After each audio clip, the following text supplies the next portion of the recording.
Kak, muka apa itu sih nek jari ya?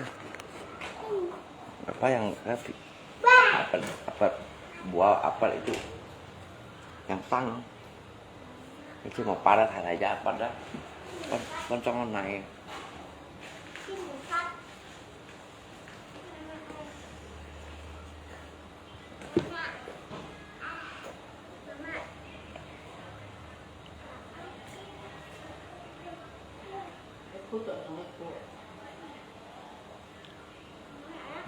ai muốn người thôiฉันจะnói rằng nó sống nó sống bằng bằng đúng không? Nó biết gì sâu chưa đó? Mày biết sao chứ không? Tôi gì sâu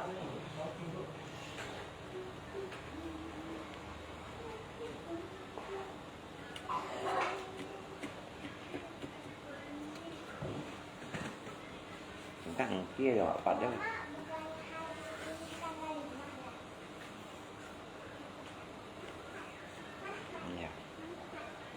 Kamu tahu kalau nggak mau disobek.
Khô khởi dạ má một giờ nó thì nhọc rồi痛苦懂白同是痛恨懂这个句一生其实不得已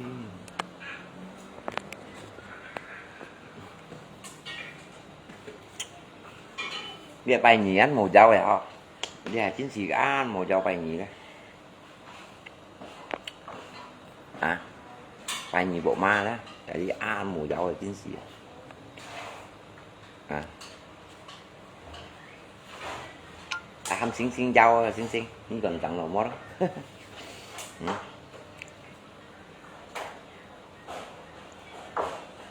Con nhớ để về ký dưới màu xinh xinh để cắm vào đây nó xinh xinh nhưng cần trắng các hai màu chỗ khá tủ tạo đồ đi cả tapi chú chọn mắt chú chọn hai anh nha anh cháu còn mua nữa cũng không mua dùng này biết trong làm cho nó đi không biết trong làm cho nó biết phụ nào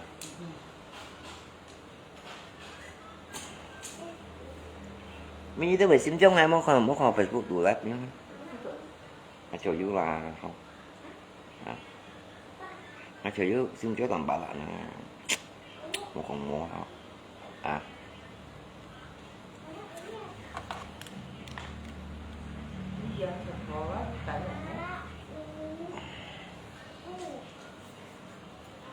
đi thì sim trước mai chỉ còn cái kia hả thì cũng phải xa tí mua dùng mà nhưng mà sim trước làm bảo lại còn lặng xuống từ làm còn bảo tỏa tí làm bảo là quân nha một tô tạ xí lì dạ đi không để sim trước ngày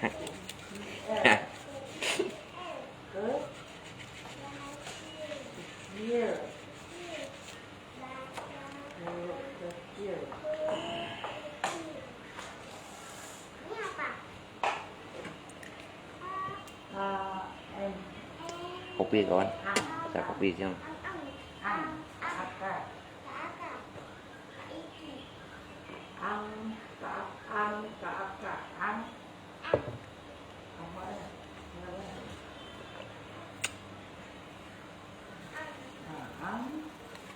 À,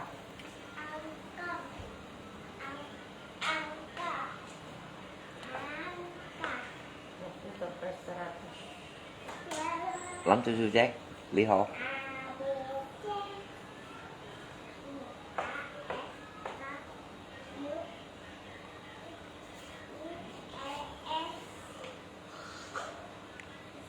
Mấy quý vị xin cháu ngoài, mỗi xin cháu ngoài còn ai tiền không?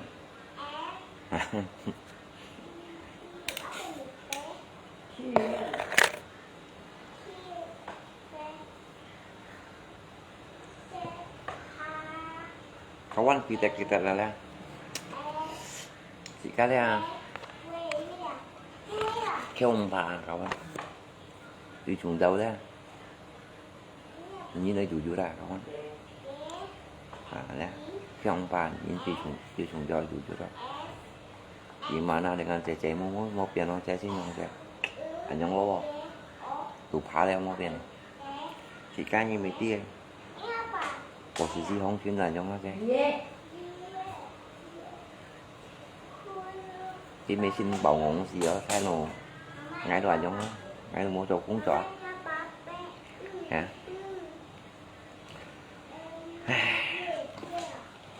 thằng à còn cái mộng xe như này con có vô hả anh còn cái mộng xuân không bỏ xe phố đâu mình có anh còn bỏ xuân ha à.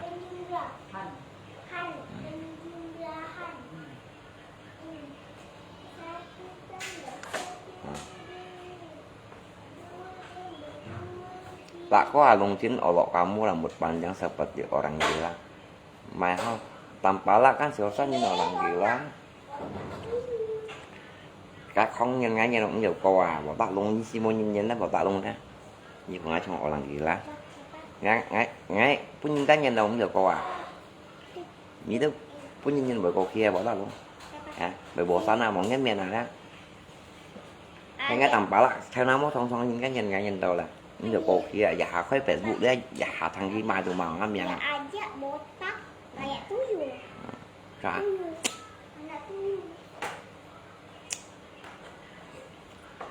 hả giả khói Facebook giả phủ nhân mai nó nè dùng màu tập vào tầm bà lại nè mỗi nhà luôn luôn chứ nên mình á một hồi đánh ghé cái mình mua cho ngồi như này đó điều khiển nó mình đi khi sống đổi biến ra là mình là một cái không nghĩa là con mình cái cổ xì con nữa nhưng mình xem chồng mình trong này nè đi email chỗ một mày cắm nhận sang kia đó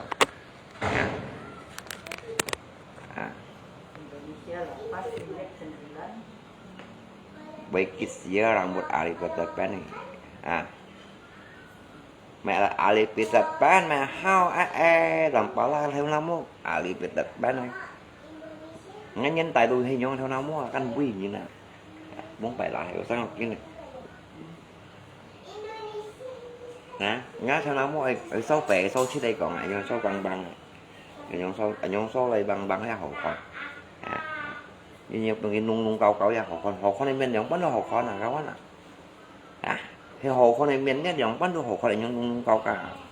cái dây khỏi giống bánh đua hồ con ra chỉ các sang tả tả hồ con này miền nữa nè nhưng mà giống bánh đua hồ con này miền hả hiểm mồ con này miền như chèn đồ ăn hiểu sang những miền chèn đồ những mua chèn đồ ăn với mình một con cái này một con trong sĩ các miền lấy còn là phải gì các trong bánh chúa trong cái các phòng nè sau nào muốn nhận một bông dùng mô nga thì dùng miền bột bánh cái tụ can chè đóng bắt đầu chè đóng bắt này ở cái trắng hả dùng mô nga thì còn tát tôi trình bày em nhưng mà hả không cái này không à như chọn bài sáng cua tỉnh cái lăng mà không em gọi á tôi trình kháng dâm nhưng mà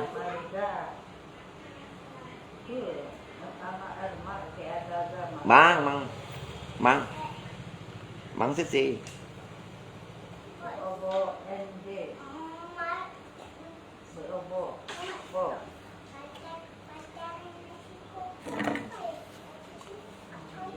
Ni mesti ala ka không xin mo mai họ chang. Cái chúng chạy cái mo. Mo kan ju ba sang rồi cho mo rồi. Mo kia nó làm ba la không xin mo rồi. Cái một cái thu cồn như là ngay một cu nó đi phụ. Cái rồi thành cái ba sang rồi đó. Những chỗ mo lại ở giang rồi. Những buổi lò. Ngay buổi tuần xong leo rồi. Nhà mấy con cái buổi tuần xong nữa. Chỉ cái nước sữa. Ba đó đó. Trong cái bú dạ hả thì các mình mừng gì bá sang vô sẹo cho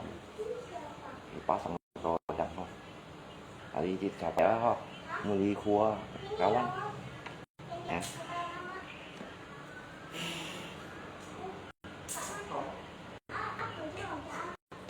à mua cho làm mua nhà rọt cặp cái này dùng cái chiều chiều ăn không Tony Wang ngajak kamu kerja di Kucing mau enggak lah Kak Tony Wang cái thằng con này cái tánh xa xài biết đó thành ra là sổ đó nó phải nhìn chơi tôi là sổ đó nó cho cả như này mới còn phải lấy xài cái nhân hả hỏi dần dưới thầu hồi cho cả như này là sổ đó nó xài lấy xài xí mua thao à theo lấy theo gì đó pin đá lấy pin đá khi các mua thao nghe muốn cái tánh sao tôi khi buổi nào có nhìn tay cái xong nó cho sẽ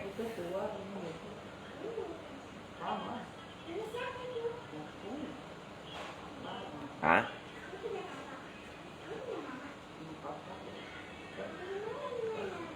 hệ bố xí hệ bố mù hệ bố đồ vùng xe vô cho bà mấy cái mổ à xe vô lấy cho bà mấy lụng mổ à chỉ các họ phải bố mù chỉ các xe vô lấy cho bà mấy nó cả những các khẩu đi đó các đụng khéo ý của cú bữa lưới đó các đụng mổ à ý của cú sủ đó cũng nghe đi đó mình tạo được satu juta 2 juta các đụng mổ còn phai các nè chỉ các trò phai ở gì khai ra sao tầm đó luôn mi cắm hầm dây vô có dây vô thổi đi các bạn thổi đi đâu hệ bố con nóng bánh hệ bố papa đó chỉ cá đó mồ cái như nào mình có như nào chỉ cá mang tàu chỉ cái dòng hành tàu hồi đây hả mồ con trắng như nào tapi si cái introspeksi diri sendiri à mới thấy những trò chạy xe con thành mới chỉ bị suy gì cậu bảy nhăn gì à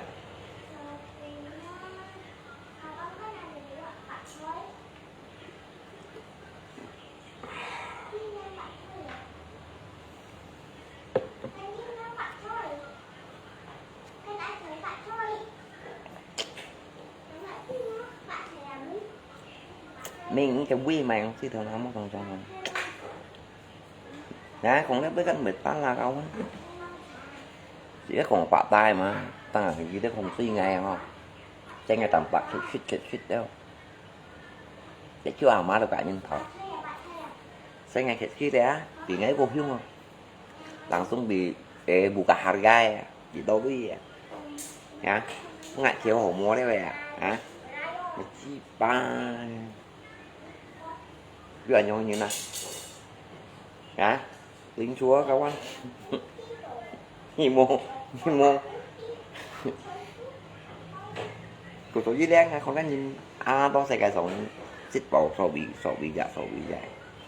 ngại thiếu hổ mua đấy vậy hả bà lồng xe của loài ăn có xíu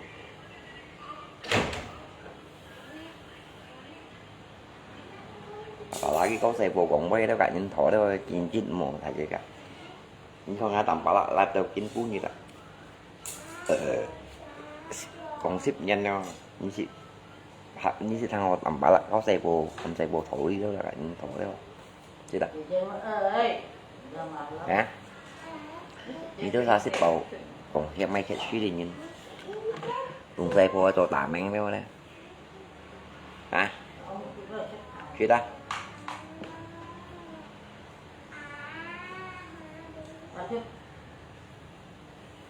hả muốn xe vô cho tạm anh không chỉ cá vậy động bánh này của chú kia động bánh thành cái cột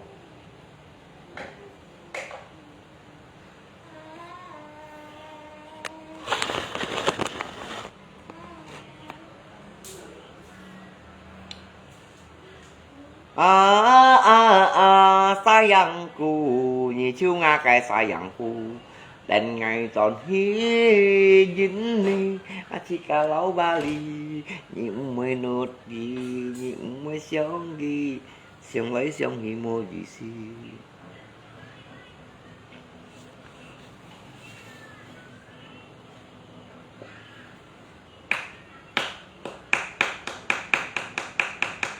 Mấy con lọ đó củ cay như thế,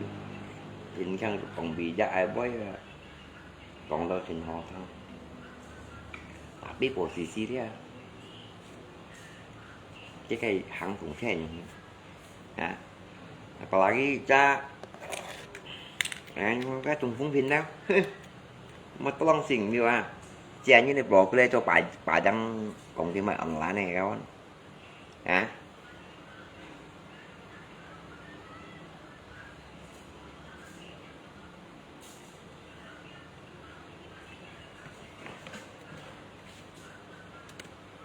cho nên bộ cái đây cho bà dáng này mà online này ăn cái video lo đây xem các bạn phải lo kìa chứ còn cái mày cũng chỉ thầy vào đâu mày lấy mày ca đâu mà lo xỉn liệu lại biết kiểu quý xích bảo cũng các hồi ghi không em đi bay như vậy sang xếp thầy tiên chi cho lên như khơi bài những ngày mới dậy sang xe hoặc tiên chi hả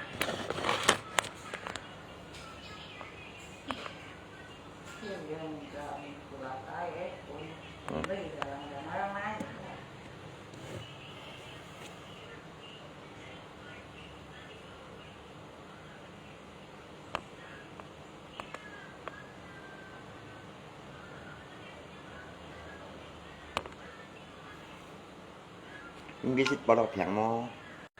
cái họ mình của ta bật thằng hơn nhưng một cái xích bảo đọc thằng mò xem à ha nhưng cái xích bảo đọc thằng mò nhọn khi cái đeo mình của ta nên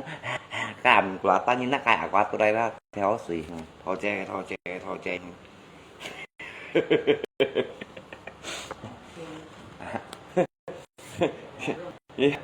cho cái khi mà mình của là tay nó là hai mình của ta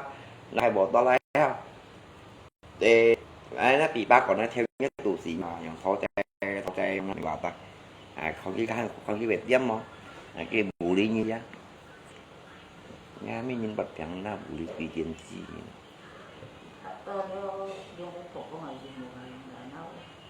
hả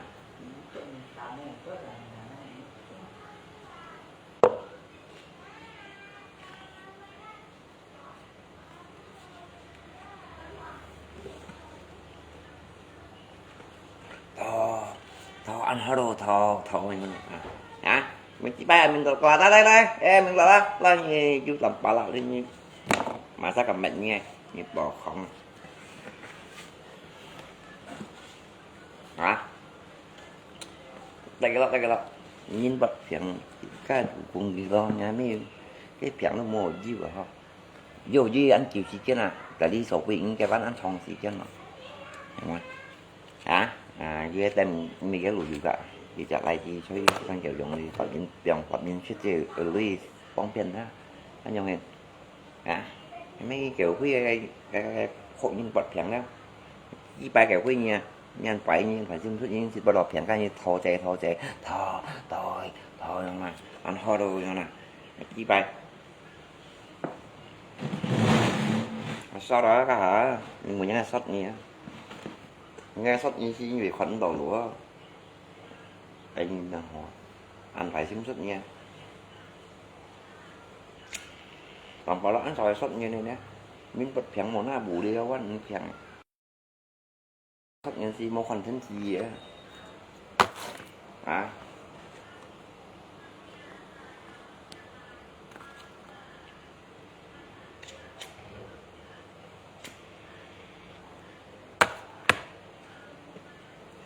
còn những mũ đứt đéo nha mày chỉ bài dùng khăn xịt bảo sẽ nhìn phiền sọt đéo chỉ cho sáng dày tụng mày phiền sọt mày mũ đứt sao không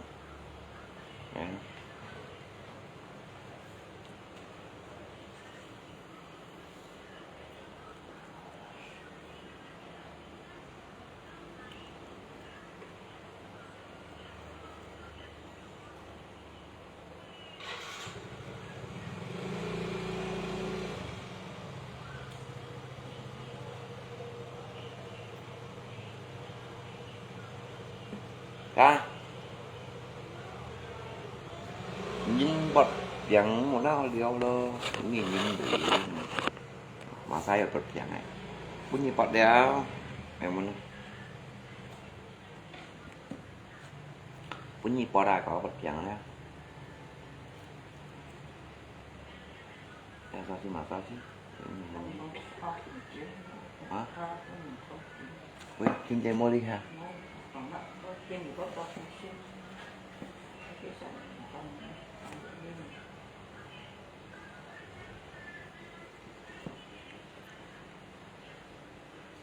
Ramai bikin orang bingung pipadan. Ini pangatongnya sidar ya mai. Ah, ini bảo tao tầm bá là sidar mau lắp cái này sidar ya mai không sih? Ini bảo lắp cũng xì quá ta sih còn lắp. Ini bang thì quá ba lại mai mà không sih? Hả? Đó, phải quá ba lo. Lắp cũng xì bắn đuôi à? Nhà nó lắp vào tầm bá thằng sập đuôi cho khiển mới như thế sao còn đuôi rồi mày sập đuôi nhau. Dù dấu chính sĩ gà bạc lại nhưng cho đồ buồn lại tiêm tại buồn lại tiêm để mấy nhìn cháu à vì vâng à yeah kiếm cái mê của chính sĩ đinh hát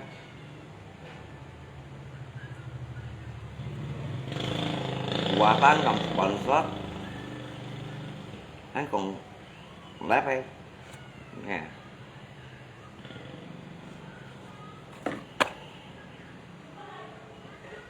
như bà toàn lắp chỉ bắn đi mà nó sẽ cái quả ba mấy rồi không anh chị bạ chắc nhau được ship gây bè thấy cầu giả tí là phải đó ship đắng là một trong liệu ship rồi chăm tao phải bận cặt tu bận là kia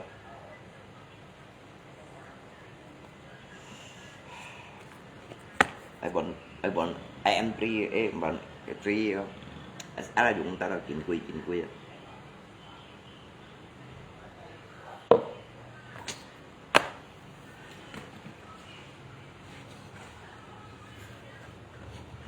anh chịu mất không ăn lắp như bà cũng xịt quả tao lại phải mang chứ cái mấy chỗ nó Chụp kia thì chưa.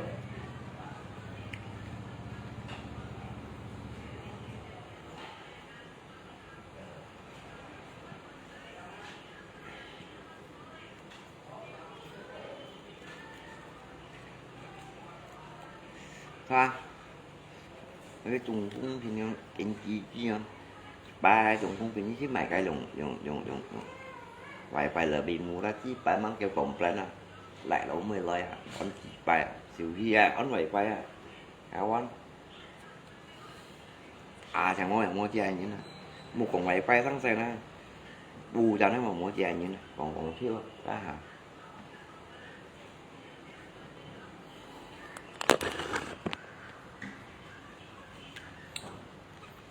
còn vậy bài thắng xe tầm bả là tu nước toàn dẻo nào à mua còn vậy bài nữa hả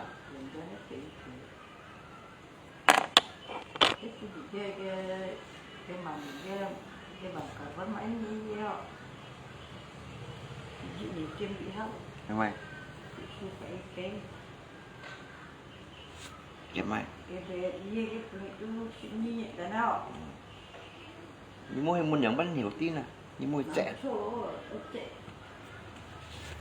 cứ đi tôi bằng đi chết mà có cái khối khỏe ai ai chính là bị chết mà cả vào đấy này có bảo cả vào đấy chưa để trở nên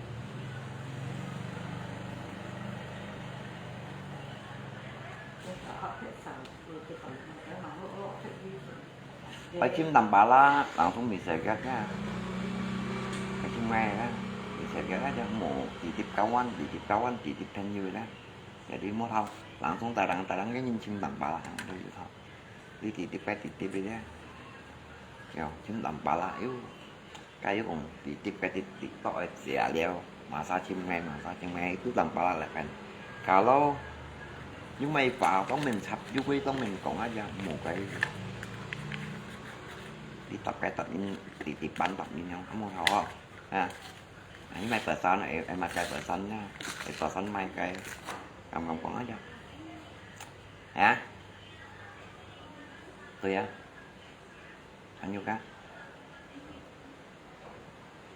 can như cho nào lấy cho này ra xỉ quý chỉnh to xỉ quý cá to đấy à như phân minh à cho nào lấy cho này xỉ quý cá to thì chọn cái chọn cả xỉ quý bình nghe nè dịch thân bạn này của tôi chỉ gặp phân nha kawan nghe tầm bà lại đấy à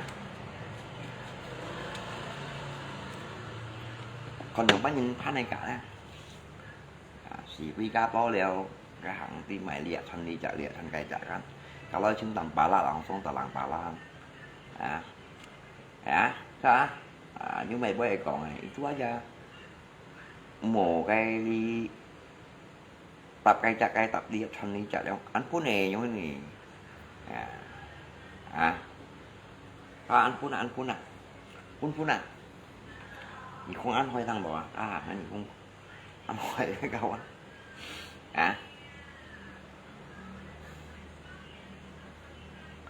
mà khoai xỉ à anh nhớ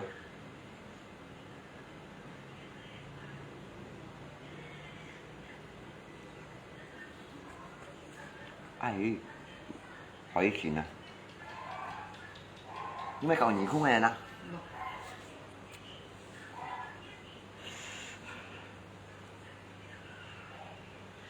thì muốn ăn còn mấy nè một ta đúng thôi mà mày dùng này sao nó mất trong dùng này còn nha kiếm nhiều xăng mua vượt mua là kiếm nhiều xăng sao nào ôi vậy liệu cũng đồ xong mua ra để đi cái theo năm mua nhiều xăng già liêu mua xí kẹt theo em tên kia rồi nè đó cái luôn đồ xong mua trong tầm ba la cánh mười được mua hả kiện phun nó theo mua anh kiện tốt kiện phun cái luôn đều trong ngày đó rồi xăng theo nào mua như thôi theo nào mua bằng xăng sụp búa ra như còn xẻ ha ra không siêu chỉ cấp xịn mắng xong tiền là hai đứa xong để siêu cấp mắng xong theo nào mua dạ xong là sụp búa ra những xẻ ha ra đó thế những xẻ như mấy cây theo nào mua siêu chỉ cấp ô khút đồ nhiều xong trong các miệng họ luôn là miền đâu nha như đồng bắn những tàu bạn động nhiều chăng nó chạy mà chạy ở điện hát anh còn những mới còn những giờ phụ những giờ còn như na giờ lập những toàn khu đó là lập chưa nó luôn nhân cho sáng xanh nhân như vậy mình xử lý chứ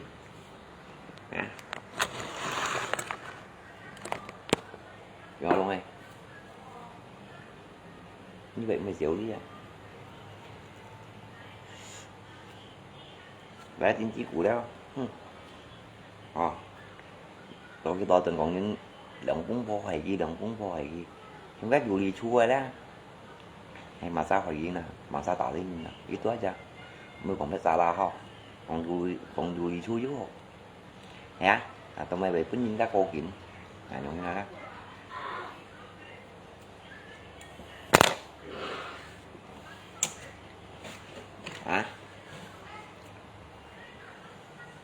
bị ngăn mó bị ngăn mó thì khách mèo ha luôn là có cái tả mai cả mà thì đây thì cũng theo tại cái bao theo ngăn mó một số ngã men xanh này á cái chạm gọi chém chạy quá rồi ngăn mó với tả mai cả mà đâu anh không biết gì ấy mua ban tiêu đầu chỉ khẩn tắt cái miệng dù chẳng mình chắc làm ngay ngắn dành bọn này đồng bánh hiệu ngắn các đúng mì chén này như nè thì chắc thì còn toán hiệu ngắn sau nhìn các hộp thì cô lội á cái mình còn tại đây các biểu chỉ ấy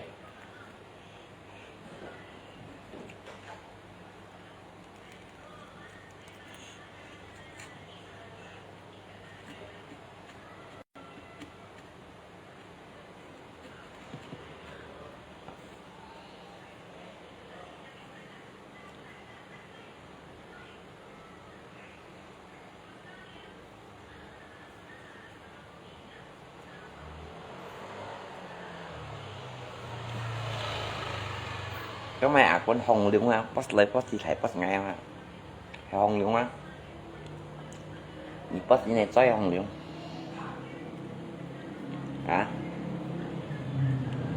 Như post như đại nhân thổ. Anh post ngay. Hả? Bảo tỏ ngay tí như mà sao? Hả? Như đại nhân thổ như nào? Anh post ngay. Hả? Hả? Anh như cảnh nhân thầu quý quý phiêu như nó. Anh post ngay làm bà lá. Mà có lòng xin được chứ bà chịu chứ bà.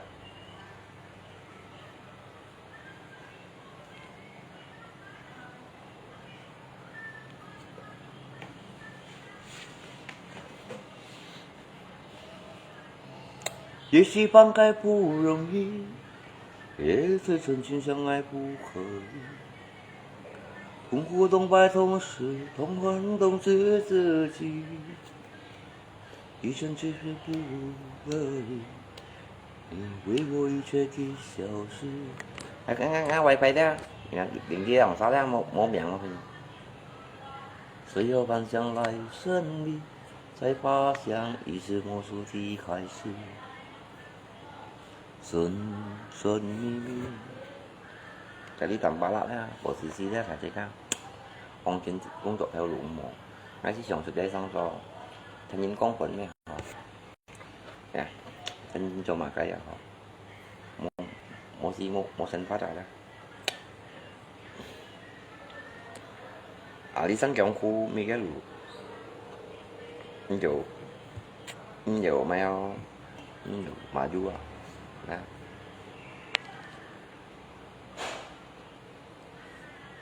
Nó sau khi xin về thầy xí bà liên danh lui nè, xí bộ danh là lui nè, nhận thầy là họ, nó muốn mấy cây thầy sau khi xin, mấy bà liên bộ danh là lui nha. Cụ chuyện năng cao á, cụ chuyện theo lũ đấy ăn làm rồi, anh được không? Ngày chín cô thì cô à, kiểu sợ cái vòng tinh ma tả trọ leo kín sạch lời leo, ngã xịt bắn bọn nó chờ xong chờ ha, anh được không? Như là đầu tiên mình langsung theo cái langsung coba begini Pak ini. Mình langsung coba mình hay còn langsung coba mình begini nha. Mình phạt cái tan bội kan mau mình gì à. Má tại dự lấy vô không. Tùy xẹo. Hả? Có một thằng má. Ở khi rồi ế dính dưới tan bội rồi. À, theo cái dưới tan bội ho. Là cần phạt. Vì đồ theo các mô tan bộ ấy như bánh chó này quá nè cái như đồ ngay thổi cháy xăng khu chẳng nhưng khi đều khi cái thì có ngay thổi đó sủa về gì á mà lù khu đeo đó như sợ thế á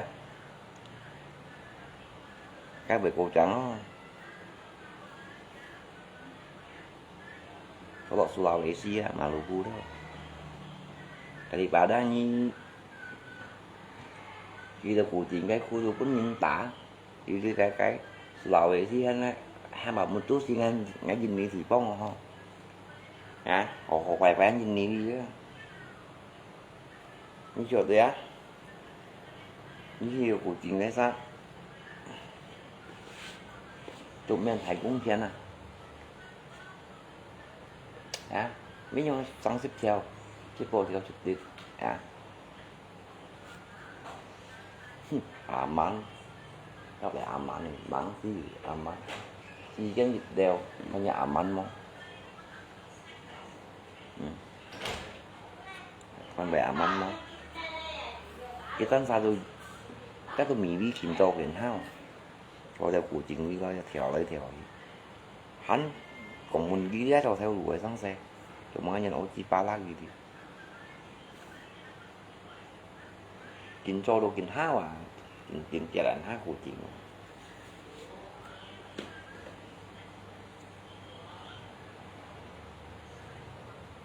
nhiều như tán bội theo các tán bội xịt ca các động phà tổ su vòn ở theo cái như tán bội à theo cái bội này các phà hả như là như tổ xịt bội theo các phà à các phà phao thay nên chút đen à cái mô tô xích bộ theo nhập bánh chó bánh cá ai toàn bảo lại cho sẽ chúng ta với xích bộ theo vậy ngay hồi tụ tập đón cái phạt tụ bù lắm sáng xem mai ngay gì chặn nhất chỉ mỗi buổi chiều theo lưới cô gì cả em thì còn lấy nhau sao tí thì mỗi đứa được chiều theo sang nha thế mà còn cái ở xe của cũng ra ca leo đi cái ăn phương cái còn họ thông như ủ lặng anh chứ còn chả xong bánh chứ còn mình cái xong phù đeo mình chi mày nó xe của xong phù xe đeo ha hay mặt ô đeo su báo thần phun đeo đi cái dòng loài ha như con người nào miền trung giữa kawan so apa như nó so tak apa nhá để tặng nguồn gạo anh thầy chụp chém anh bo chuyện mua xịt cái xịt mua xong con rồi chứ chúng sao say qua anh bo chuyện mua bỏ buộc khá bộ lưới ở dưới vợ nhì lưới ở dưới vợ những bán anh còn quà ta đấy bà con còn xịt cái quà ta bộ lưới ra xì lưới ra miền trung gì á bao nhiêu nên dùng gì á cậu anh nghe xin bán con nhánh đâu kính mua cho xẻ anh xin gì á hả hay là tại đã trong cái tầm bà lại nhắn thon này nha tăng bản nhiều khuôn à khói nga keo bồ khuôn à hàm ai đã khói nga keo đi ngủ chip á bồ khuôn à bán còn xong rồi ngay cái bộ xì như thế này trong tầm bà lại bộ xì chả đã như khói nga keo bồ khuôn em muốn à kiểu na khói nga kiểu na trong cái bộ xì bà lại như kiểu quý nhung hén keo khói nga keo cậu anh ngay chỗ cái ngộ xì nhất kia pan chèo bà lại cái ngồi tại đi bay hả còn mấy phê theo cuốn thằng vàng còn cho ly cũng hiểu rồi thiên nhau nè cho cái ly cũng giả hạ tại mày thiên xây cái thằng đỏ lùm của nó đó tapi một phần cái tạ sĩ ban đạn nhìn nhau nào đó đúng là cái ly cũng giả hiểu mày bom của nó thiên xây cái thằng đỏ ha lùm của nó tapi một phần cái tạ sĩ ban đạn nhìn như thế paling tahu lah sultan kan kayak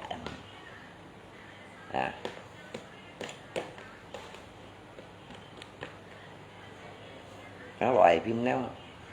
như bộ xì trong tầm bà lại con bộ chuyện hay ai mà bên như loại phim luật này đó cũng xa phí luật này à mấy kiểu cấp cả siêu cấp rồi như có xíu vậy nha có thật à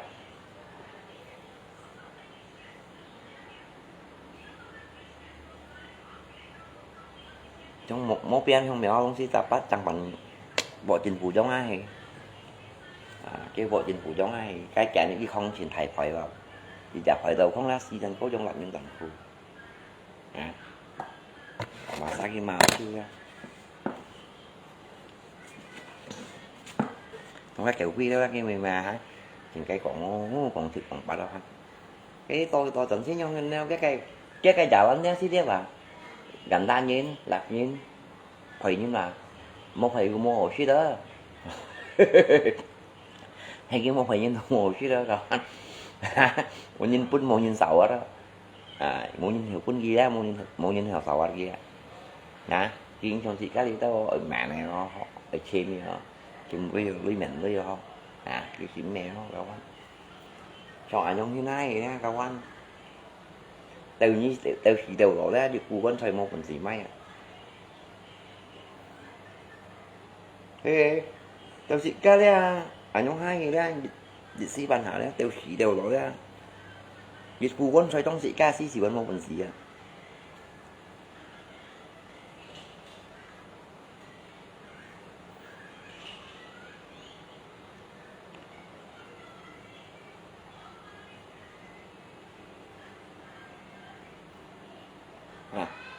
ngay memang Tampala toh ATM không còn tapi Tampala kan mau còn cái đi cái Aceh langsung membuka harga cháy cũng ngay theo cũng người liền theo quay xăm theo xây phối gọi mà HP liệu theo đấy không alasan ka cái món này trong món này ngay Tampala phải HP ngay mấy kia xin giả xong ngay là bị mua sang này bulan HP mấy kia xin ngày món này cái LCD bầu leo đó mấy kia xin này mấy còn bảo lại biết còn ý đi cái về ạch đi đó chế một bốn rồi mà đi đâu nhìn này ngay mấy kiểu quý ở các quán tiền chưa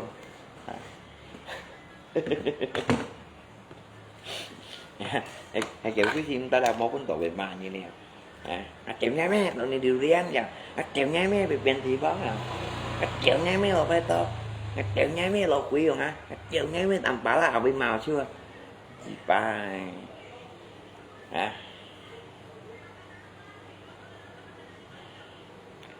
ngay khi mày ghớ không hả cái cùng chọn xe vô cho tạm anh mà cái xe vô vô dùng máy HP liệu theo đó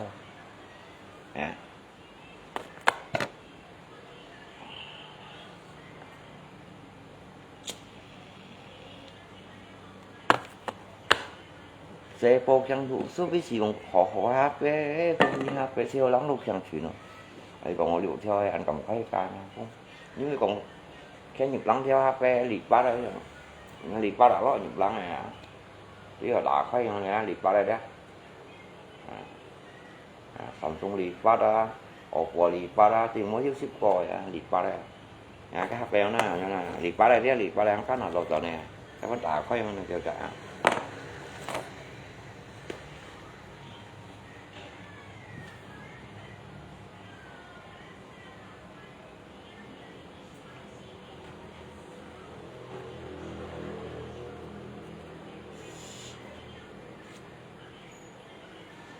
cho chưa quá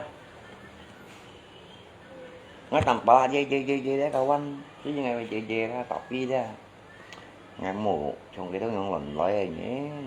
ngày một phân tập dặn ship bỏ xe tầm 3 lá loại hay phiên là xin kẹo cuối giờ nha luôn xuyên này mà sao mà mua chợ xe xanh của xe còn ai còn cái dưới dặn nha em của mùa xài mà quỳ xin quỳ siêu này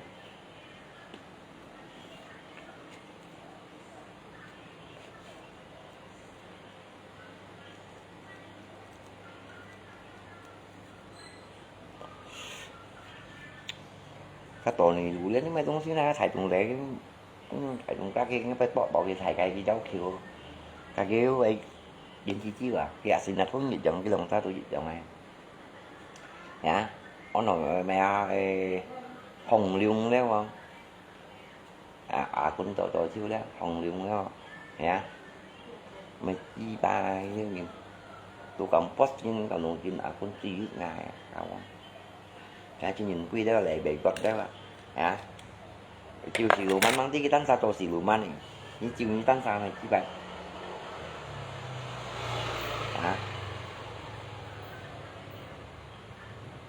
cái lại những đường cũng bò gì vậy cái post ngay đường cũng bò bong số như đại ra như đó lại bị gọi lại hả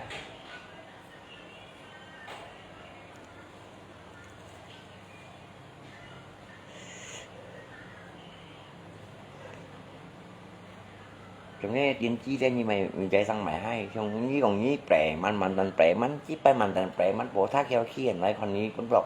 nhưพอnhư โปรท่าฉันloมองเขาไอ้như โปรท่าฉันlo như มันตันแปรมันchạy sang này nhá còn cái tiếng ba nhưng mà như chỉ โปรท่าเขียวเขียนไว้nhiều còn các โปรท่าthằng lo mà hay còn như โปรท่าฉันnhưฉัน lo bảo tiếng nhị mèo hayฉัน lo tôi hay มันตันแปรมันnóกับบ้าอะไรละเป็น โปรท่าthằng nhị mèo nào đâu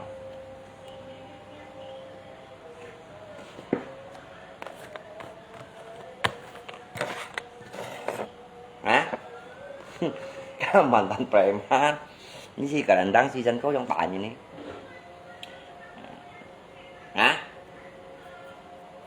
cái quỷ có xe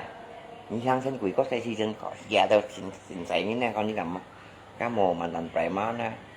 giờ quỷ có xe đó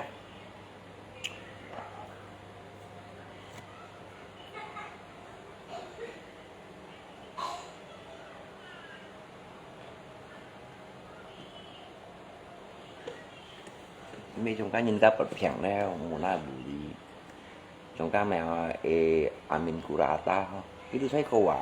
bật phẳng là không bộ tùng nhìn chân tay mà lá nó ai bù đi đó cũng đi chào bật phẳng đó giống như là ví dụ như nha ví dụ như nhìn chân màu đi vừa cái gì cũng nhìn ta bù đi là to tầm nên không nhìn là bao nhiêu cái amin kurata nhìn mốt xin nát hay nhưng mà một tuần tầm ba là buộc khai chứ này kèm như lão phun ba suy lão mặc cái quỷ ra không tha như chiều này ngay thò chạy như xe thò chạy rằng ngay ở bà xí như thò nhớ nè ăn khủ thò con cái dòng bánh như dòng thấy như vậy ăn đấy cho những quý đó bà tí nhi đủ chú kẹo đó như còn nhìn ha ha chưa đó nó mà nè hay cũng như vậy á bà tí nhi chú kẹo à hay còn cái mình cũng là tay hạ cho rồi thô chay lại như tôi mở đó nào qua từ có thể tức để bông hay theo ý gì đọc đồ xí lọ đấy vậy đồ sụt bùn tu đấy vậy cái như đồ mở đó với sụt như còn nhìn tha xíu là hay cứ nhìn mặt bảo như mà đi bay quỷ khác đấy còn nhìn nhanh như hả mình cula ta đấy là như những dạo trôi cái chồng cái ngay tầm bảo là cho hai dòng cái gì không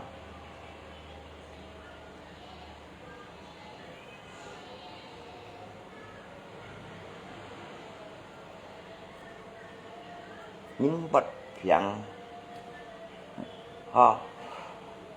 chứ ai bù đi nhìn như đó nhưng tăng là sẽ những khu đó kéo rồi đang bị hiện trung như nó một khu đó kéo rồi bị hiện trung như xong mỗi là bỏ trung như chân tay đó ya những cái tan xa cái phụ khéo căn hải tàu máy xỉ những thì lui cái quan cái tan xa phụ trong cái tầm ba la phụ khéo căn hải ngay tàu máy xí dầu cổ cái tàu những thì cái tầm ba la phụ khéo dẻo gì á hiểu không nào ở chi cái thứ sao tao bị chi cái nhau anh tao mày xì cô nhá quý chịu xì quý đâu mày ba anh hay à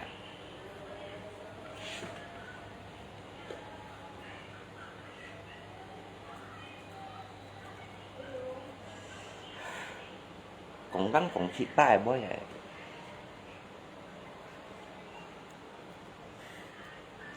chỉ có một dần như này những东西cũng thảo đại chỉ ca những người to tải như sang xây máy sang xây tụi một à một cái còn như còn như này chứ còn những cào bật chẳng hồ của nhá thì cái không nhà anh biết họ những cái bắt đầu chẳng mà cái bà chỉ muốn phải đầu cái như bật chẳng cái túi sen phù đủ cài không nha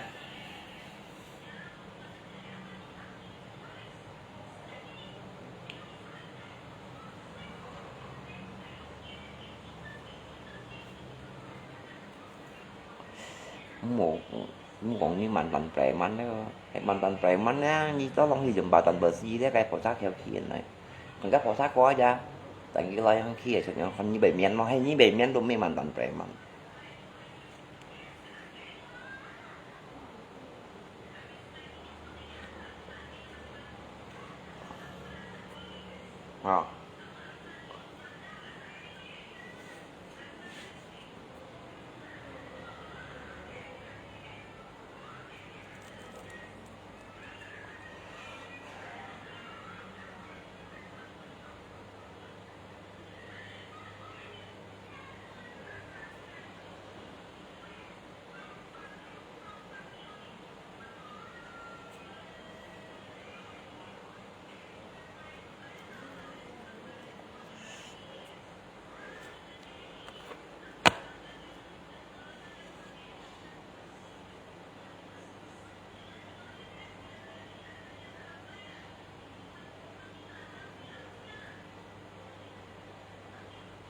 mỏ ra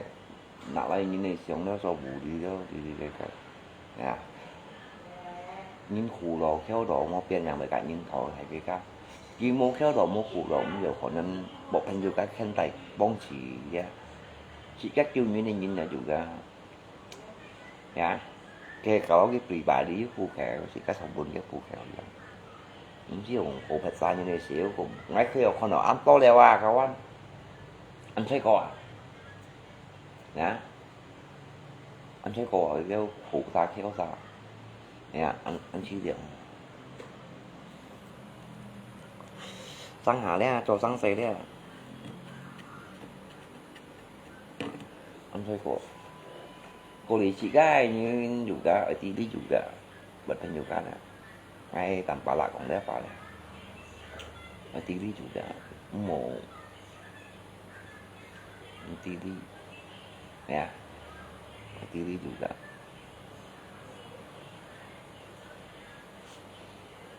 Tôi số gì ngay làm bà đã lộn nắn không ai xây điều thêm nhiều các kiểu à ngày mà cái bà đã kêu lộn nắn nó ngã lộn nắn lọ xin á hay tay hay nhiều ca ngày còn vẹt hay nhiều ca hẹn cánh tay xịt ca chỉ cái còn chặt gì bạn chứ còn anh thong á chiếu bàn đằng ba đằng có chân bà là sản xuất chứng chỉ giờ còn vẹt hay nhiều nhá cái hay nhiều đó chỉ giờ ngã cái cụ chú bị như đó bóc của nhiều mua kiểu đó mà và hà sỏi ấy nhiều mua bẹt ra nhân chưa à cái xỉu hà và mẹ cái nhau như nhà hàng lá cái xỉu mua cái nhau mua lá bị nghe ra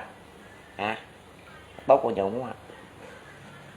biết nghe bây chọn phải sáng như thế thế người còn mà đi chắc mà cái chặt trong phim nhìn với ngon mà cái chặt mà thải mà xe mà lẩu mà đồn mà xèo siêu chân hạ cái tụ những thảo cái xe nào thì đó tụ những thảo đầu cái những người chồng gì không em của lính ấy không người còn cành đa như thế mà cành đa như trong cái loại phim đấy mà cành đa như này thổi xích kiểu đi nhìn mà bắn đi cái tán sao to tệ nhưng trong cái loại phim này những loại phim nó tán sao to tệ luôn cả những thổi như này còn phải tầm bả lạ như đó sao thì phim như các phim nó đặc giá như loại phim trò chăng đi cho có chăng có nhìn còn mà những xe cao quá những xe cho có chăng có nhìn còn trong lồng trên sang sẽ cho có chăng có nhìn còn không những buổi tối lồng trên nha anh sẽ cho có chăng có nhìn còn chẳng bán cho có chăng có nhìn còn lồng trên cái thậm chí chỉ khổ chi chỉ ra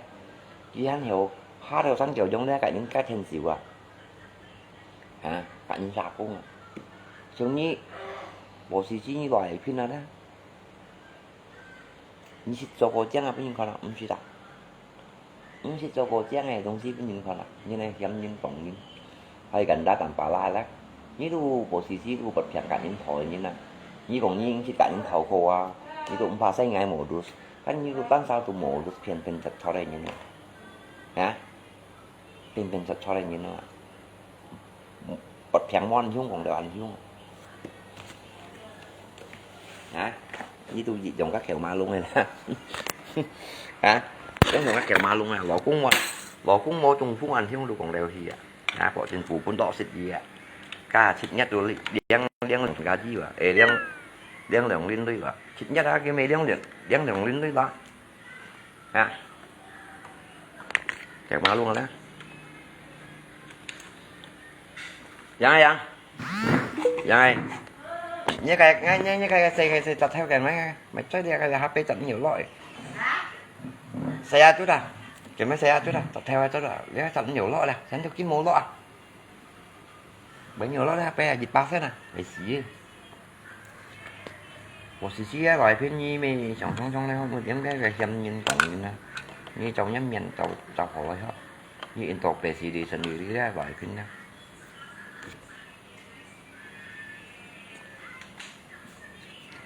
intro ACD sendiri buat ni loại phim nha nếu như là về luật tăng có sự tăng có mình có thể nó được nha ôi trong như cá tan xa những kiểu trong như ôi trong như tan xa ra vậy còn gì như kiểu ma lung đó nha ôi còn nhìn pháo tung quay phủ đó cả và tin nghĩ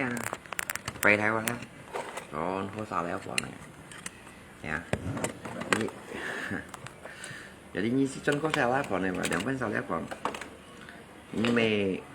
chỉ xin mày muốn lạ của lo nhưng mà cái tụi đi mày có gì đâu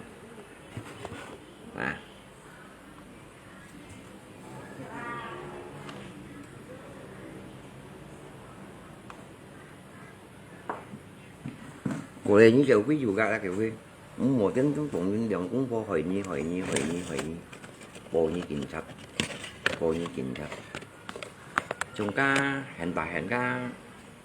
du đi họ còn mình nói cái bí xịt mình đâu như nào chính sĩ còn hồ như có cái nhà mà sao phải nhìn đâu nè anh nhìn tạo đi nhìn một nè cái kỹ thuật chỉ bảo rồi kinh sách anh nga nhìn rồi trên chúng còn ít cũng tầm bảo lại được cũng vô hồi rồi như chỗ này còn ra ngoài dạy sang khác dây xăng khách mua dùng luôn rồi họ lá như ánh hồi như nè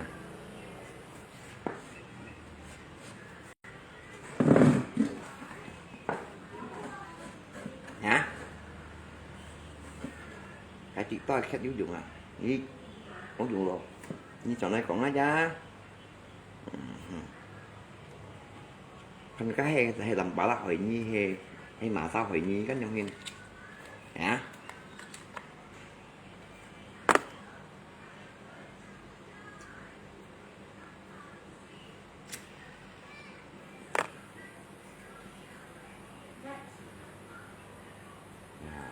vì khi xong mình chim ngay đó khác đó là chồng chim sạch mấy mấy nhau hình thì được tiền nhau hình chồng ấy thì tôi sạch mấy mấy mà phên những cái tôi sạch mấy mấy khi chuột lại à hình như dây khi mua và cái như năm chỉ nhé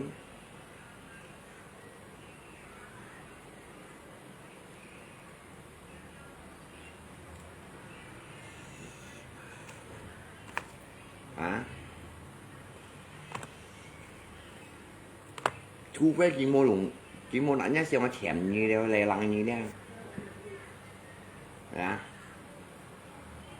cái mua xá la thì mà mấy cái còn như còn cái trong sài còn tôi mua xá la thì tập kiểm soát để mua xá la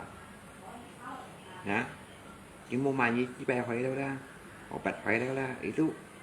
mua xá la như còn cái mặt cái mua xá la nhưng bây giờ cái làm bò à ngạt bụng lại cái làm bò cái má cái nằm bò bụng lại má cái còn xì cá chứ còn tụi nó mày xá la có chú biết gì mà còn như này như nè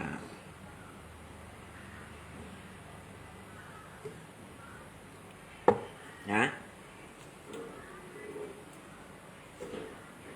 chỉ tắm xa hỏi những gì tắm xa cô những gì cũng sẽ cô gì nha mấy 47 giờ sáng cô ngay gì cũng vậy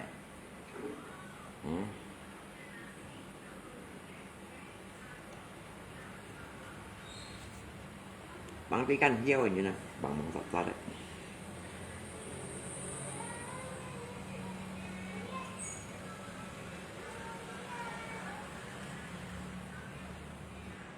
rồi cái gì đó bao nhiêu cái là ý bà đồ gánh hội như này cậu anh còn cái men ngay được mè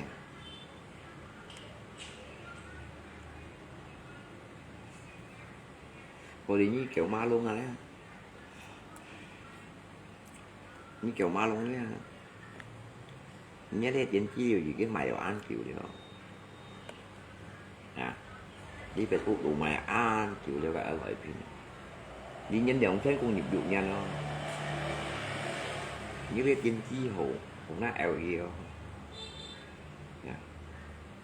hồ nó eo gì đâu mày đi về cuộc đuổi mày ăn ngà không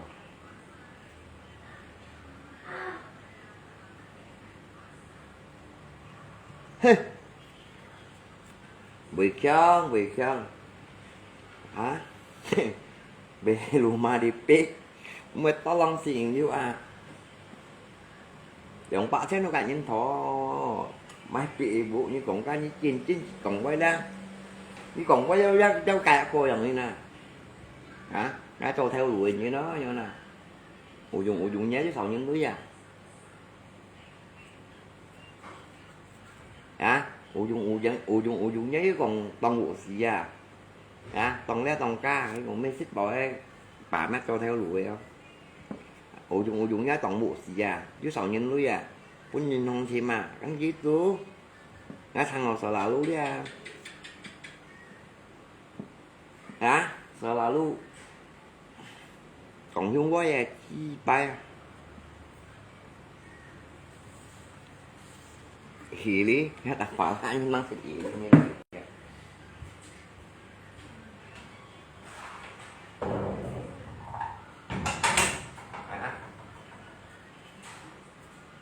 tổng thiếu ạ mới có lòng xỉn nữa ạ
ngành chỉ đỡ như một con chả lì nà liu ngá lì đấy ngành chỉ đi theo mà một chuyện như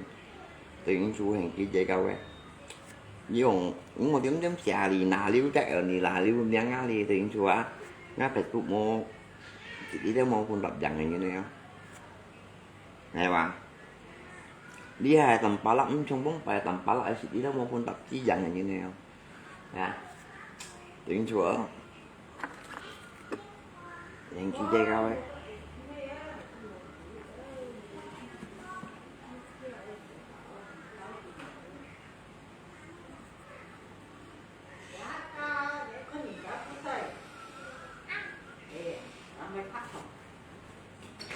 ghé qua đi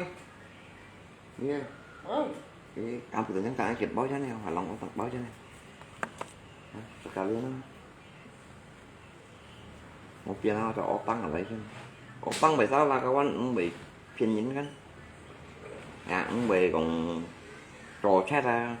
theo như này cũng chỉ có tụm mỏ ổ tăng bởi sao là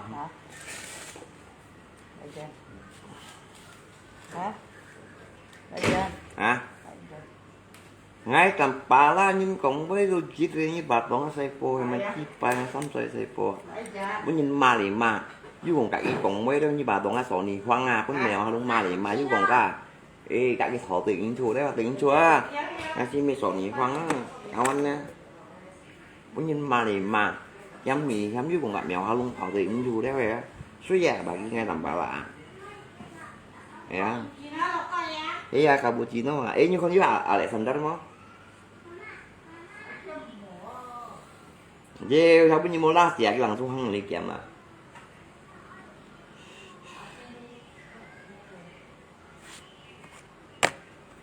nhé điện chưa dạ còn cả những con thọ tiền chua với các bạn ngay tầm bà là bắn thẳng xí ra hả bà cái kiểu quý đó không tầm bà la thọ tiền chua đấy mà to lòng tiền được chứ bạch chịu chứ gieo mày kiến giáo như xích thằng làm ba còn khói trời cảnh thọ tiền chui vậy xứ già chỉ có mua thôi nhưng những chiếc còn cảnh thọ tiền chui như đó nhìn là gì ca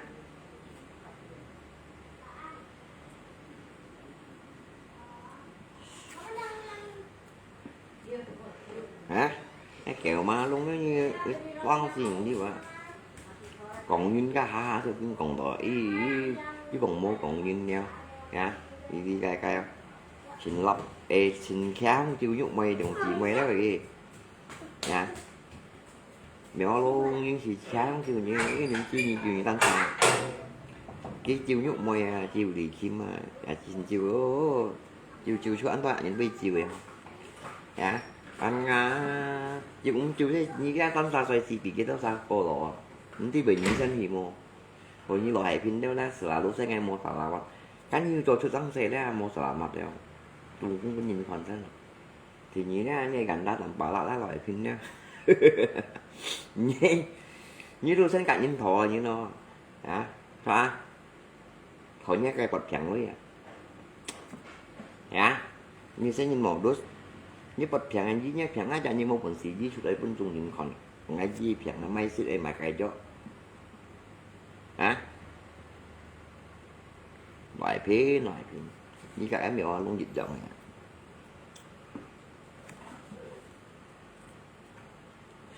bà cái gì ta như ví dụ đó cả mình của là ta như na leo ba họ như môi trường như bóng bè thôi à thôi anh dân vùng thổi rồi này nè cầm còn nhé cha mình của là ta như chắc như mấy ba cái như vậy tao long xịn được chứ ba triệu chứ bà ê sợ là luôn những cầm mô nha cái kêu lại mình nhìn là cầm mô như thế cầm thầy chi ba cầm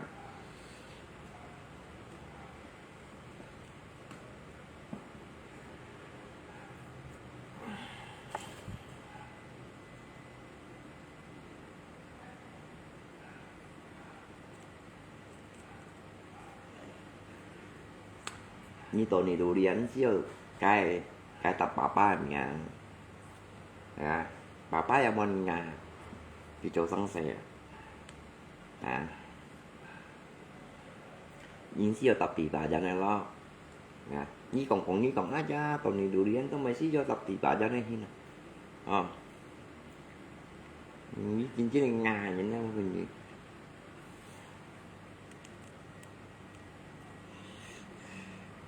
Nhưng mà tầm phá lạ xe vô chỉ mà chỉ bay như bà tổng ở trên những quý lần thầy mà như nào.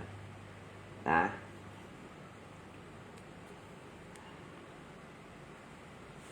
Cô nhìn xèo có chứ cái màu khá to khá của nó cái điểm mà.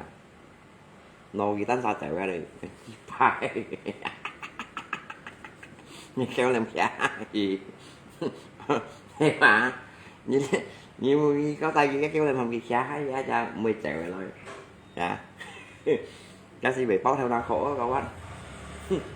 Chỉ gì lý nữa hả? Phải sợ một hình đúng không? Hả? Hả? Sợ một hình đúng à? Dịch đến với nhi cô lượng nhưng với nhi cô xong đến với nhi cô thì gì đến gì phải sợ một hình đúng không? Như xì xếp xoay mấy khúc xì xếp nhán. Hả? Những xếp xoay mấy khúc xếp nhán. Theo dịch bạn nhán ấy. Thế nhưng nó nhà nó hàng hai không chỉ các mô tô theo lụm và cắm chỉnh phụ sổ đó cắm chỉnh sạch giống là phải không sợ không phải bán này này nè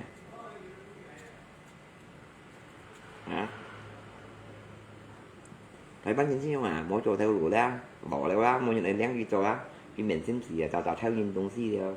cái tiền của gì chọn ra cái theo lụa cái bọc này chèo à tao làm như này tiêm đeo hả cái nhà chọn đó kinh sách đi chọn đó mấy khu kia cái đó xoay cái đó phải xong xếp xoay bây giờ xong xếp xoay cái bê thú xong xếp nhớ nó cắm trên phủ sổ cắm trên phủ đông hả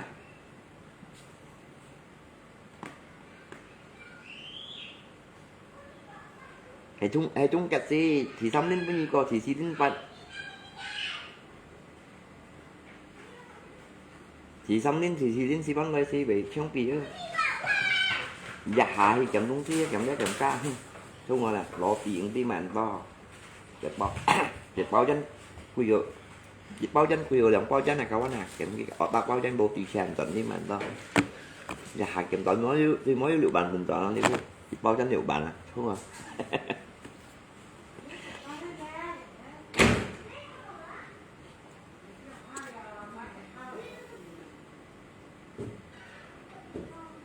hèn á ngay tầm bảo là như mon cái sao nặng nha thầy phụ ngay mình còn lại cái kiểu ma luôn đấy cái gì mình xin cái là rồi đấy gần tao mấy như mấy tà cái gần tà xí như một cái thọ khem gần chỉ xin bộ bà bát là ngay rồi đó như trên chia mèo luôn nhìn như nha như bà đó không còn trông như mèo cái lông món đủ xui như nè như trên bánh en chia mèo luôn nha như cái en chia nhiều có này vậy như chọn tao nhìn như hát đặc biệt xong á đủ bạn như kèn heo hả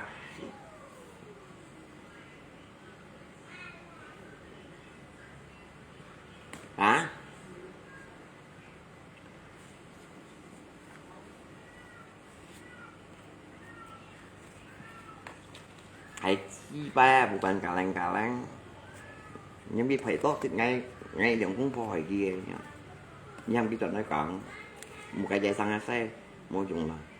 là cái nền tăng những cái nền tăng cầm mấy cây xăng quá không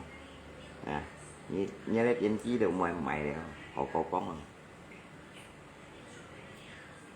rồi bạn bè mình đâu những cái phổ sát theo phía ra phổ sát thằng như men nói hả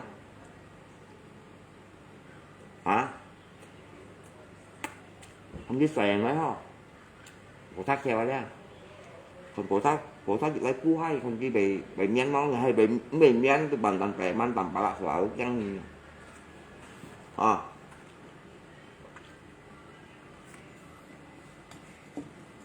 hả nhưng cái bộ thác theo cuộn đấy những cái về miên nói không là một tuần bậc kia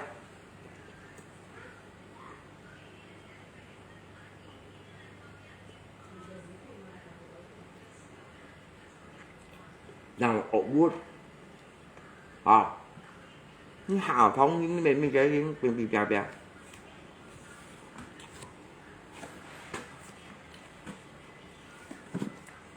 Ani si di bertakung ya. À, thì bật lại cũng nếu mà tạc cũng nếu mà anh chỉ cái lọn mà ngang cái nhậu bua bật cà xí sống bật cà xí rồi thì bật tạc cũng nhưng mà ngay có tiếng nhậu bua ra anh chỉ cái lọn nó khắp bữa đó rồi khắp đó còn nhìn nhanh mau nha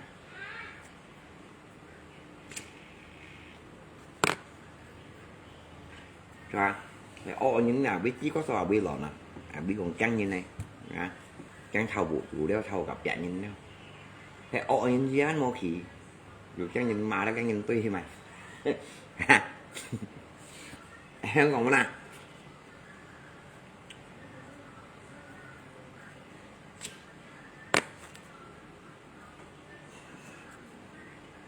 hắn bị trắng bộ chủ bà tí hắn cá măng kêu ọ đấy bởi chẳng có nhìn tuy đâu ra cá mẹ ọ như đâu cá mồ banh theo lù quỳ nó anh bị trắng ngồi bỏ ra tù xì chi đó ra cá mẹ ọ như bị trắng tù xì chi ai dịch mỗi xích phần mỗi trong con đường mỗi xích phần mỗi trong con dịch dịch còn nhau nhau anh thầy nhau xích anh có không đó cái đồ hầm ọ như đó lít thịt cô to xích cô sò bù cô thịt ra cá mọ như nha như cho đòi am mà cái đồ họ nhìn nó thành to với cái đồ mọ như nó cái đi bay quỷ khách ăn xa tốt ra bộ họ những nó có con tiền được chứ phải chịu chứ mà cái giống như cầm môi đi cầm môi cái xây xăng xây như cầm lấy đi môi chỉ bay ngay còn tầm ba tôi với thằng đó hồ siêu mấy thằng đó tôi hồ siêu à mới mình cái lộ bay to đó cầm lấy dây thằng gì đó mà sao cầm lấy dạ bên gì này chi bái bỏ con gì nữa chứ phải chịu chứ vậy còn những biết nhon như này cái gì bay quỷ cách đây lùi về cuộc đuổi xe mất bỏ lòng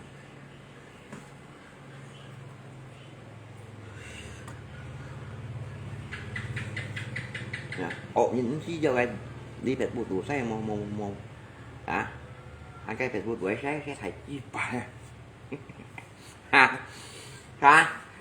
như khách bánh trung những con như mày nha dính hiệu anh mà như cá trên chi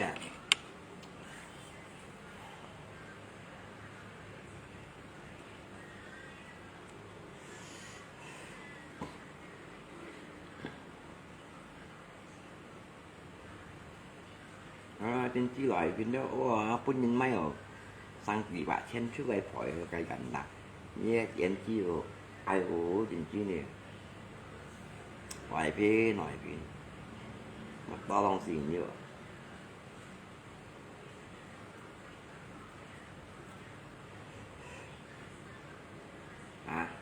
nhỏ luôn đó dịch dọn ai có quá với tôi dịch dọn này nữa nó nhỏ luôn dịch dọn nhìn đỏ cắm nhìn sòi nhìn đỏ ai cắm nhìn sòi cáo qua đấy cũng chứng minh nhân sĩ các kiến bề phụ sĩ các luôn dạ mà thật sao tao bỏ sĩ các miệng anh quay phụ đeo xích tâm chém nếu on chứ nhưng nhân ngay cũng tội như này còn quay phụ rồi bao nhiêu cũng tầm 3 triệu để in này còn như vậy quay phụ mà cáo anh rồi bác tầm 3 quên như răng phu em nha sau răng phu nghe cái đúng về còn quay phụ đeo vì không sĩ các ăn tỏ ra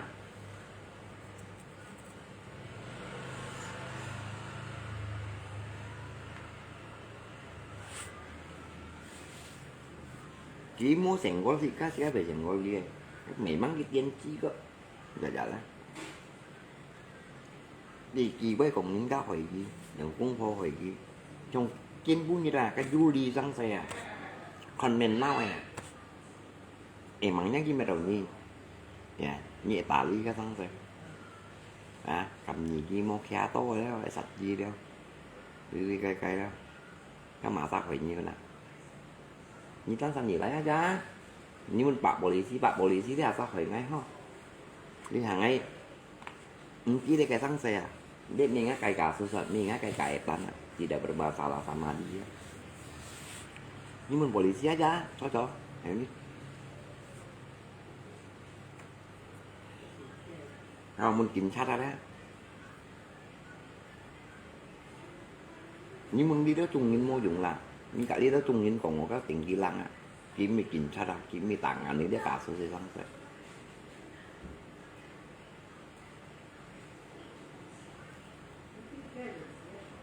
Anh đưa bán nước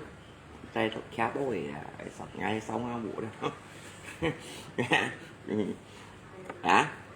Như mày bánh xả gì á cha.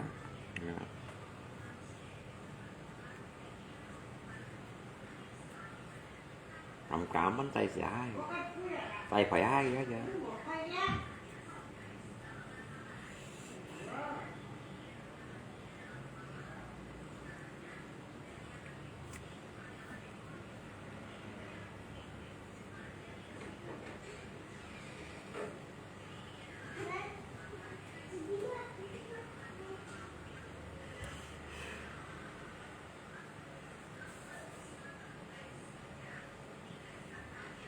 Một con xe sống vô ổ nhìn theo là mình được bao tiền đi à.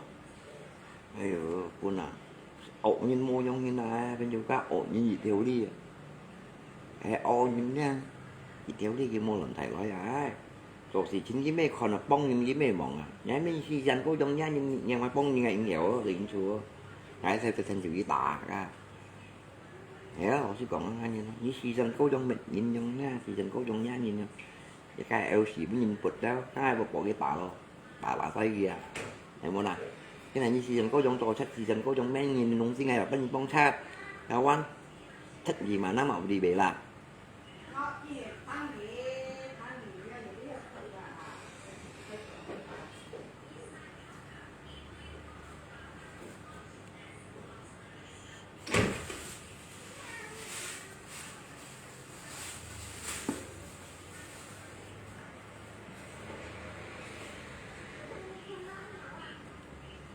trong những bật chẳng ra như tôi nói là liều gắt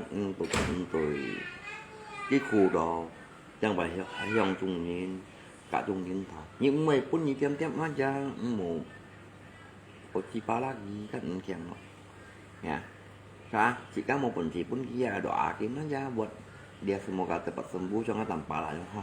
một phần chỉ pun amin kurata semoga cepat sembuh hiểu chi mổ dọ bông chân gì hay của chỉ cái phèn luôn rồi hả ha hiểu chi mổ dưới quyền nhìn hiểu gì đó chỉ cái phèn rồi chi mổ trên trong này gì sen hiểu kiểu chỉ cái rồi cô ta chỉ có một phần chỉ pun bạc sen kia lòng bạc sen ở tổng bàn từng đây còn là chính con tủ đỏ in mấy trong nhữngชิ้น nhìn cái mày bài học nhìn bật phèn nó gì cái những thì chẳng còn như mong chi gì mà chỉ bài trên nhìn thôi đó khổ tho anh dân bộ hồ thò trong này chi bài như này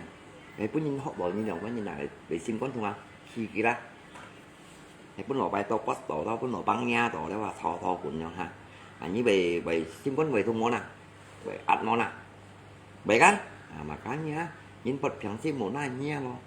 hả chỉ còn cái ly chiêu rồi đó còn cái ly màu mà còn cái ly màu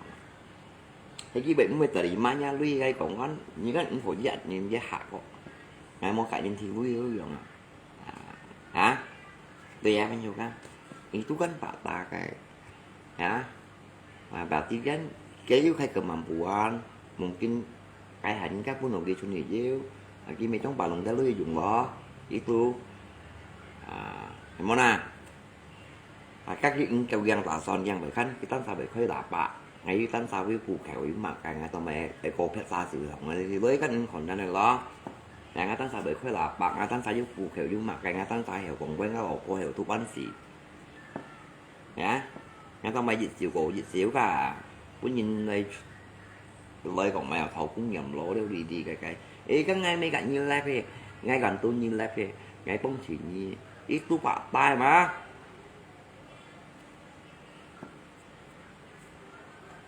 mấy thằng nó ngay con nồng tỉa ra cái mười mấy cái tấn sao tôi nhổ như này còn như nào cũng khăn à Ngay sebenarnya mau mai còn quay nhìn không hết tại bộ tuổi tôi dễ ở tôi sót như nè ngắm mà sót nhìn tao ngay sót nhìn tôi không này chỉ cũng mới bên sót đeo một còn như nào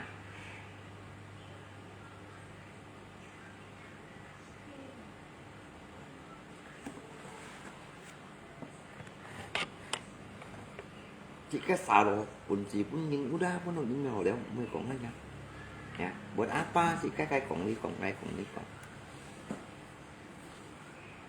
đánh anh dùng gì đi ơi vào không ngay mua xà ruộng ngay mua bình chỉ pun như ngay mới tốt chế mới tốt còn không giúp hồ à ngay chúng ta làm bảo là mua bình chỉ pun là mình của ta atau mau benci bantu dia ngay doain dia aja semoga cepat sembuh pokoknya itu si mau doa bóng sen si hiểu juga kayak bèn thôi si mau doa giúp mình ya jika juga ada doa gini gitu mi pokoknya gì luôn kawan chẳng những người của trái cá luôn ya như đó cũng những người ya như sim có dòng quý hệ như hà ti dòng quý lo như theo nào dòng quý hệ nhưng mà nó xì xèo ngày nhìn gì nhưng không quay họ nhìn bật phèn nhau hay nào ngá má các anh ngá xì tôi nợ tụi lấy ngá bảo tôi nợ tụi lấy đó hả hay tôi cái bỏ đi theo đó nhá anh như vậy ảnh ngon à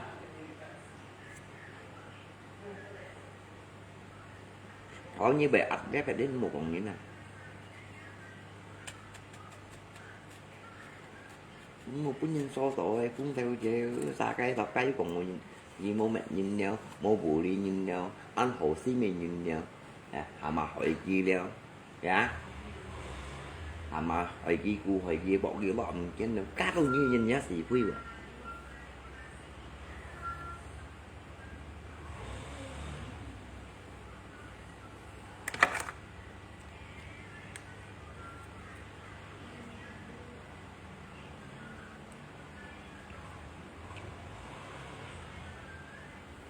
một con tải cái mình kia nó phun là các bạn thì chăng nha còn tải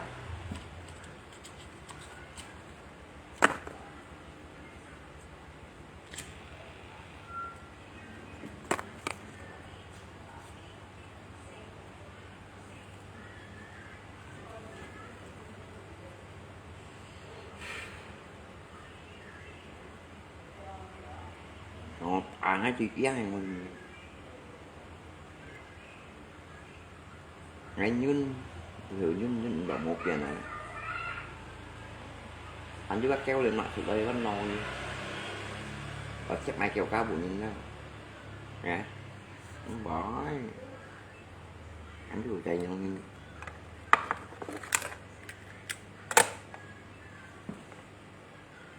nó còn cái téo rồi bún như bún chịu một bún hộp ba đây một bún hộp ba đây á bún hộp sắm bạ trên dòng bạ trên cái gây thân này cũng đi bị à bún này dòng bãi thổ sắm bạ đấy vậy à thổ cá sắm bạ đấy vậy à còn bún thịt chịu mò à bún dòng bạn kiểu ăn cá sắm bạ thổ cá sắm bạ đấy kèo đấy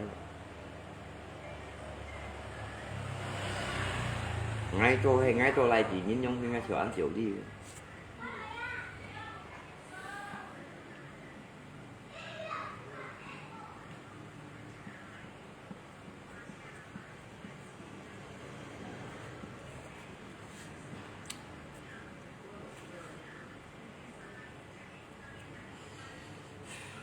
các công bóng phá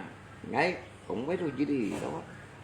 ngay cách mi sử dụng cái món tôi sử dụng còn nhân post những lại mới ngay lặng chứ miền này ngay cầm còn nghĩ gắn giúp bạn ta chỉ các xào lộn mới có nhìn còn đã phải đến nha con mặt cày như này buổi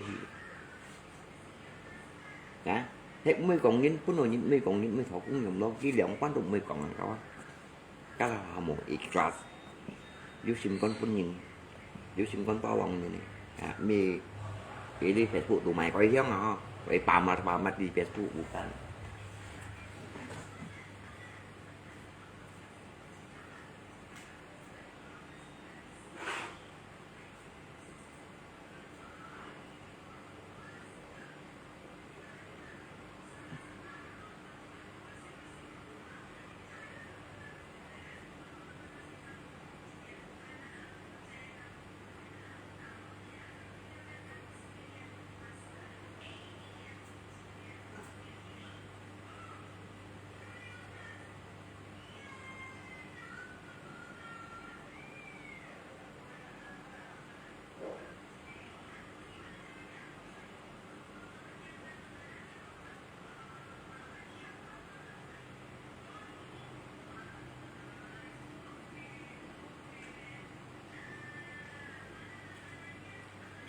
còn chiều nhìn cũng xí ra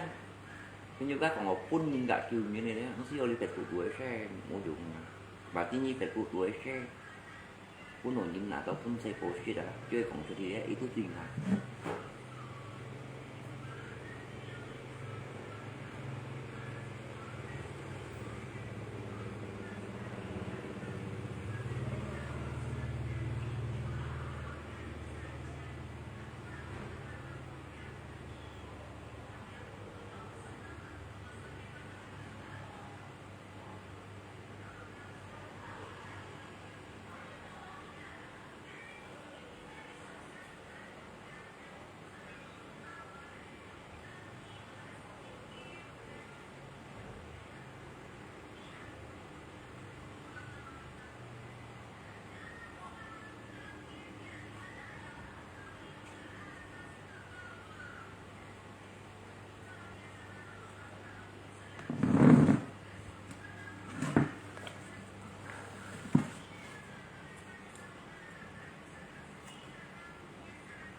cái cũng với sự chuyện như chuyện nấu hay mình nấu hay ngay cái bộ những nấu này á các anh chỉ cần mình tốt xì quý à mười cả bạn tốt mà muốn chạy phản cho ngay cái bộ những nấu này ngay mười cả tốt mà muốn chạy phản à ngay mình giàu vì đã đi đồ xa nhé còn nè cho những nấu ngay đó ngay ok với người mà ngay hầu mình giàu vì dengan orang yang berbanyak dosa bikin dosa bikin karma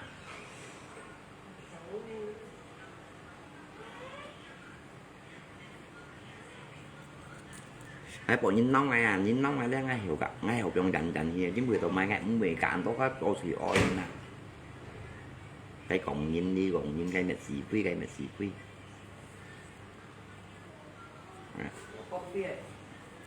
oi cũng biết cô kia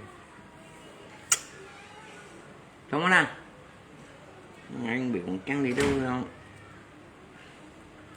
như con nghe cặp đi đâu mà mua cha như nó selamanya ngay tiền nó xì quý đâu kín nhá đi đâu chúng xì cá oi đó cả xì cá dùng toàn gì đây à tôi xì cá biểu khổ lúa sao thêm một gì trong nhá cây còn chứ còn bạc đạn răng với còn chứ như không ai cả đã mai chứ 10 độ đấy chứ dùng xì cá tí xì chơi thêm mà cả dần máu còn pan chả máu còn gì trên theo máu còn lò đây máu còn chịu theo cái việc không xem như tạ tiền bà xem như tầm bà lại mình tiêu gì đã hay còn chị cái hay còn khu đó chi trên này cao anh như vậy còn kèm mà làm thăm bạc xỉn bạc trên này còn như chị là tiền bạc vẫn ghế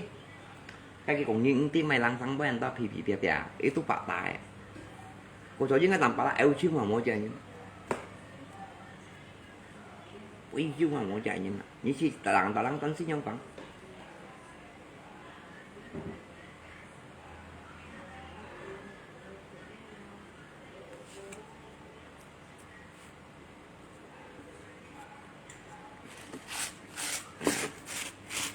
eo xí vẫn như cô này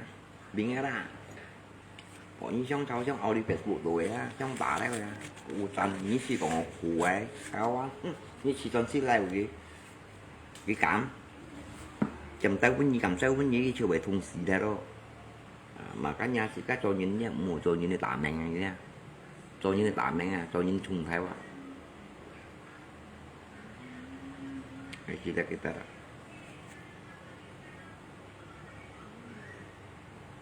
ngay tầm bà lại đấy như kia ngay thùng ai xui như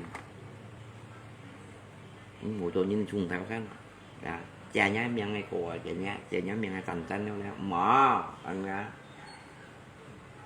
bộ những con mà làm bánh như bộ qua bóng những con làm bánh như này bóng rồi xịt như họ tặng bà lại đừng thành tiếng như tặng bà lại như kêu hộ đấy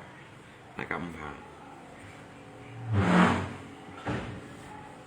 chị thấy đó bóng rồi chiều tiếng như tặng bà lại từ gì hộ đấy cầm phà như bông cái chú kiểu những gì để như hộ ấy mỗi cái như còn đó nè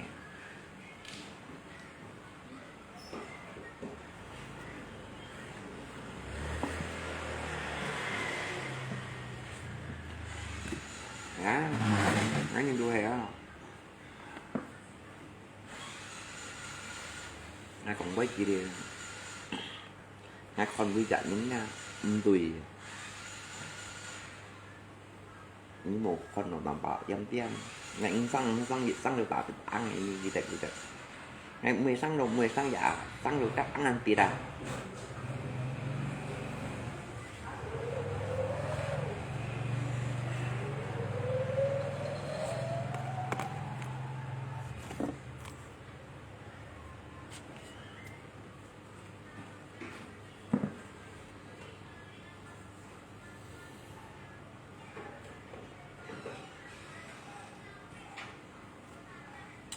rồi chứ nhìn rồi anh tôi chúng nha gặp pen yoga hậu cảแต่พูดถูก pen yoga มากกากับบอกสิการยินพูดทุ่งละร้อยมือโต๊ะสีเชนมือจำตัวที่เราเด็กนะbóng penอยู่หกบ้องcòn nhộng bánh bóng phạm nè còn nhộng bánh bóng phạm à các bóng nổ găm tùy cái mi cái lụa nha trong đấy bật phèn này kan sang xin tao nhìn các bù đi nhìn bật phèn nhìn mười mà cái nó toàn ba cái rồi sáng aja nó còn nó nhìn bật phèn nha nhìn nó sao nạ lại bù đi cái tụng tuổi thì các con nó phèn nạ lại bù đi đấy cái tụng phèn những bánh những cái chỗ chỉ các cái sản sim một bánh gì đó chỉ các cái sản sim nha dịch tiết đồng hồ nạ lại nhìn nạ lại bù đi nhìn nó đi cái được cả chỉ các tao lòng độ gì na độ á ra ngay hai nhà bị sao chặt bên độ á số một cái như tu với quyền nhìn với hồ saya nggak bisa bantu kamu apa saya cuma bisa ucapin semoga kamu ketemu orang yang baik dan cepat sembuh udah titik aja ya một còn đi đâu lăng thăng quay sùng phổi những một con chị một chiều ký đó đi cái đi cái lũ tiền hả một trong các loại phiến đó cái đụng chẳng đó hả phiện chẳng đó phải những gì đó nói chung nhìn phi đâu à hai mấy hộ nhìn bọt chẳng đâu về chân đâu hồ cuốn đâu những chiếc bọt cột chẳng này chi bay những chiếc cả thô sẽ thoa viên bóng ô nhỏ nặng gì đó à cú đó nè những chiếc này chi bay những chiếc tù những chiếc nhông cho cô à những chiếc kheo cô những chiếc khủ cô à hả chiếc bỏ xe nhìn mổ đứt phiền mình chặt những chiếc mổ đứt cô những chiếc phiền cô nói chung mình nhá như anh ấy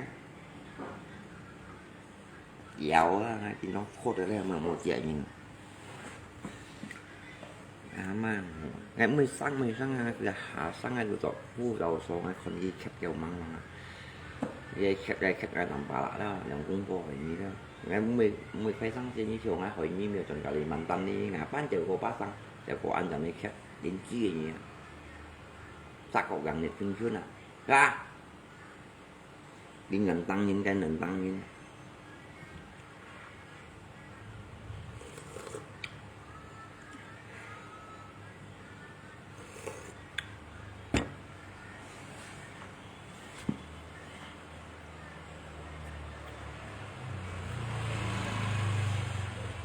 nhưng còn cái mày ổ bút mày ma này nó chim thấy cá sệt còn là kita thấy cái dòng biếu ỏi chú bé như chị xã phụ chị xa biết còn ỏi thấy cá sệt còn nào nè muối ỏi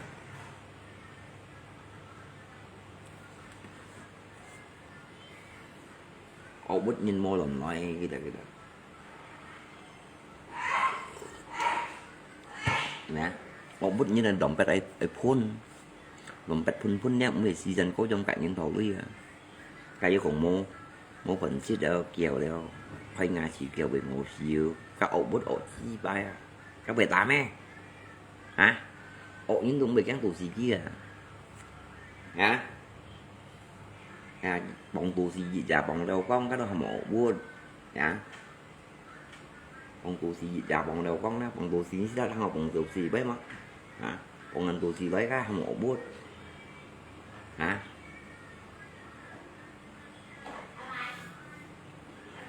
anh thầy pan này phần chứ anh thầy pan này phần nếu nè một tay cô tôi à cái thằng bộ một giờ hả giúp thân thế thân đâu à đừng hẹo yếu đừng hẹo đâu một cái gì xin hẹo phần đó xin dịch với gì tâm hẹo phần đó là cái thằng một bút hả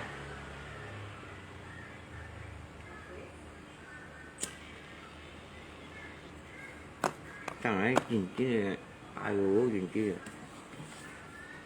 mà có không một họ như nó giống nó chỗ đi ạ chỉ có họ lấy rồi như nó họ nói chim thân phát rồi đó chim đâu đủ cho anh đang ngồi như nó chẳng mệt với những phần à giống cái khách đi khách bu bê tán ra này còn nói không khiến dọ bị dạo với ai uống mà to tìm như số các loại pin đó dùng như loại pin đó như số bé như chỉ cảnh thổ cổ đấy à như dụng vật của em như châu chăn là loại pin như châu chăn á số bé như loại pin nhá thịt giang hồ liều nó thay bánh không còn là lưới ra thổ cổ liều thay bánh không còn lưới ra với dụng vật của ngày làm bà lạ ho một nhìn cua này nè như đang xa nụ lưới loại bán ra xuất đi loại đấy như dụng vật còn làm bà lạ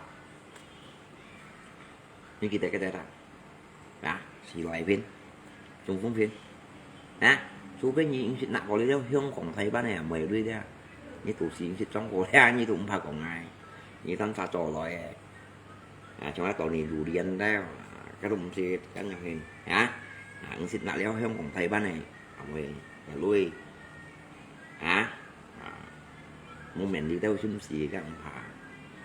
trong như đó là kèo theo kiểu nó này còn làm bà lắc mất bao nhiêu tiền đưa cho bác chịu xí bạc đó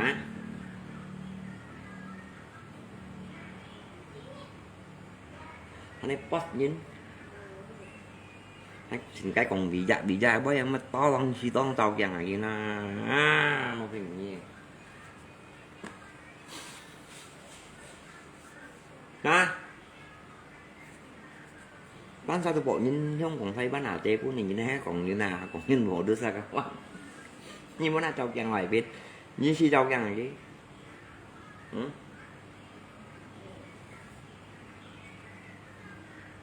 cái nhìn quý đó sẽ ngay phèn thuật lạ đó tỷ phú lạ đó ngay phèn thuật tỷ phú đó thì nhìn quý đó là người tổ chất như thế kia những con tầm bà la về quân kiểm sát xím đó mà mấy con kiểm sát giúp xin tầm bà la chẳng nắng nhìn tung xe đâu nhìn tung sử dụng cái này đó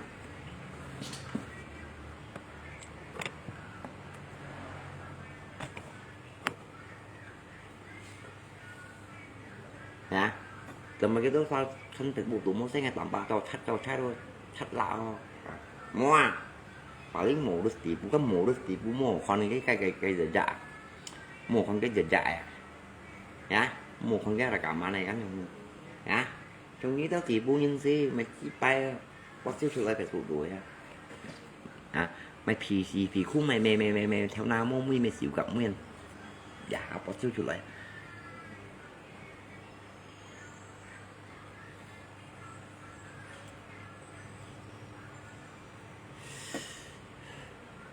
rồi nhìn nè rồi đã đi ra sóng trên tầng quan bởi giả sĩ ca các bạn sóng trên bởi quý sĩ ca dây cái sóng nhìn hãn toán hỏi an to hồ như nào nè an to hồ xin mình hả thì chúng dâu cho những mùa heo một phiền cái những chuyện cho những chuyện heo băng chịu ọt đấy dừng phiền dừng ca hiếu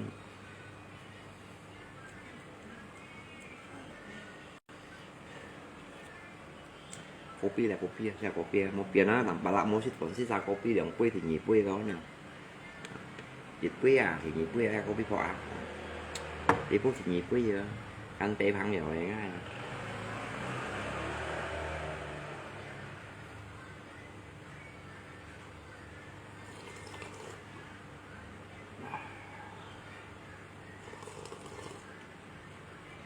nhằm ngay thích chịu thì cũng đứa bạn nhận con nhận thích đi nó cao anh ở dưới cũng đó hộ nhận chi phí cao anh thích chịu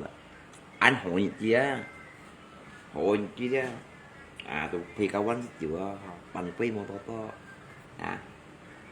nhiều còn trong như đó dịch với dịch quýt cô dịch hào gọt hào nó ăn hào phải như đó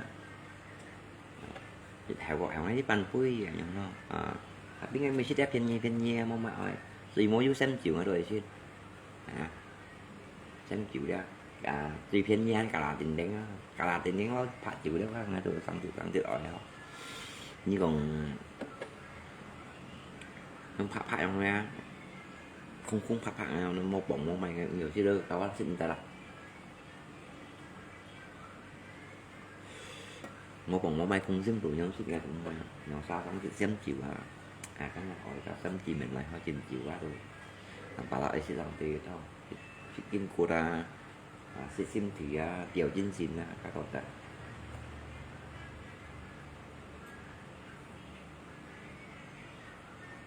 nhìn sân nha sẽ có sự thiếu đủ với người ta buat apa cho những đồ ăn phải họ phải nhìn đâu nha bởi vì như này bắt phèn sáng xe một là điều bộ máy thầu các bạn phèn tung bởi luôn là chỉ ca khéo bởi luôn là như gì tại cái khéo ra bởi luôn là chỉ ca chỉ giàu ăn phải khéo léo bởi luôn là chỉ ca ngã tầm bà lại dây tao đó ngã chỉ còn kêu dây đi cả nhân sinh cái những ổ tăng thì bà lòng ổ tăng ra ổ tăng bà bí ra ngay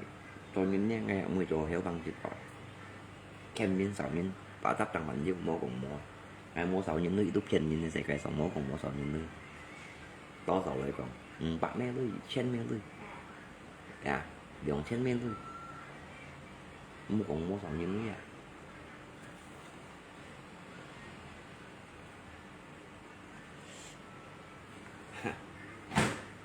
ngay còn mới đôi gì đấy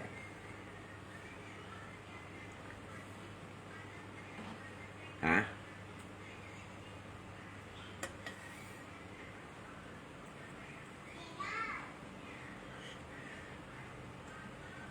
mấy con nghĩ đó là tạo na đều ăn chung phần liền nó phải tụi tụi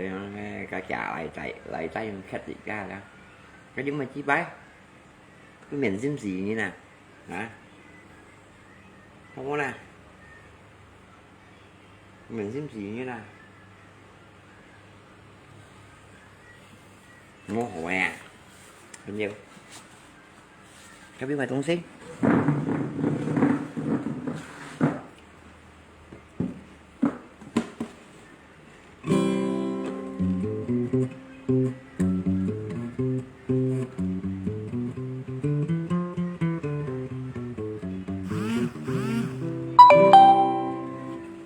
bài lưu phu ya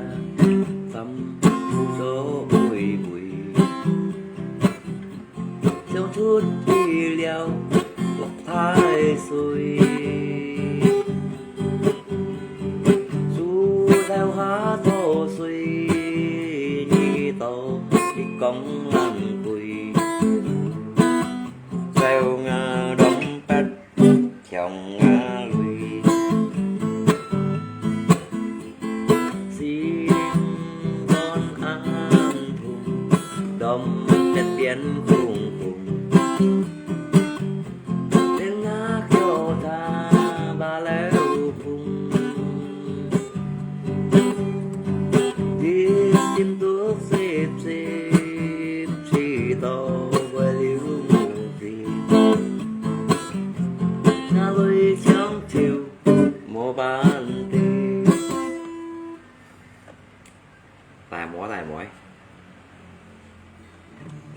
ô si ba ký ai bối làm gì cái gì khi ngày chín bôi chiều xì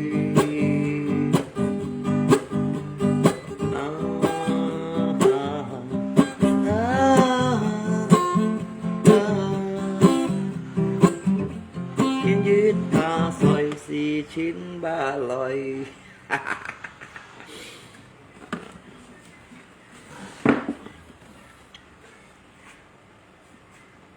rồi thật chứ ca đi hạ âm đều không đáp dạng nhiều là anh chịu ya tuntas đâu ngah apa tuntas ni meti dah mau lewat ni meti mau lewat ya chẳng mua dấu chính xì đâu phải không dùng dấu chính xì đâu mua thôi chỉ có tắm thủy tắm mua dùng cái đó không dùng dấu chính xì không ha dùng chính nha bởi tắm thủy tắm mua dùng cái đó đặt nhìn đặt mày lui ra là biết chỉ có tắm thủy mua thôi chỉ cái để cho đặt mày lui à tapi cả trong một thủy không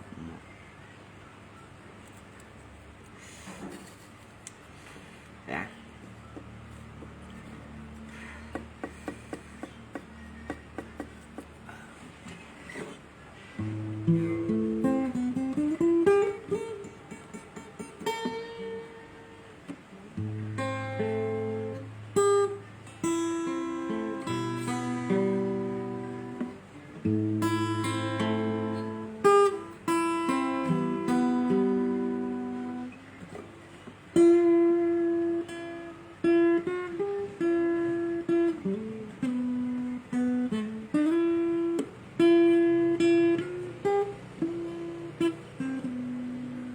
trên phương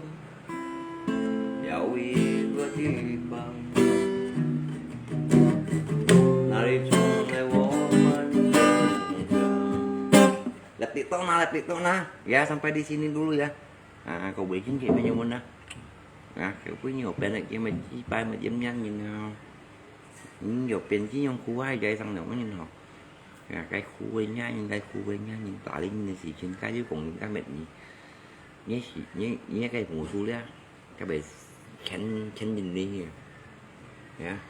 chỉ cái gì chặt xỉu vô rồi gì chặt bút khí nô trên chi xin rồi như bình xì da như từ thế này như nó vàng nha nè như bình xì nè như tán thanh như này như từ chiêu ạ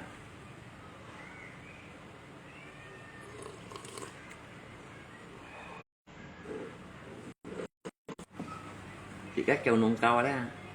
thành mô nhung như nào đó thì vậy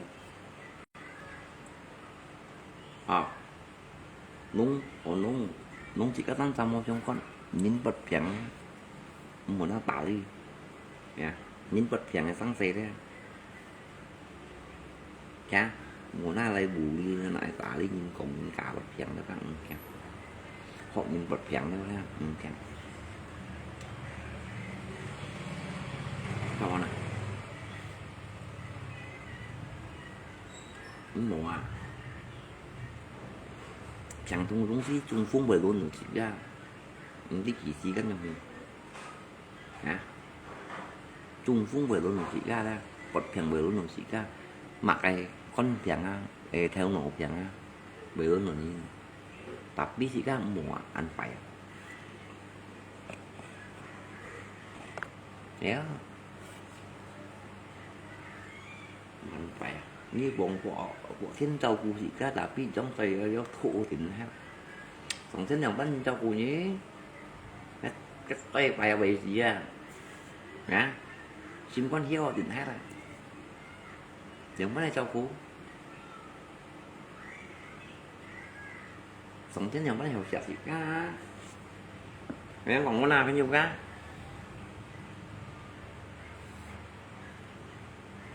trong cái còn cái đi của anh bị họ có lồng của nó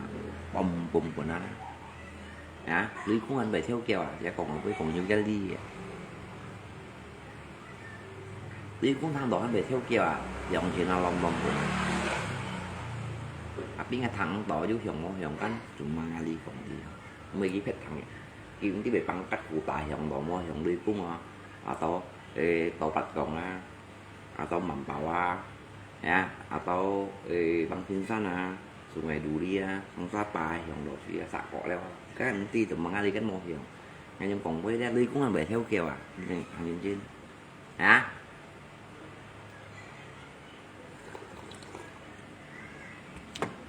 tôi nhìn thấy trong chỗ đã trúng chiếc đây mẹ hết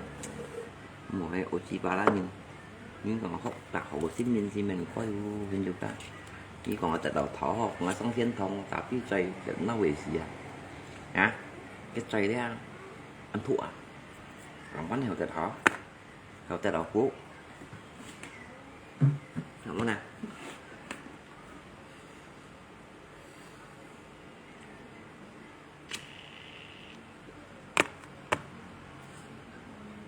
Tôi những gì hà tôi những nhá mùa tôi ăn heo phải những cái mùa chỉ cá tôi những nhá mùa tôi ăn heo phải những cái mùa của đi còn tuy nhiên nó cũng chỉ cho rằng là nó lại phim luận gì đâu nó còn suy mình nó lại phim luận nhá giống như đâu cũng thịt cả đeo không còn thấy bạn à chế thầu gồ đi mà itu aja cho hai nhóm phim luận chứ cho gì đâu là thịt cả đâu thấy bạn không còn à chế thầu gồ đi mà hả thịt giang gồ đi đâu thấy bạn không còn à chế luôn hả hay cũng chỉ căng chỉ là tôiกินtrong này hầu như nó phải theo cao rồi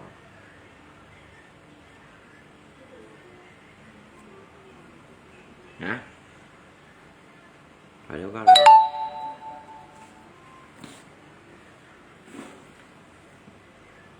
itu lu sih muốn sih tao chuyện bạn mẹ lui à hả hả hắn này xe nhìn mổ được tỷ phú ai rồi lại khiến trong phong phim à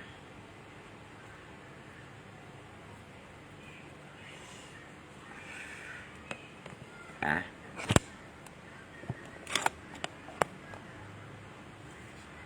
trong ai tôi nghĩ nhá mình chỉ việc đi à biểu đứa nhà này khi rồi à biểu đã nhà này khi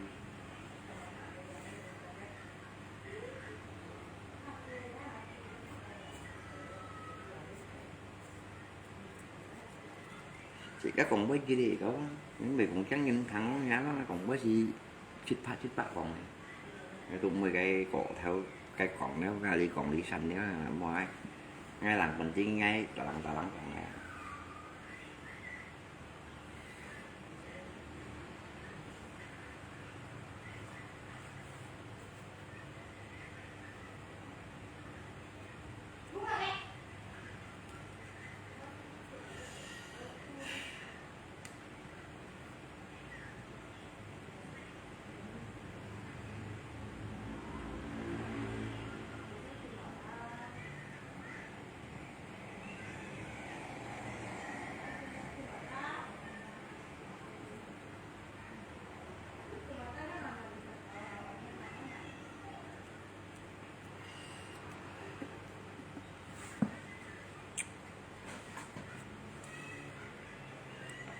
như cả bỏ bạn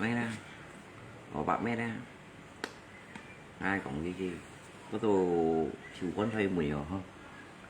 à cái con thuê 10 tôi chịu được không chỉ nhận tả lên nhìn tăng thuê nữa à con thuê 10 chịu đều à bỏ bằng cái mua đến tả lên nhìn nó nè thì thật đó chỉ cá hộ nhìn nè mua đến tả lên nhìn nào hả có gì cá hăng hộ những cái mô tả lên nhìn nào có bạn ấy chứ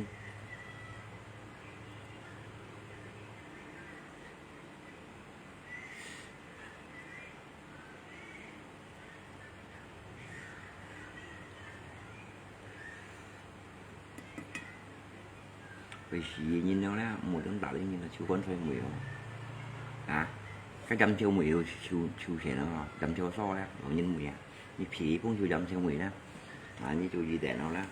tâm tối gì để như phí nhé chịu gặp vậy kia nó cái chiêu trăm chiêu so một hay chiêu trăm chiêu so đấy hả như chiêu gì để nó hả bộ nhìn 10 chiêu đó à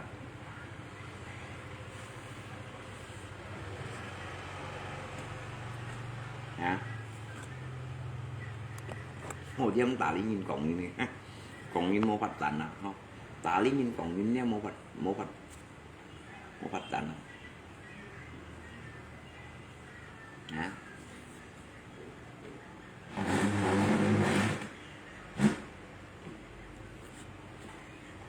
như còn trong các chỉ cá tông tuổi như nào chỉ cá tông tuổi như mô thực theo không giờ thực theo à giờ thực theo thế nào nhông lối nhông hi nhông lối nhông hi hả mong bù những xe nhông bù như là đang suýt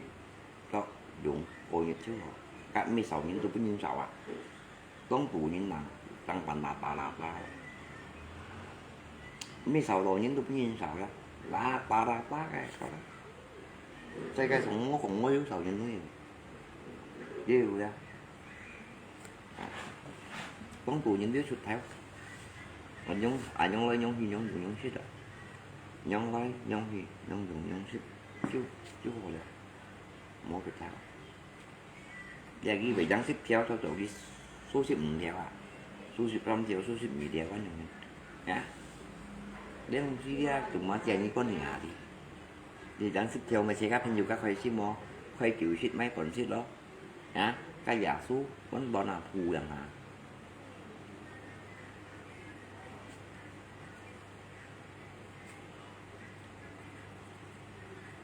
tụ kéo túng xí đấy không thế nhưng mình ngồi như vậy như phim on hả hạ số ship cỏ cái hạ dáng càng nhân mô tự lưới à một thu nhật chỉ cô là bóng tù nhân tù một chục thẻ họ tạo tôi theo lũ cô ra tôi theo lũ ai chỉ cái giúp hay rồi cô ngay trên nội dưới ngay mấy chỉ tiết ngay trong nội dưới ngay mấy chỉ tiết riêng cái tầm ba là còn đọc bộ xí ngay riêng ấy dưới xỉn xếp theo nãy từ ngày mấy xăm xì phụ con xoay trường gì chứ thì ngày mấy xăm xì phụ con xoay ngay sân trường gì đến mười mặt này ai con lò cao anh ngày dưới ngày mấy kẻ phụ con xoay trường gì dầm hành ngoại không nhá ngày dưới con lò thằng sắp phụ con xoay à những cái gì bạn nào thì các mối lý chuyện nha nạ bỏ gì nào chỉ có trả đi không bọn thầy men thân chỉ tập bỏ gì không chẳng lem bỏ gì cũng giả đi hả cái sau quay thì những thì đeo à các anh em muốn à chỉ cái sau quay gặn 10 sau quay cái ít thì mình thì được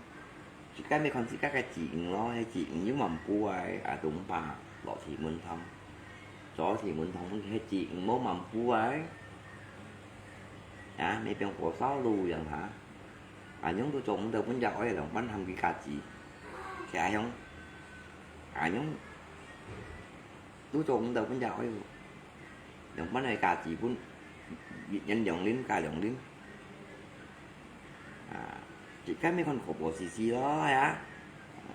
con còn đi xì đó cái như đó à không so với sau đó mấy chỉ mô cao à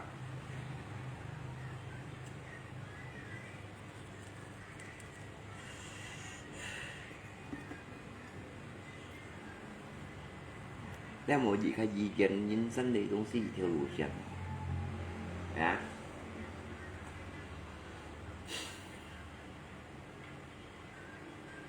dan kita lah kasi aja mau si kasi các dạo ở tổ bôi à dạ sao hắn chỉ một mình gì giống si cá dạo ở giống gì bảo xích dịp như xích bảo phù gì hồ bà là cái vòng cà chỉ ấy à nhóm anh như một mình chỉ bà là nhân nhận đến này kan tăng là chỉ cái miệng phần trăm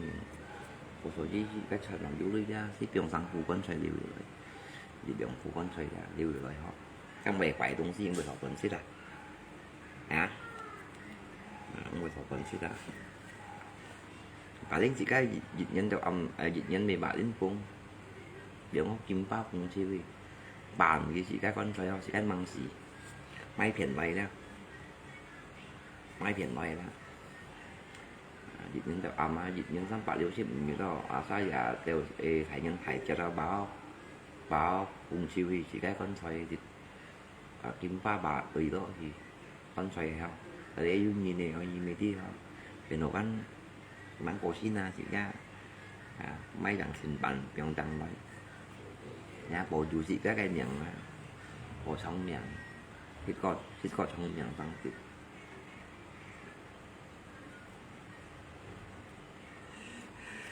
cái mù lấy mù dành trong rồi đấy không chỉ cá lẽ cái chỉ cá xì đi à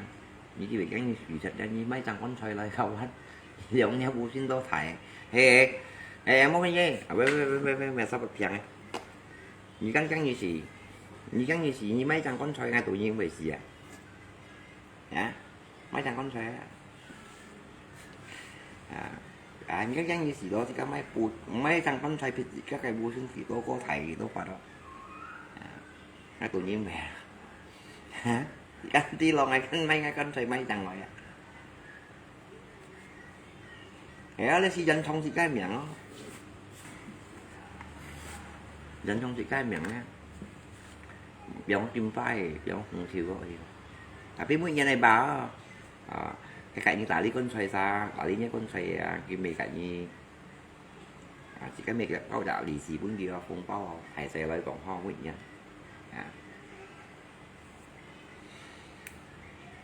đó những cái làm kỳ dâm nha ngay cạnh những mấy con xoay ngay nhớ đi chọn các sao những cái dùng toàn ai giảm đó để si dân xong thì các em nhận không anh ý chút bạc tay mẹ chẳng anh hộ xíu hay chú biết chị các sẽ được 8 triệu ship xoay nhiều hàng một biển nó ho và chỉ nghe thu đi các một biển nữa tapi si các nhận anh xin xong ai chịu không chịu các xe một bốn cái khai tung si thô lạc đó đấy nếu mong phụ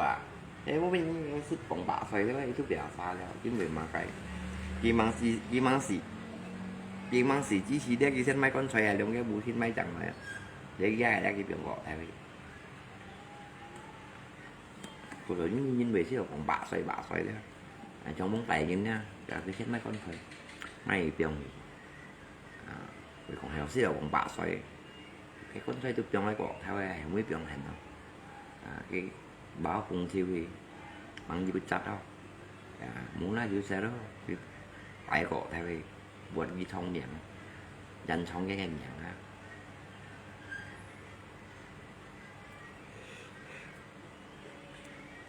mấy kẻ lính ngạo rồi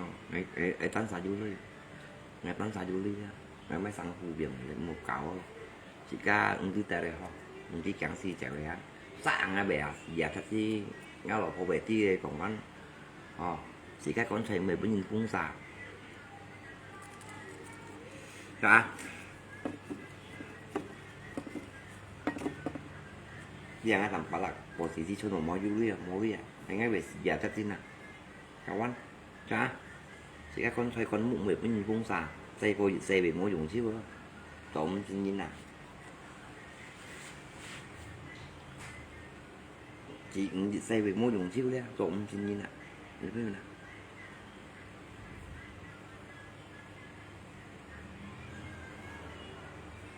cái phun sủi đen cái phụ thì cái phun sủi đen cũng phải ra tại đây là trộm như nào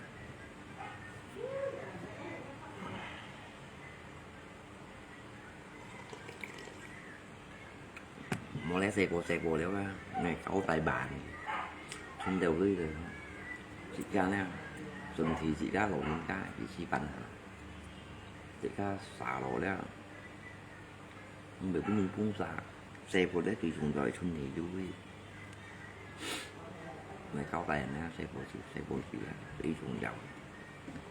cô con phải xì mì phiền nhé nó mệt kia hả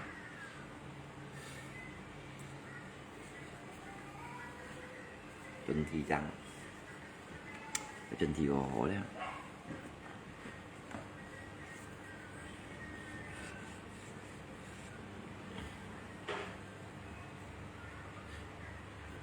như thế nào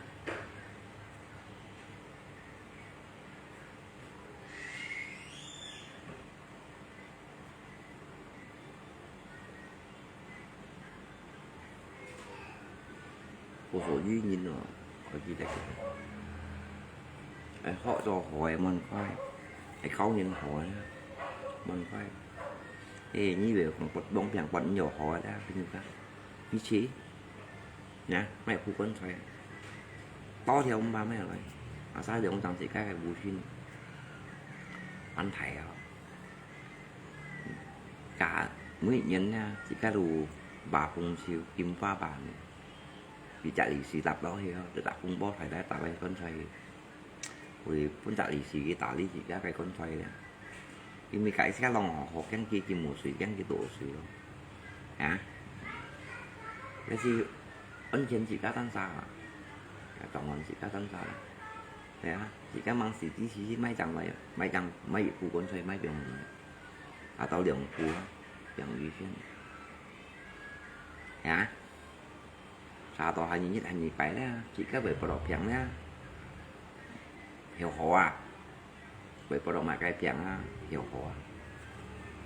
nhưng mà có là để ăn chín kia này một thông kia chỉ các cái miệng thủy á bánh nhầm bún gì cả nhầm là liền như mình sẽ đầu liều xếp xoay ngay phương ngay khỏi dính nhầm bún cá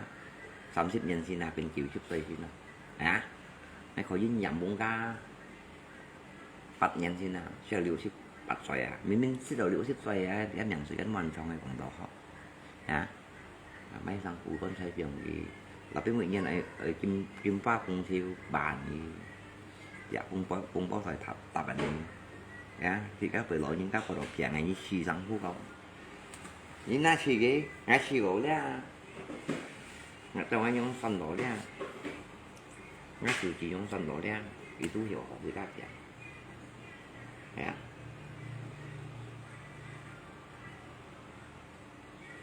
như vậy có đồng mặt ai chẳng thông về nhiều hóa đi cái mẹ cuốn xe chỉ đó có thầy anh nhưng chỉ đó có bố chính chỉ đó có mày phụ mới tí gì đó mai rồi đi phụ cả piang gọ theo thì tạm như piang những con này nghĩ cây piang đồng hồ siêu cái gì mai cây piang luôn chạy vào những làng xuống tận chạy 239 xin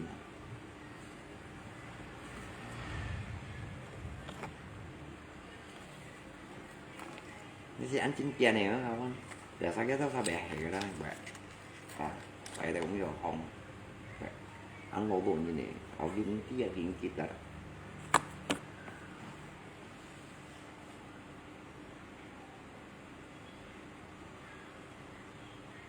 hả kiếm kịp đó là cũng được không ngoài còn sẽ cũng được không ngoài nhưng bài thân thì gắn thì những quá phải chạy cũng chạy quá họ biết mặt cái chỉ cả bộ chuyện kia khi các kim pha nam mã siêu ghê kim pha nam mã kiểu đi ghê hay người chạy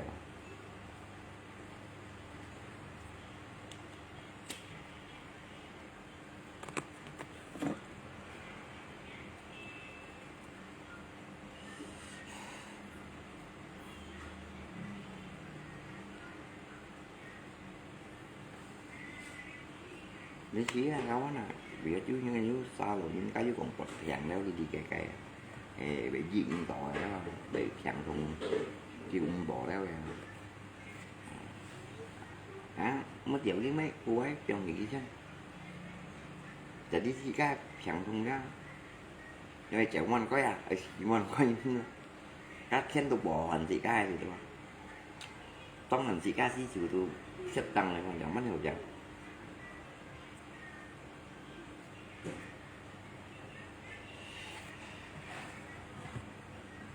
đã nhớ cái phụ đủ như các con sao nó là nó nhớ của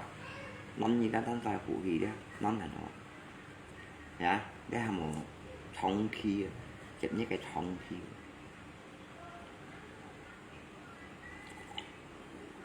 đâu thì cái thầy tay thông mà mấy ngọn chiếu xem không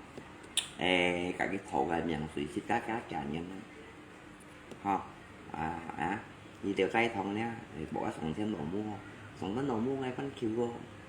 nó nhận suy xích là suy xích xoay ngay phân cá nhị xích nhận cái kiểu xích xoay rồi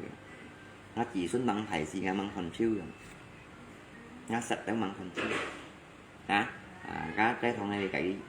cả phòng thêm đồ mua thổ cá nhị xích nhân không gì đâu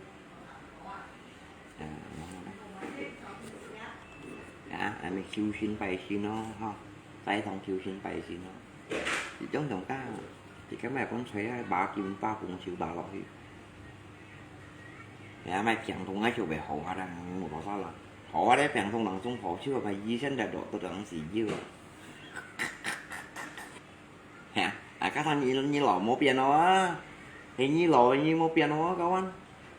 như lò tôi xoay xí một piano như vậy kiểu ship xoay xí các xí tăng bằng là chứ mình thì đi rồi tôi xin xăng đâu hả cái là cột theo lỗ đấy quá một piano như vậy nhiều hắn ố nhiều số pha lên gì cái gì một piano cái gì chỉ cái gì kiến theo lỗ lỗ nhiều ra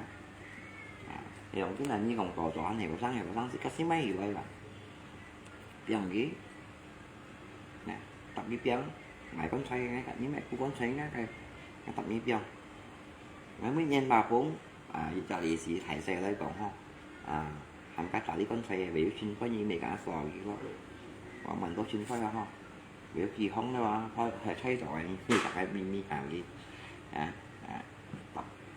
tập một chim phai tập một cùng chiều việc dùng nhạc cùng tôi tập cái gì con xoay miền này không cá nhìn cá thì gì đeo nhau nó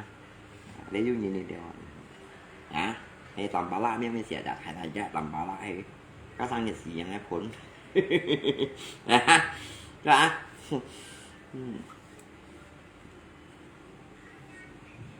แต่งั้นยุ่งเรื่องไงชิ้นบอกเรื่องไงชิ้นโตเรื่องชิ้นไม่sangปูเปียงgì một cậuเปียงgì cũng chỉ cai chỉ vì vẫn tan dài chắc pha chỉ cá xe cô trộn tạiว่าkiếm đỏ chỉ cá mai sang phụ trường lại thôi bông lộ lại làm đỏ hạt so với thì nhiều con thì theo đó như cũng như nào thì còn xe khô còn so với còn bánh thì cá thì nhiều con thì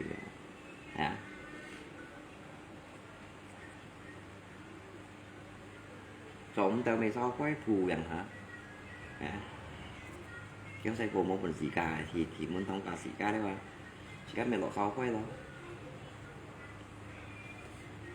như này hồi xưa đây bé đó như khai công ty dẫn được đặt khu đấy rồi đặt tí ấy họ cả nhà sáng sớm đều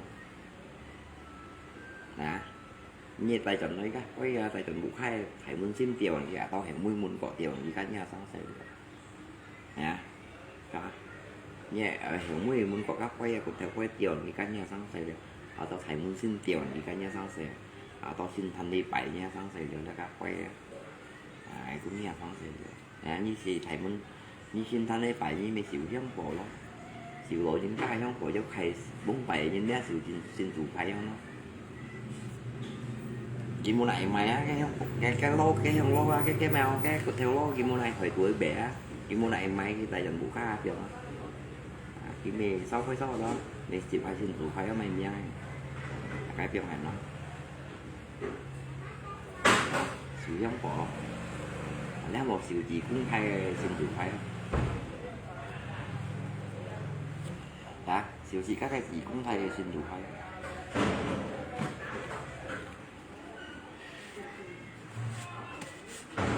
nhìn chân cho nhau phải thấy cả đủ chân theo đủ chân công ty không như này chèo bánh một cái nhà nó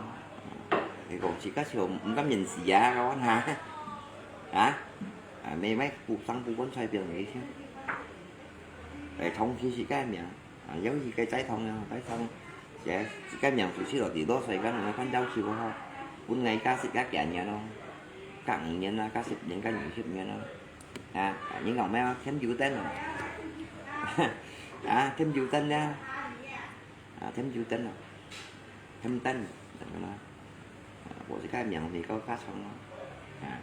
thì các lập tụ mô dư bị của chỗ các nhà mình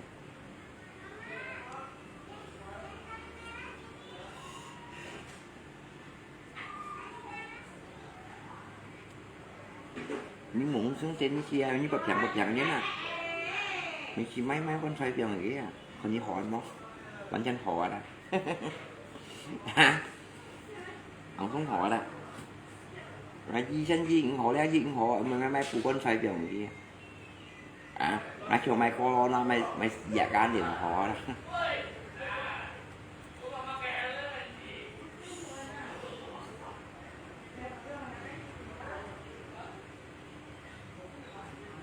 xí gì này nó cái dạng này những gì chỉ cái điều sang phù ấy con xoay ra máy sang phù biển gì đấy chỉ đó là nhìn đại nhìn phải đó chỉ các bể kheo đây cũng nha chỉ các người cũng nhìn không sàng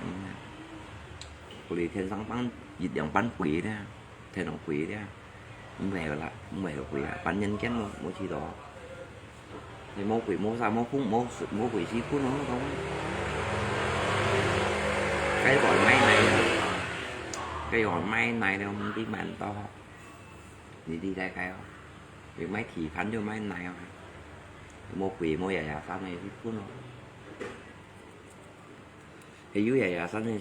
chỉ độ những các bể lá bể không không. Dạ. Vì chỉ bể máy ha. Bể bún gì cá bể táo thì không.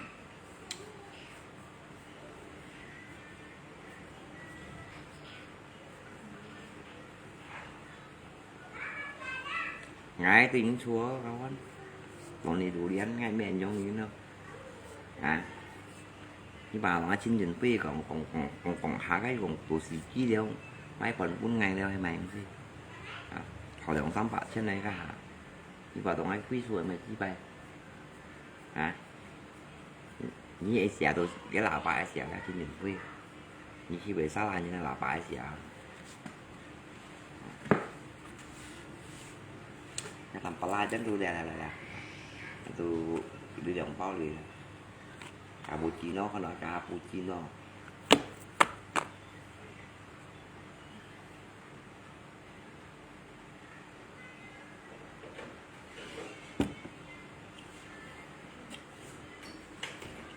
Nghe anh éo đó.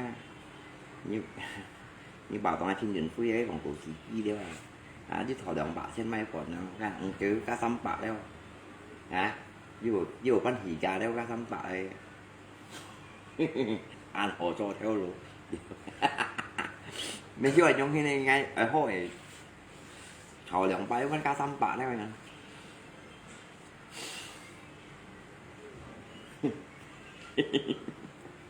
nghe mà thì đâu nhỉ của bây giờ có một con sạc chẳng hạn có thằng hạt sao có xuôi hả itu hero kok otang yang penting em mau chịu như này lụa ya như si thằng thằng chịu trong tầm ba chịu như này lụa như thằng si thằng ngồi tầm ba chịu như này lụa ya nghe sợ là lúc ngay sầu những cái này chim như này rồi chim như này em mê chịu cái lụa cao anh otang đấy si cái mau chịu như này lụa như muốn đi đó thằng chịu trong tháo cá lòn ngay tầm ba là như khói còn tông tem này những con làm ba sẽ chịu luôn cái lụa những con làm ba lại dưới còn phải đi đó ra thì đeo theo cá phố dần phố dạ sẽ chịu cô đi đó lụa để chèm mì chèm mặt cái sẽ còn chịu cô như lụa quá chèm thống chèm mì chèm dăm hiện đồ mi khuôn thời dưa sẽ còn ổ lăng chịu đi đó ta theo cá phố nhất tổ này đủ đến cho cũng sẽ cho cô khéo rồi mà chi bài à muốn chi xí như tụi bảo ông họ tăng này như này thì còn mày coi hả các bạn cho ấy ham mà tôi chèo này bảo long tìm miền họ tăng này như còn mang cái miền họ tăng có biết phần phạt thông thầy dịu vậy hả này dịu ra miền họ tăng có biết phần phạt thông tôi thầy dịu tụi mà miền họ tăng này dịu là này dịu tôi chèo này thì này dịu ken chèo này tìm miền nó ngắt bạc anh họ tăng nó mặc anh họ tăng đều tụi này dịu rồi các bạn lòng như tha như bà tôi như cho cô khéo mày chi bài như là như đứa sai cái không như mèo hoa luôn đó như bà tôi nhảy mấy những cho cô khéo à bóng tí gì có tăng này vô lượng tốt tìm về này bà lòng này chứ chạy bạn thì còn nghe mặt em nhăn vì nó mặc ảnh như tăng này vô lượng ha có tăng lượng tốt đây cái chạy về tận họ nào biết họ xoay bung xoay họ đạm người chặt tay về lấy bộ bí xoay họ tỉ đó về lấy không nhá sao nhìn này chúng chớ lưỡi một tả một hai đâu nó chúng chớ lưỡi dạ màu ra một hai pha đây cái lưỡi thành có những cặp 4 con ghi khói chảo lưỡi ở cao anh khói chảo chúng chớ lưỡi pha đây một con số nhá đừng có thá tình nhỏ luôn có đó thì chỉ pha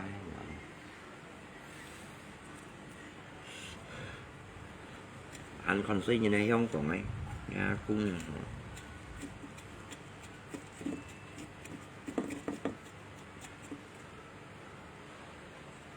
như thế ông sao cũng sự trò khéo rồi mày trên vô sự trò cổ khéo á sát trên ní trò thực xây nhưng nó trên vô đồ sự trò cổ khéo rồi một cũng như môn sự trò cổ khéo đó nhà như vậy bắt xếp xoay lộ những cái tăng chịu xếp xoay như cả tầm bạ thôi nữa còn món bài bún chèo phun đâu chí gì đâu xếp lại chí bài làm min quả nào kawan sụ mì phải nằm min vào nào á sụ mì vào là sụ mì đấy các sụ mì nó là lâu vào này chú à bao nhiêu à mi họ lần số vào nào họ lần số na lâu vào nào bao về chú à 병 giảm mì 병 tiền mì chín 병 tiền thời gì với già đi nè bao mì quần thông à thế nhưng như nào đó quần thông các bao mì đó các sĩ cô to à trong phần cô sao à lâu họ lần xuôi bao cái thầy ba lại giỏi bạch ra thầy bọn đó cái mèo ngay bọn tay bạch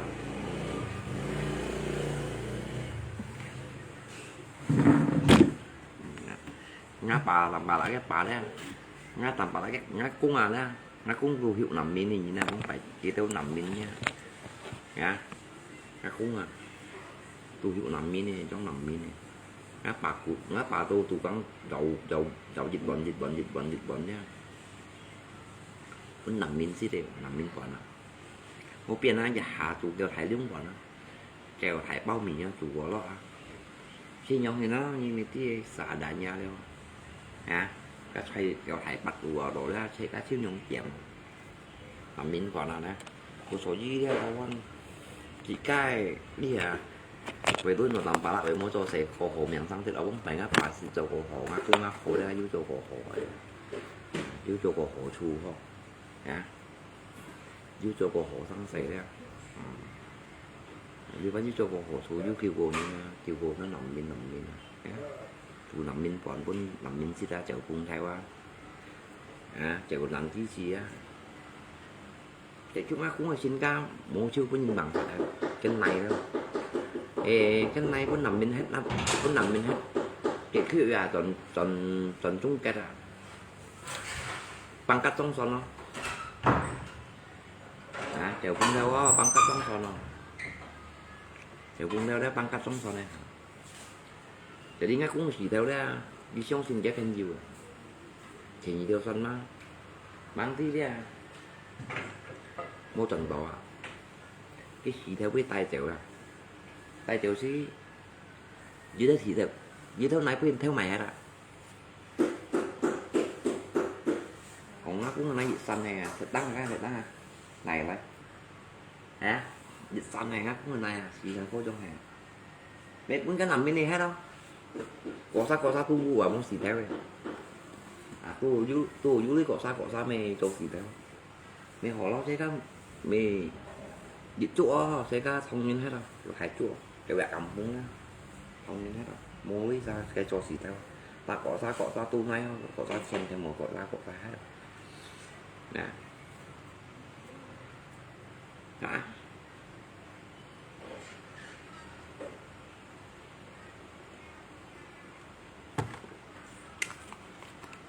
như còn lưới gì đấy đâu anh như còn vô bóng bài cái tao mang vô lôi bí quý còn khi nào đi đâu này mày miệng đâu mà mua những cái dép bóng bài phạt cũng nhân xe trả phải phạt cũng nhân tí ta xe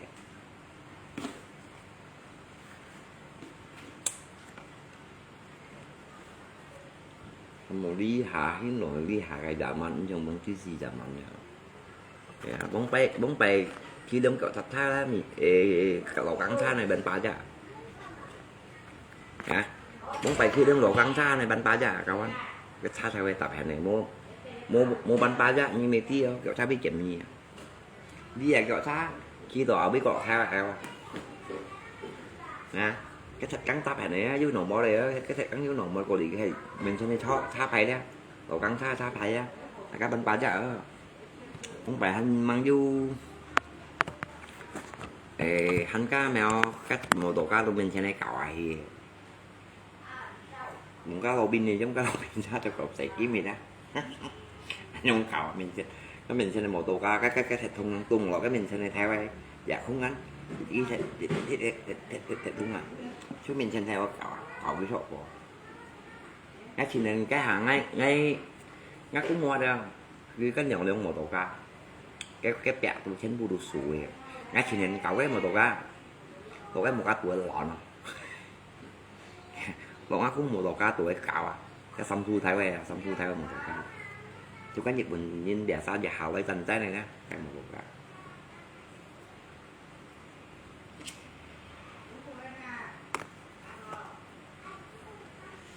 À,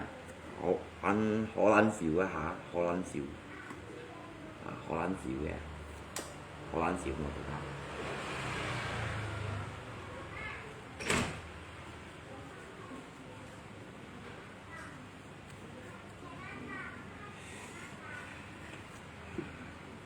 Còn lưới dê kim chí này thằng à một con dê còn con xí như này không một đa còn thằng này chỉ còn đều nằm bên chí khi như đó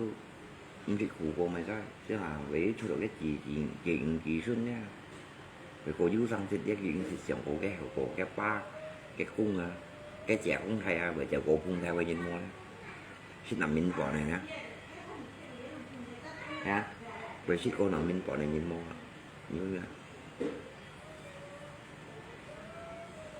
xịt cá xịt giỏi nhóm cho cô thắng xe đó à cô số đi xe cái sống một phần xoay nhìn như khi bóng ngủ ấy bóng ngủ đấy như mình lấy bóng xuống rồi thì mày sao làm bà lại cái khung à bóng phải giống nằm bên gì đó mua gì đó thải báo mình hạ chủ kêu thải cá xịt rồi kẹo bóng nằm bên bóng cua dạ cũng mà cũng lù như mấy tí bóng bài hạ nó bỏ với à bóng bài tôi bỏ với à ngáp phô tôi bỏ chèo chi ngáp phô hầm sao nó cũng anh thầy bóng như này như thế tôi bỏ với à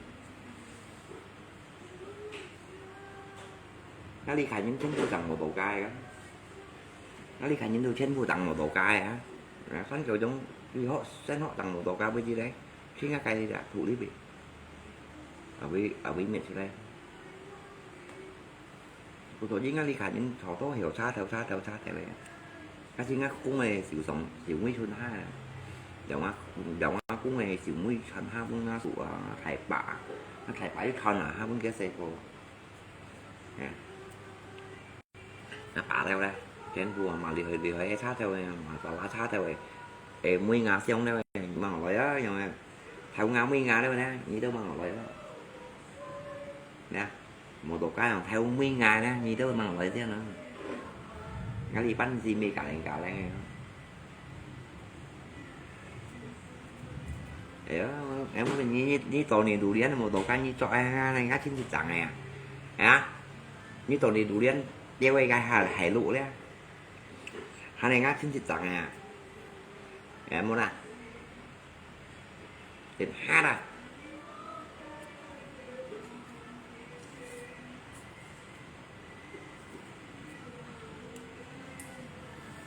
như bà tổ anh có chim anh khen này yêu theo mấy ngà xem này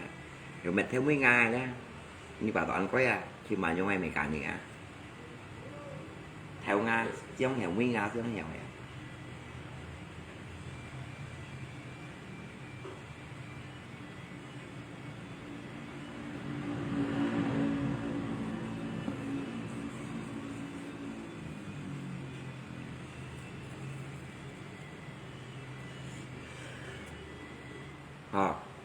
khi vào đó ăn cái tua cho mày cả nghĩa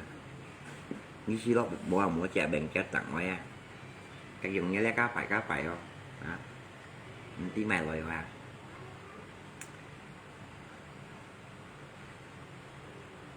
cái bạc cái nói đi cái to tổn nhỉ nhìn có hiểu cho bạc cái mấy bà đánh giáo sao bọn siêu bẻ ra bạc cái nó bọn nó tổ không tốt chứ có các ngã xem ô lý với liệu à cái tủ cảnh cho tổn như cho bạc cái nào cho tổn như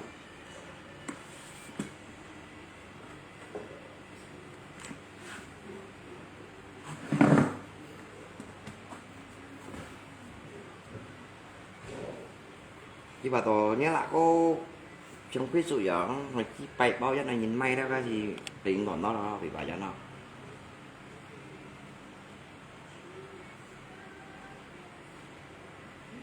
chả họ đi đóng bãi bên thăm bà đấy bạn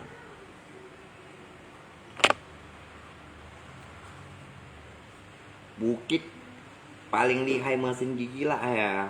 như còn Bukit kan Cá tu ngá cái xa ngá thải ba là Bukit hay còn Bukit bóng biển còn một cậu Bukit bóng biển còn thì ngá bộ pha bè xá tặng cá tổ này đùi này sai không tra lụi ra không tra lụi ra để chúng nó dừng trong này nhá cái bè xá tu tất tổ này đùi lên sai gì ông trong đù sòn ha đùi là tấp lọc cái tham tra lụi lo cái như chim tổ này đùi đến nhá sao như trong tổ này đùi đến nhá sao cái một pha dịch bảy xí cái tham tra lụi đi sai thui mi hiểu mi bà đi có ta cắn tất bà đi có ta bộ đấy hiểu mi thì là cái gì chẳng một tàu cá các con này đủ liền này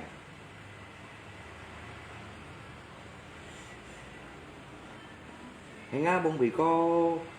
ngá buộc có cái gọn ra giống như gọn theo mấy ngá sẽ gọn cái ngá bông bị có bông bè tụ cổ nhân lịch sau này trong phần xa theo nhá một ca sát theo nó trong lọ xuân tuổi cái tụi con có khó sau nàyนะหมอก้าถ้าเราเป็นซ้อนอ่ะของกูอ่ะนะหมอก้าถ้าเราหน้าเป็นซ้อนถ้าเราcái tụi cô nhìn khó hỏi để xin nghe đó cái tụi mày cô nhìn nhận ra hay ngắm một cái có tụi cô nhìn này thì nhiều thầy biết nếu kia anh ănของกูนะthầy biết ra mèo Jipa Jipa itu ănของกูนะtrong đó con có cái cậu này đấy sống cùng cậu này đó giúp vào theo ngã mỹ xương này cô nhé theo ngã mỹ xương theo ngã mỹ xương này nè theo ngã xương với ngã xương này nè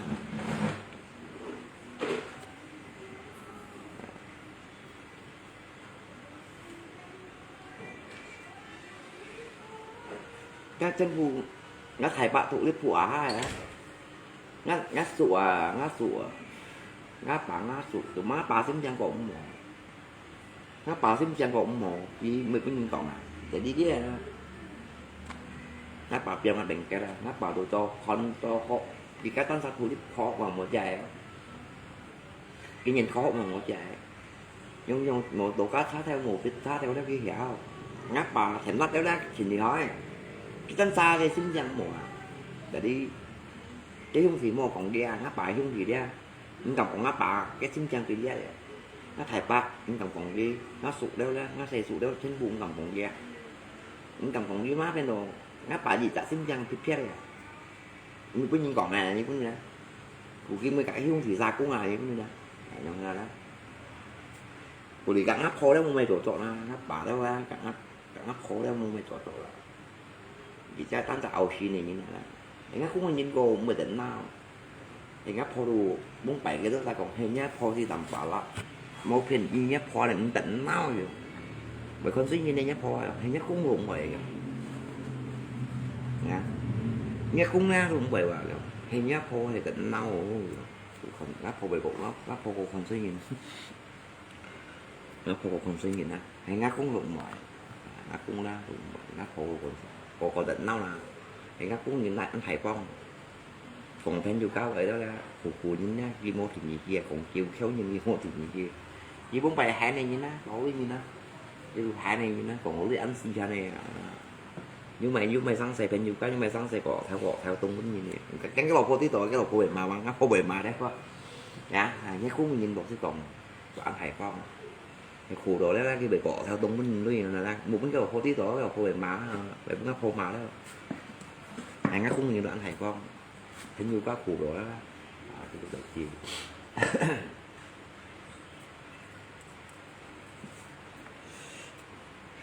chúng ta đi cả nhưng cái còn ngay hóa ngay mới juga ya muốn bằng cái ngã sụt theo nó balan thằng theo ngã sụt theo nó balan thằng theo nó balan thằng hay còn ngay hóa thì xí ngay bằng cách cha hay giờ vẫn nhịp lặng nhẫn thì như thế này ngay xài lý lọ đồ ngay xí xài lý lọ thành gì quả kiểu sức kiểu nhắn mới thành cái chỗ đánh kia đó thành cái chỗ đánh kia đó nó sụi nhìn ăn họ nhân như này như ra mua còn với mua mấy bữa xăng này cái còn với đồ xài xăng này mua mấy bữa xăng còn với nó khụi rồi mà nó xu miền đấy như con nó do khu cả khu bẻ ra một chút giả biển những cái miền cái miền trong là sao miền nó xu miền nè tôi dậy mày bón hay phèn này không cùng thi đi đó tôi dậy mày bón hay phèn nhá nó xu miền chỉ trong cái miền nó bọa sụ đấy cái tôi có dậy mày bón hay phèn này đó con nghĩ yên chính trong nó sụ miền này cái ngoài cạnh như là đó tôi không cùng thi đây à chính mình nhé in chính trong nó sụn này chỉ cũng mới mua máy sang cái xe sang bởi thằng mỗi dùng cái này em chỉ cái kèm đấy kèm các màu tàu cá thá đều tôi xin hiểu á kèm đấy kèm cái sang thì các thằng đó tại vì mình mà nhé đúng vậy nó thanh ghi tôi hả cái thịt màu của nó thanh ghi tôi nó mắng cái cậu cái sống bạc cái mày trong cái phụ của đeo mày cậu cái sống bạc cái không nè gần như lấy cho xảy như cậu ngắt đeo vậy trong dấu rồi này trong dấu trong cái đó cho mấy cái trong xảy ra thành chữ kia đi cái thằng cái sát theo đi cái anh có nhé là du thải theo gì giờ du thải theo gì giờ du ở san du đến san rồi cái follow trong hai này tí mình nhận đi follow trong hai này tí mình nhận không đi follow trong hai này đã thải theo gì ở san rồi follow trong hai cái ấn tí mềm nhận ảnh kịch được và đứng ở Bukit có ngã bông bưởi có một mày nhiêu ngã bộ pin có đứng ngã bộ pin có còn ngã bộ pin có mua cái trò đu chèo thực đi đang nhận về trò bộ pha đủ dạ trò mà này dạ trò cái hả ngã bông bưởi có phải lên ghe xin chào em mẹ son mẹ đã xuôi son ra trong phần xa theo đó trong phần xa theo cái đấy mẹ đi muốn khoai là muốn khoai cá sụt và hạt cô chính là tôi muốn khoai muốn những cái bệnh kẹt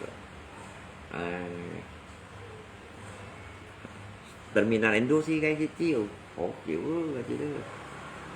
chứ hột kiểu gì mẹ cái chiều tại mình là Indo khoai bên ship cô nhân hay là tại mình là lỗi ra ship cô nhân hay là không phải cánh bóng lù thôi bóng lù ấy mày bóng quy đó các quy thì siêu ở dưới quy cái là trong có một ca bẻ ra bảy bản giả là các xin ngay theo sai này không ngắt chỉ cũng thon ha này kan hàng cái bệnh cái là nó sẽ kêu thẻ à cách thôi là hiểu mình xin nút ghê có nó bong thiêu gì lên còn thế nào nè bong thiêu gì lên còn nè khỏi đi ra trong kiểu thiêu trong này đeo tôi phụt ra đó tôi phụt ra xịn thẳng xịn giặt phụt ra đây có nhớ sao đeo kiểu thiêu khỏi với chỗ kiểu thiêu trong này nó không có đúng gì nó cái gì cái này không phải nó không gì còn nếu tôi mua lâu đó anh xin thầy đã hay còn một cái thì bóng mê mẹ để còn nó tôi thì còn là không có đúng gì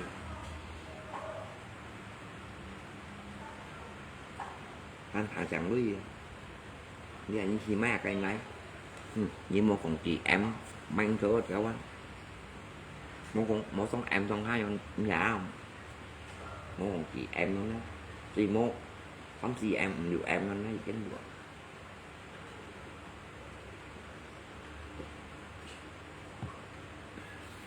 bóng lùi nãy mà bóng lùi như bà tọa có hết lại thì không nhưng cái dưới sáng mày cũng lò cái thì không những người mà cái múa chim sủi cái gì đó chúng mày chim sủi như sao bóng lùi chim sủi hả như sao bóng lùi chim sủi mua phải thế các cái xe dịch đến nào nè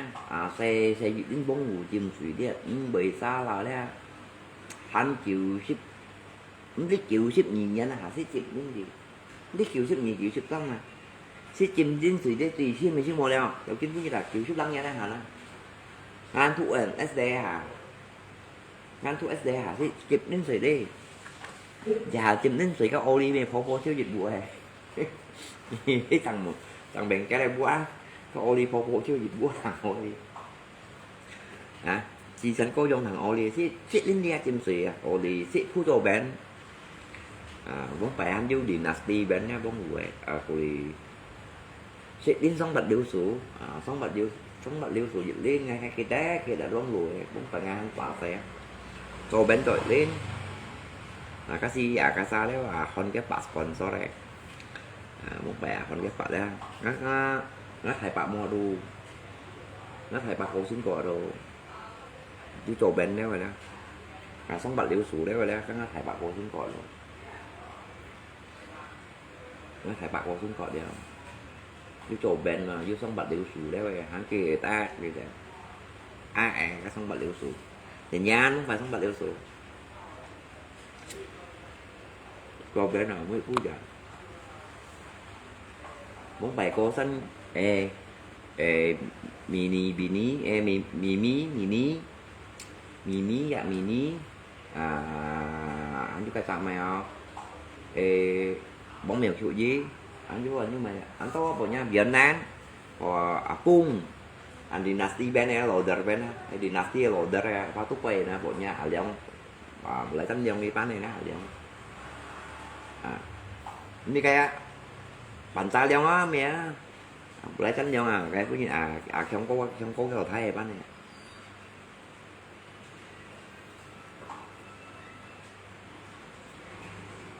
vuông có chút quầy nó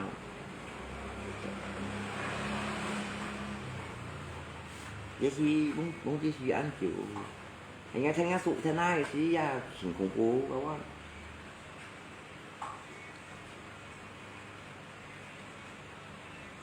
paling ngay cả cái chương trình game này cho bà Ken Trần bà Ken đó sang cả cái sẽ cái mươi nga khá lòi đấy các cái dùng sổ la dưới sẽ các cái theo lý na không phải cố chặt thì kèm ghép không sẽ chặt na cố cái mươi nga bà cái mươi nga ba đều đi vô nó hàng vô nó thì một con nó chỉ được có nhìn na ngay ăn kita chúng ta một cái dính nó thải kia có thải được đây rồi hả sang cái với còn lá của lì cá mèo mới ổ đi đấy là thay đó cảm ơn có này đi ra cá lủng cá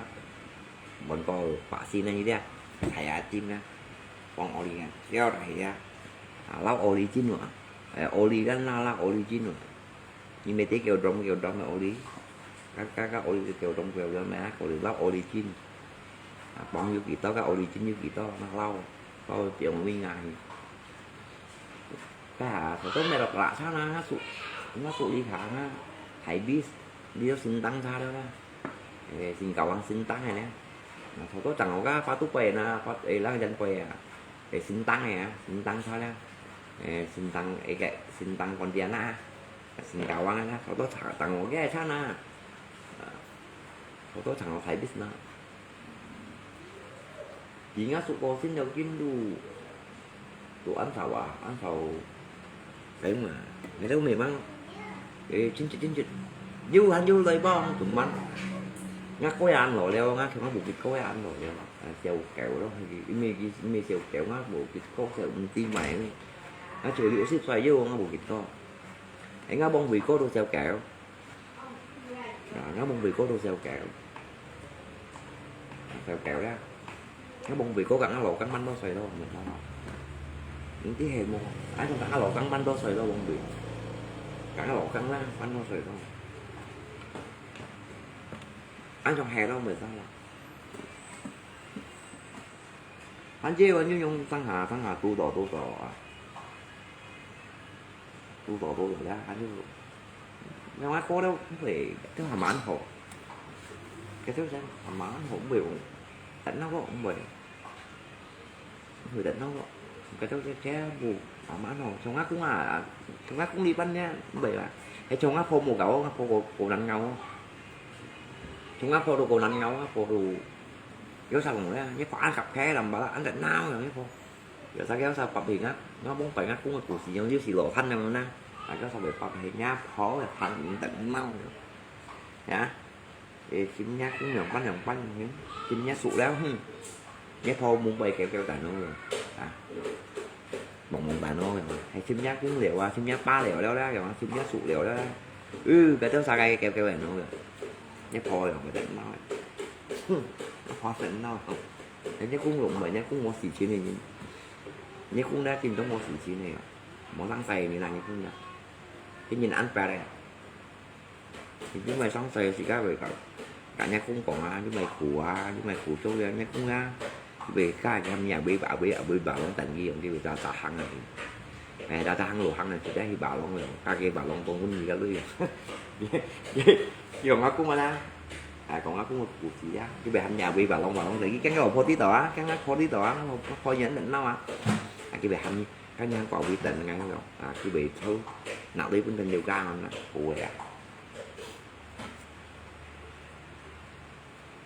chịu chắn cái lọc phô tí á cái lọc phấn nhà má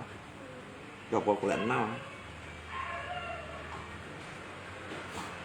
nó cũng cô thấy cô như chứ mèo cô bị thấy rồi như là cái tí chúng cái chịu loại nhìn đó phụ vậy đó hắn chúng cái chịu loại chúng cái chịu loại vậy à chịu đi gì đi thủ đi bây giờ chịu loại đi gì đi thủ đi bây giờ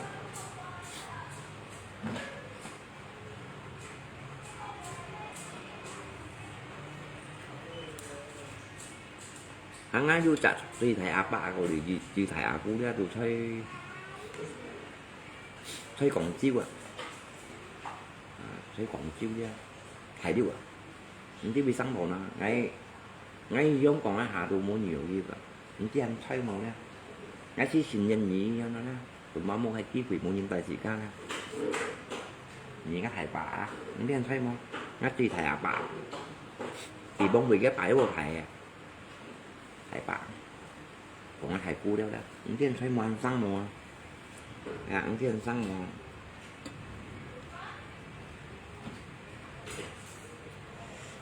mới mèo luôn có thầy ba này đó thì có gì không thầy đi vậy không cả mẹ để thầy giống sau bởi vì có thầy ba này đó thầy ba thầy đi vậy không cả mẹ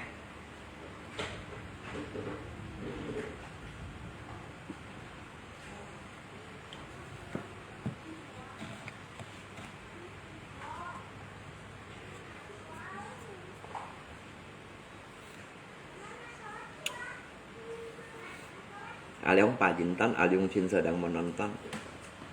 Kalau Leong Chin mau kasih memang tak sih. Leong Chin tuh hiểu, ternyata kalah dengan si Bekon ini. Cái mới cùng không muốn cái mới mày thì cái chương trình. Cái chúng ta chương trình chẳng trái chẳng một tổ cá đó cái thu liền thì thôi. Nhưng mà còn mấy sáng chiều trong bè sao kéo sao dài mệt díp nữa. Mệt díp à. Nhi mà sao phim ghế theo mấy ngày đó ta đắp phim gì cái độ ổn đây chẳng nó khá theo mà xin đấy mà cái tụi mày nhìn má đâu mày lộ nhìn má đâu đi chu với cái này in xì ra mày tịa một cái hoạt động mò hay còn gái nhau sổ la xa xì một ngáo hay quá hay mẹ tị sáng đi khả đi chúng ta tụi bà có đấy mà nó thải bà này đấy mà không biết hoạt động mò chúng ta bỏ bà đây không cái hồ này tị ngã trong đó mò cái mò trình dạy si đó không biết hoạt động mò trong cái là tấn công bộ si anh xin này nào vậy luôn là hai bảy còn nó ngả kèm đó là ngắt chuyên tre lại cho các thì bảy còn là vô hội rồi in dạy si đó cứ chẳng vào một độ cái in dạy si cái về còn năng vô luôn mình cái li ban là cái là cái bộ kịch coi mày đâu đa về còn năng vô họ đổ lệ in dạy si khác rồi in dạy si đó ngay bộ kịch coi mới cáiสิ่งต่างๆcái mười chia bảy hàngต่างmột độ cái về còn năng cái li ban là cô xài ban này nè là học đồ mà để căn họ luôn gì phải thụ đeo su đây phải thụ đeo su chọn học tặng một bộ cái đó phải còn năng đến xe ban này nha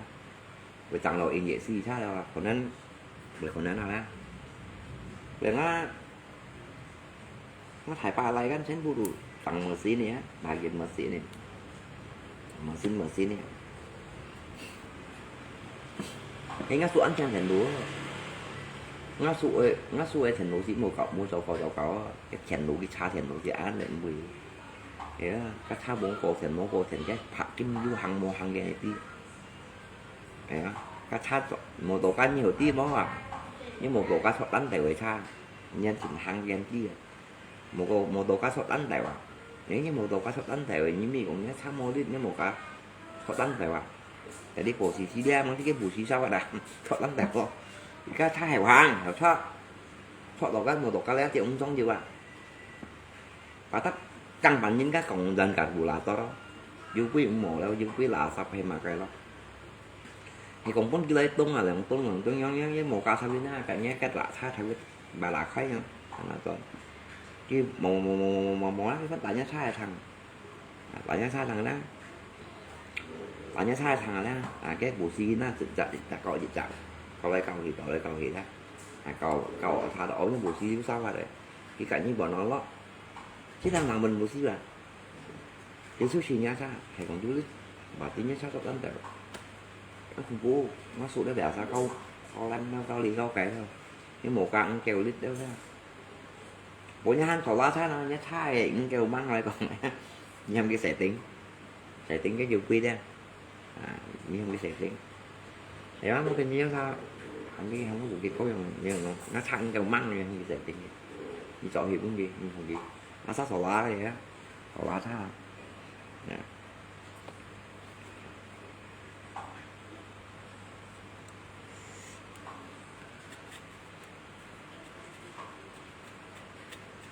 một bộ cá bể mua lít tổng cộng mắc vẻ nhớ sao rồi vì biểu xì luôn của tay xì xa đó qua xa lít bệnh kèo để sao hả anh chị rồi thì cũng ghi rồi cũng đã buộc cái có nó thăng cho lét thì cả sẽ tính là như thế có bằng chứ chứ bị đại sẽ tính cái dương quy đâu đi cái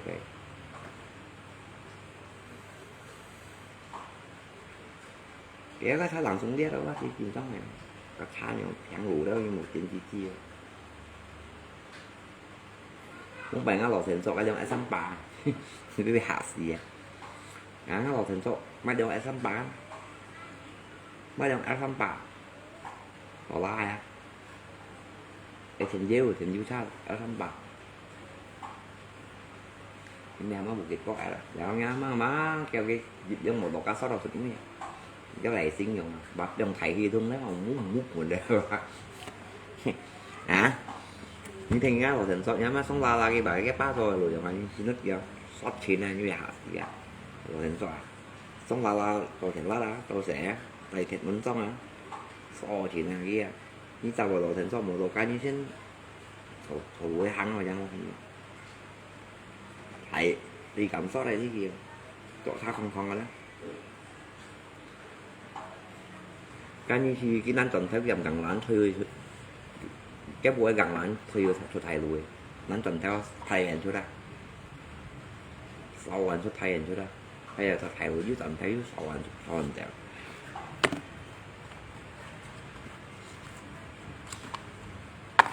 chúng mang ngã đi ngã bộ khác nhưng tôi muốn họ bèn kẹt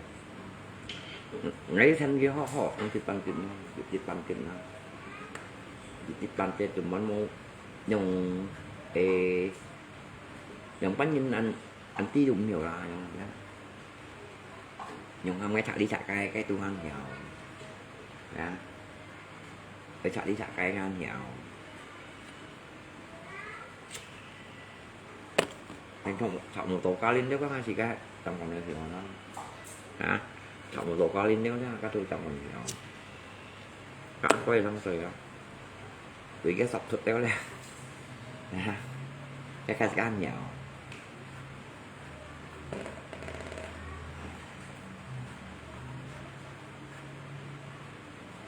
hay bột oli các anh phải không bột cá bột oli hay trồng to là bột oli đó các anh trồng to là mấy mòn này hiện đó anh phải nước cỏ chiều lắm xe gì có nhiều đăng nha nó cái xe thay nồng ngã sụt nhiều đăng nha nó cái là một khi anh thầy cái một lăng nhân thế này ngã sụt bằng một tổ cá cái một chi anh thầy bán kêu với cá cô oli cái sắn chỉ tạo ra ngày sắn là cái mèo cái kẹt dưa đét gì nè đâu cái mua xi trong bền chết đó hiểu không cái sắn phù hợp họ chẳng chẳng cái nát cổ nhá xong cùi ya những cái anh nhúng nhân không cho bèn cát cái con cái như bây cho bèn cát anh sự chẳng chẳng lấy đi thằng giống cây rồi mấy giống phụ cu rồi nó sụt cái tiêu chuyển đâu phụ cu là nào thì cái xong cái thằng bạn cái con phụ cu này trong cái phụ cu giờ theo cái giống cái phụ cu là giống cây rồi cái giống cái giống là cái xanh này theo cái xỉu á nhưng mấy tí mày là thằng Oli có những thằng cùi rồi muốn xin những trong bệnh kẹt rồi cho bệnh kẹt rồi nếu mà cho bệnh kẹt gì mà cái những cô bố gì suy vậy cái nhìn thùng á cái nhìn cậu á cái xe bô chìa cái nhìn thùng gì ra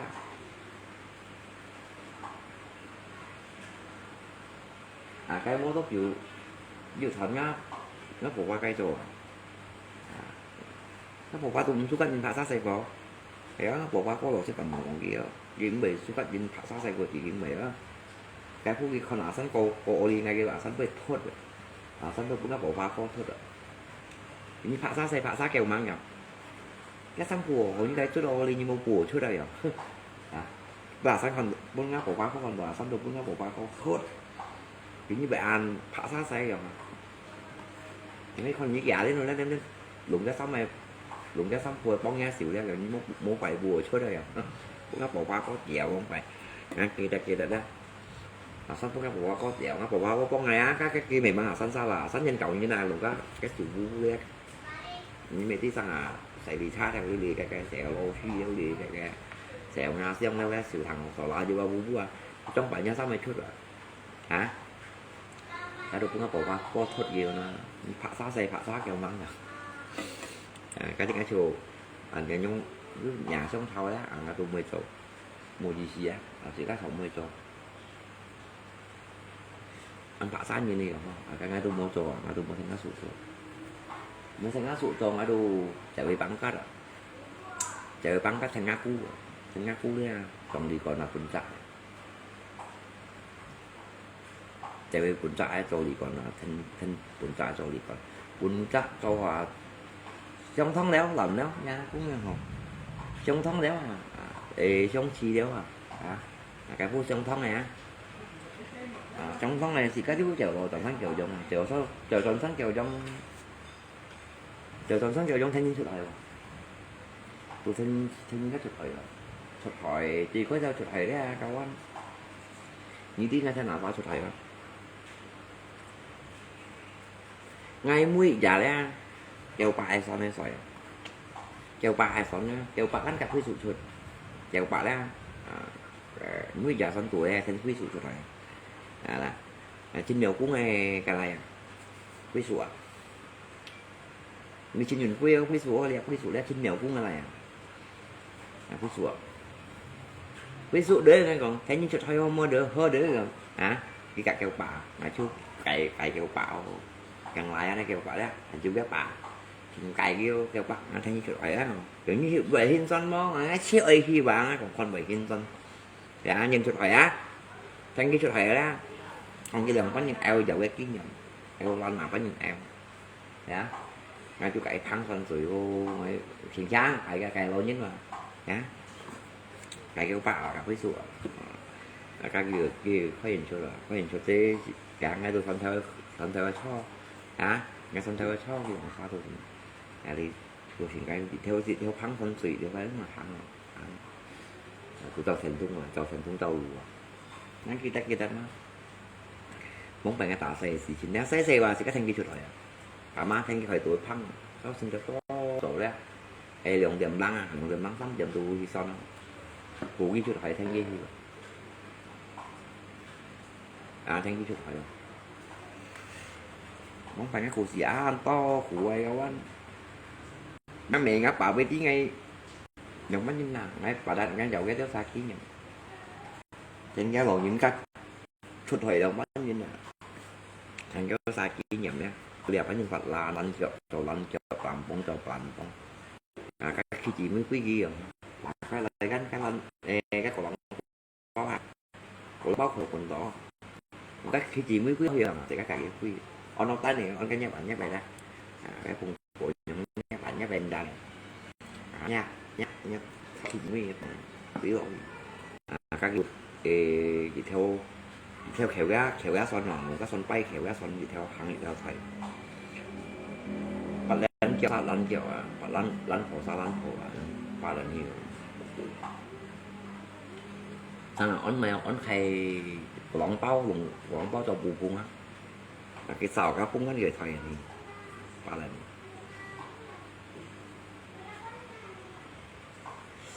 cả sĩ cá hay còn tùy lắm hay còn bán từ lắm nên trong cái co khoăn này cái biết đồng con bao ba cá săn bắt cái thả cái nó cái tùy nhận giá mẹ ăn thua cũng bị ăn thua cũng bị ăn thua cũng bị tùy ăn thua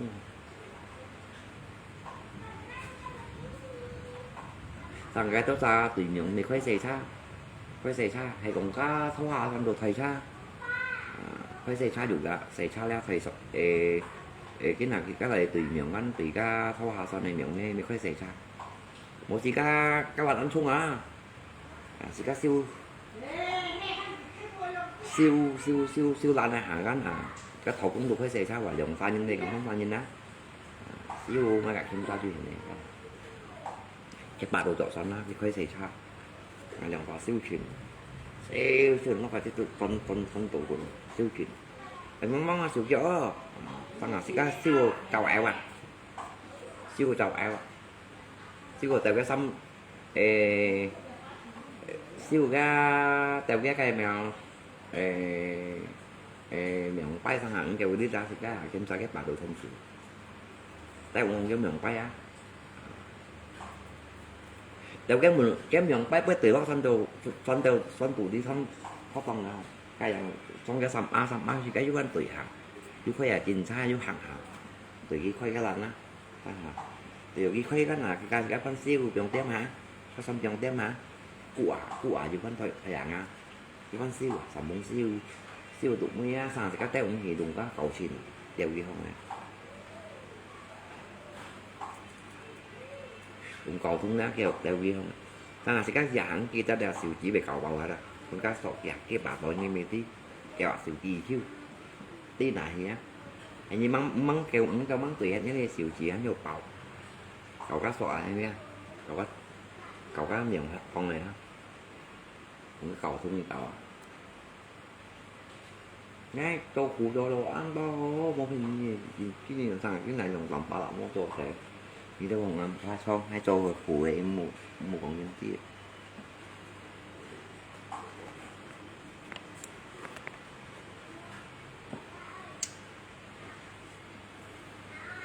anh không có ngủ mày uống xăng là pa bò heo lên anh thùng không đó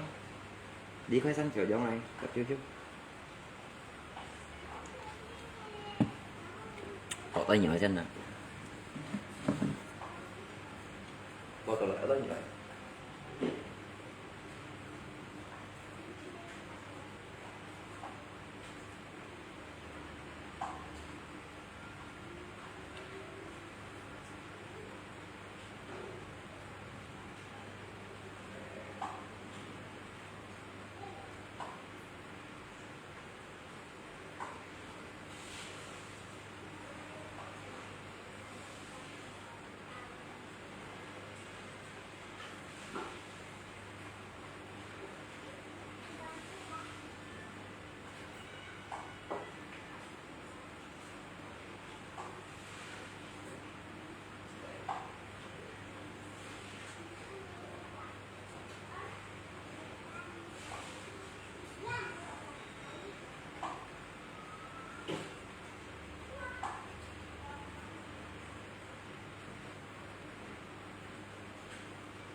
đi ở chẳng sát mà mày phá thủ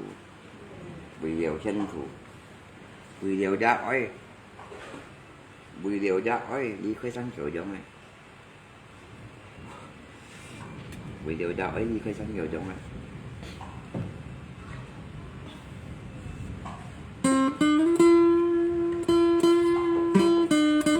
vì điều ra ấy đi khơi sang kiểu giống này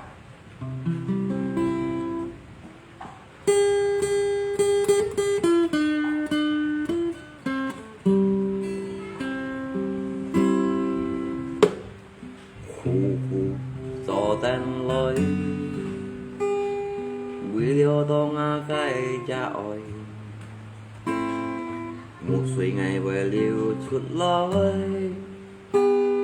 sống hít nga cái cha ơi tùy dân ngày về kiến phu nhi bét cho điều lòng ngày buồn khốn thâu tôm xin cháu xin cái nhất theo cháu lọ ra xoay nằm dòng một phần nhìn mơ nhưng hắn yêu hồi mong dân ngày cái kín phu nhi bét lấy cho liều lòng dòng ấy hy vọng chín chít cha bút ghi tôi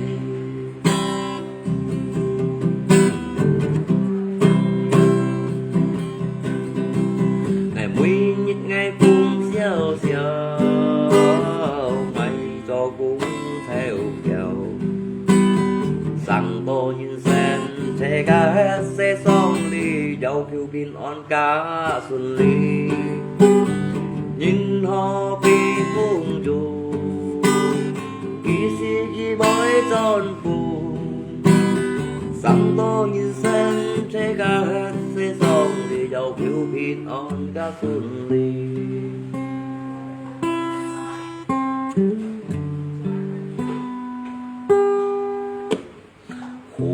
ngày rồi tên lối buổi điều tông cái chiến trời mù suy ngày bởi liều chút lối ngày xong tông cha ơi suy dân ngày bởi kín phu nhi bét lấy ngày cho liều lòng ngày phun nhìn khốn phô trong xin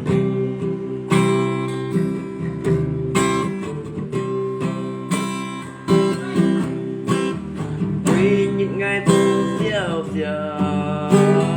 ngày có cũng theo kiểu xong bao nhìn xem thế cả sẽ xong đi trong yêu hình on cá xuân ly nhìn họ bê phung trùng kỳ sĩ ghi ra bói tròn phù xong bao nhìn xem thế cả sẽ xong đi trong yêu hình on cá xuân ly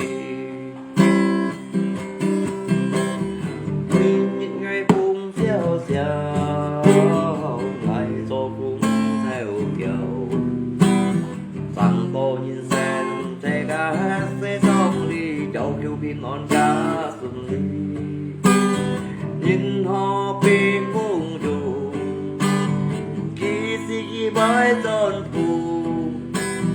rằng tôi nhìn xem thế cả sẽ xong đi dẫu kêu pin on cá xuân ly rằng tôi nhìn xem thế cao hết sẽ vui trong ly dầu kiêu pin on cá xuân ly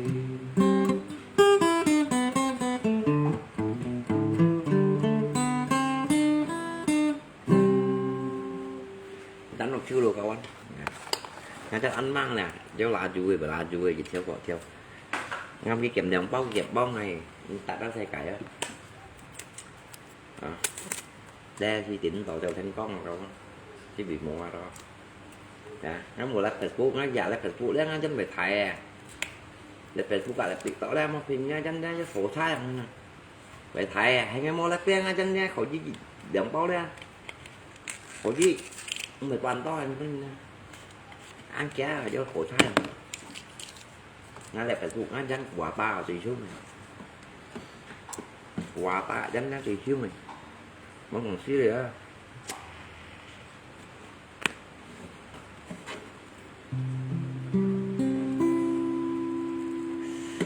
đi coi xanh kiểu cho mày không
mua cho anh chịu không? Mua xăng một xong mua hay mua xăng một xong có chỉ có nhìn xanh này có xanh nè chỉ có một nhìn xanh không nhìn xanh đi khai bằng làm anh hay có xanh tôi không còn khẩu có xanh không ngay tôi mới nhìn đi khẩu đó anh phiền nhiều đó vậy thì trong có gì 15 đấy bà luôn cọ đeo đấy tôi khẩu có xanh đâu tôi nhìn xanh một đi nhìn đi khẩu đó các nhìn đi cây có xanh về cổ kia nè nhưng con cái nhìn đi cây có xanh thò có ai tiktok tụ lập đó đi hả về cổ kia các anh hả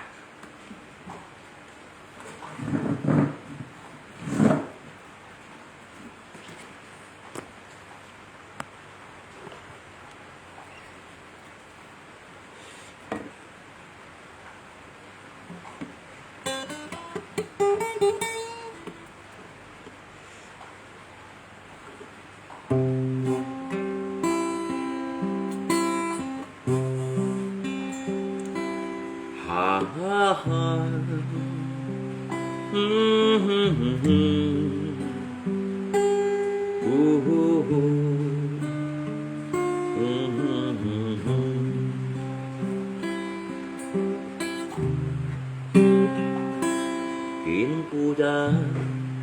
tuy héo lay con xiong con to tuy ngài mua mãi gì gì đạp trình như lời theo ngói ngói mò con bán khi bơi phút gan xì gan như bơi theo ngay ly khói chịu khổ nên ngà khai phun diêm mang lời tèo nhẹ léo ăn to cô liều ra chỉ trà tèo cảm chuyện gì gì tay lo xin lê thì mong nghĩ suy hèo mang tin giết trong cây tèo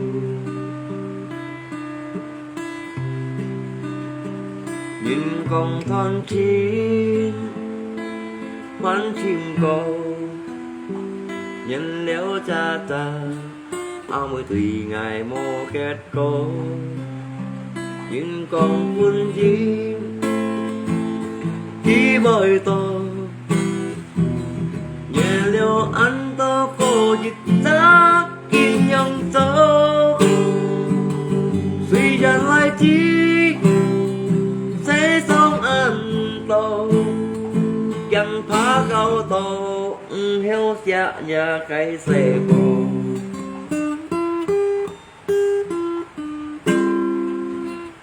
bộ cũng họ cao cao anh nè họ nọ họ nè bộ cũng nè ở có rồi họ sẽ xịt cá xe cô rồi nè tapi xịt cá xe cô juga ai bảo thằng đâu nè bộ cũng bà cao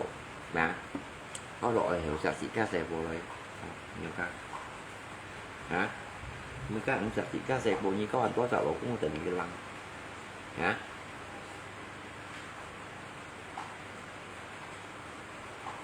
được vậy thì có đồ có giả lộ cũng ra xe cô những giả sĩ ca xe cô giả kia cầu cú nó ở trong đó ở vị sĩ ca rồi những nghe sang hẳn là nè chỉ dân xe sống lấy chi an toàn chẳng phá cầu toàn hi xa nhà xe cô ngày thì quân diêm chỉ bồi cô hê con chen mô sang kỳ bún ghi con thô một kiện nó nằm chỉ những rằng theo lùm mô trò tổ cho theo lùm mô trò sân phát mô lọ với mô lọ xịt ra bởi đó thằng là một khâu bể chịu xin theo các ý chú xịt các cái thằng xịt các kèm nhận xịt mô lọ nha kali ku juga pandai-pandai xịt các cái những juga là không nha những gì đi cũng của gì liêu kia đó vậy xin chấm là sẽ đa video các bạn phụ hai video ha thân xe cô thải ra nhìn dân công ty không phải ta là sau cho ta là cho xe cô chỉ biết ta là tiền mô thầu là bao nhiêu thiên giặc ở chuột xe đấy ông tí xe nổi giặc với chìm xong hẳn chìm xong thì nha thiên giặc ở chuột xe thì mình có yêu thì các chỗ đặt xe cô trong khi cái một chỗ hấp bản thân giặc ở chuột xe làm nói những chứ lão tổ hồ cái lão tổ khiếu này chứ rồi mò hả cái lão tổ dạo ấy chín xong này dạo ấy apa mấy chín xong này lão tổ apa mấy chín xong này hả thế nó dạo ấy mệnh phụ ấy mệnh theo ấy thế độ dạo ấy phụ kêu ấy giá hẹn phụ nào hả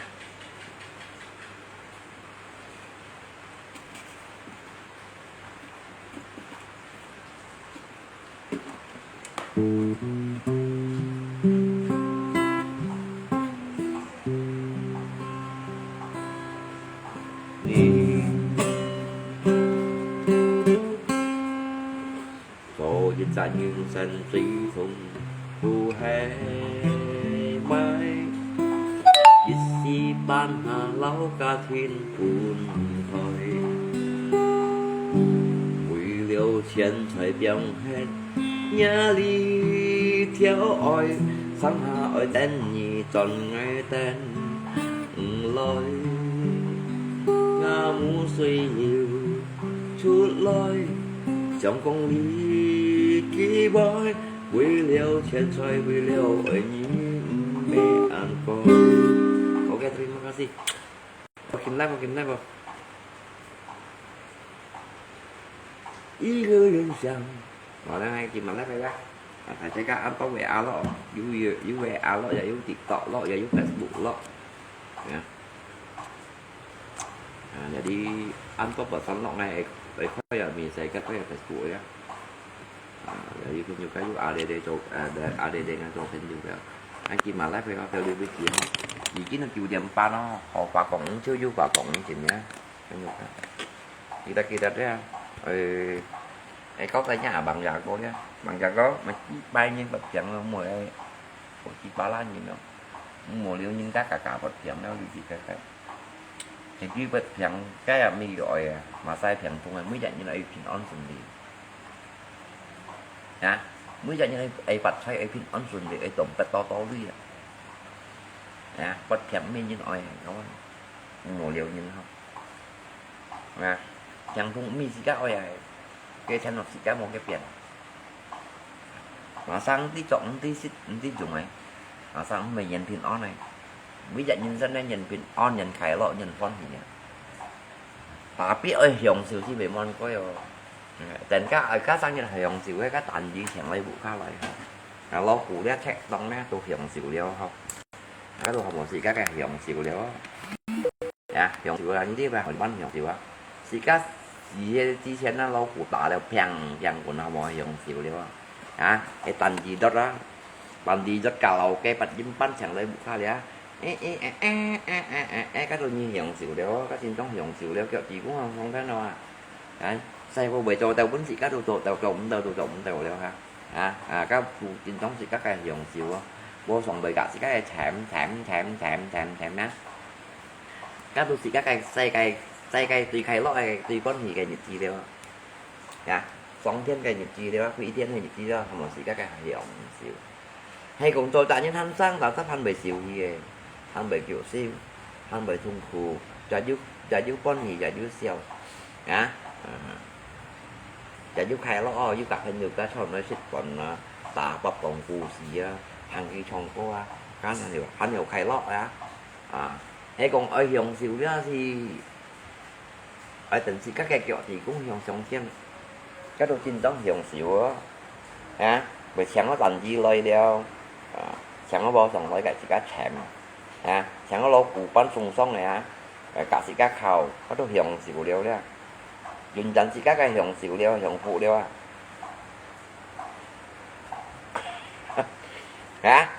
vào đấy như còn lại khai lọ thì về khổ năng sang tết là xích cô hồ sang tết một khai lọ không sĩ các cái yếu tật phụ cô đi mới chạy nhìn nhá mũi đi nhìn nhá mũi cắm nhận sao nhìn để cho chín tăng với cho chín xong rồi để cho hắn tăng với hắn tùy lấy đã tụi sĩ các cái khai lọ con gì để cho đồ cá trong theo bằng chữ tội những chung chết đây giờ là lối xe nhau hai tao lên biết chưa có quả cổng chưa vô quả cổng chín nhìn nhá muộn cắm nhìn nhìn này có đến một khi siêu những cái vật này phèn ta vật phèn đấy không một trong các loại tự nhiên trong những ví dụ đó cán sinh như họ hỏi ví dụ giống tôi cán định không pia còn phòng ví dụ đây như họ hỏi đây mình quay như tôi phải như bây giờ như tôi nha như tôi cũng những bài tập như tôi sáng xây tôi thực những cái phần đoạn phải siêu những vật chẳng nha còn những cả vật chẳng neo nhá nhóm cả mình phụ là ta đeo các vị hộ là nhóm chỗ là một nhóm và nhìn sang đồng thi sĩ các sự kỳ bạn nhân công thì là trong là một công cô sĩ các trong nhận cô kia cả quan phần là con như đó để đủ để kem siêu nhìn ngày ngày con nổi như đó sao nhận mới có cái ảnh sáng còn mấy như đó heo sáng xỉ thế mỗi trong cái ảnh sáng đó hiểu không nào câu số dính nhưng tôi xin một còn phải nhìn một con trắng như một theo miếng nút nhìn bật chẳng mới là nhìn mười bà đại mới là nhìn nhá ở trên phim on chuẩn gì bù cháy bù nản xỉu ban xoay môn chỗ thắp xoay đủ ho nhá mù chấm mày đây còn phải như nào post nhìn phải nó gì vậy nhưng mà gì gần phần này cái lưới nó không như lớp cậu về của cậu được kính như thật mà cả thầy bạn một hồng xỉn ghen bộ một thanh kiểu giống nhá này nhá ra trên khuôn trên xanh giống nhá ba này một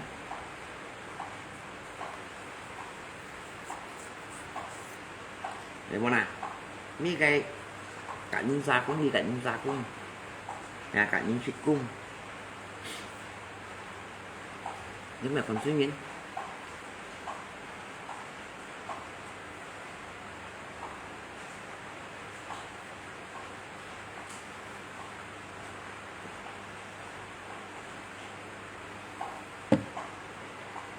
những gì chúng cho pin on xử lý chứ chỉ cái vật xoay như bài tài ăn đó vị xin nên tiền mua dùng thành cái lăng này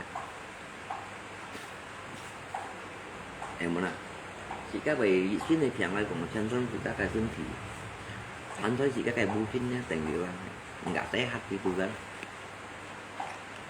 những gì chúng cho pin on em muốn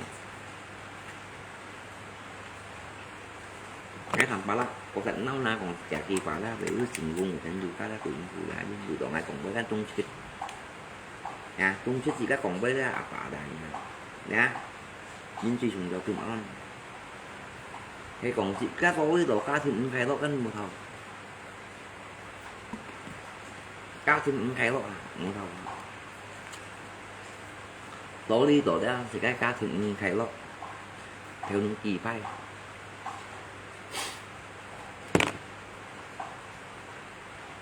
biết không nhưng ai bị xin phun nặng to với tapi ngay cả nó lỗ không cũng với mấy mô thầu xây cô theo nó xịt cá đấy biết thầu nè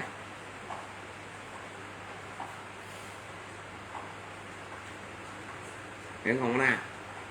nó làm bao bên nặng to với còn các quan ngay cả nó xe cổ không phải xi mảng không phải đâu biết không nó lột phụng phải xi không phải đâu biết không hiện xíu xí các xí hà liền như là nhiệt bài tình ấy xí nói lo của mày tận gì mày bố sống tôi lời chẳng tay lấy bộ khác này không chậm ra chậm không có sao không có ấy hiện sao ấy hiện nào lo của tôi như hiểu hả các đôi chị các cái khai đó có anh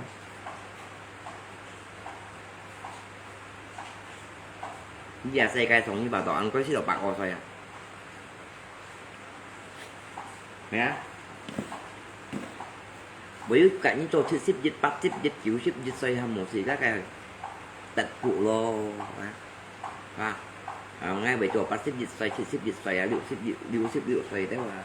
cái tốt sĩ các cái tật phụ đều họ sẽ cái tật được ghép phụ đều con nó chỉ xuống thầy đều cũng về bật cấm bật cày xe thành phải thó chiêu luôn nè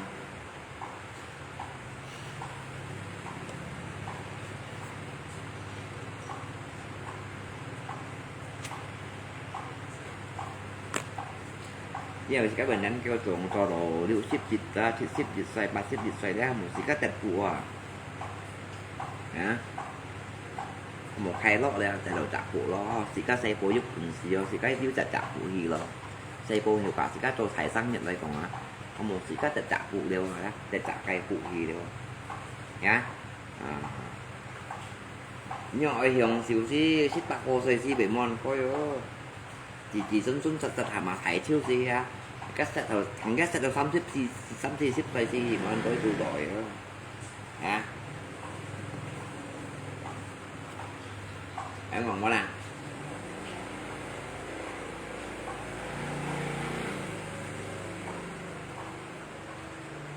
nhân dân nha thích kỳ bạn nhân công chuyện chỉ cái là một phần trang như phần suy như còn phải nhìn họ đi theo lũ sen ăn xong thì được giá trị các cái lũ sen nha ăn xong ini semuanya titipan Tuhan kita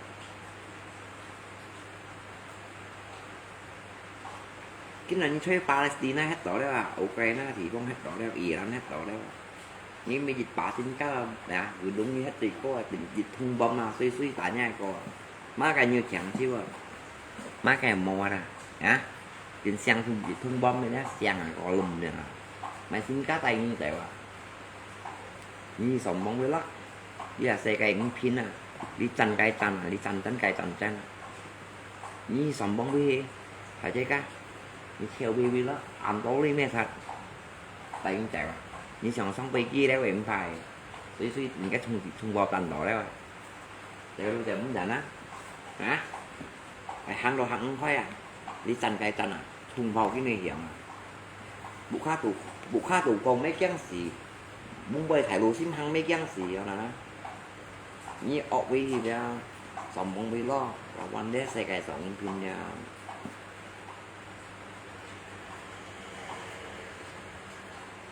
đã xe cài sống pin nha chỉ các chỗ những nhé những siêu theo khí những siêu theo cặp thế đấy những siêu sống bóng ở đây cái cá này tần hai người nè đến phụ mổ phẩm bóng nó theo vào những cổ dưới vào những cổ nhận tôi á trong bầu cái này tần cái này vàng tìm bồng nha mày bạn xin cá lạnh chờ nha vì sao mày xử lý vẫn chỉ gạo lên suy cho là chỉ muốn phong con mày suy mày cột mày con phải mày chế nhá chỉ mày chỉ gạo lên thì nó không có cái này bông đâu cái này cái cổ thì các mang xì mì suy thì nó ghép thì lúc tết thì đó đó ba thật thì đeo những cái mày chẳng thì lời cái lời ha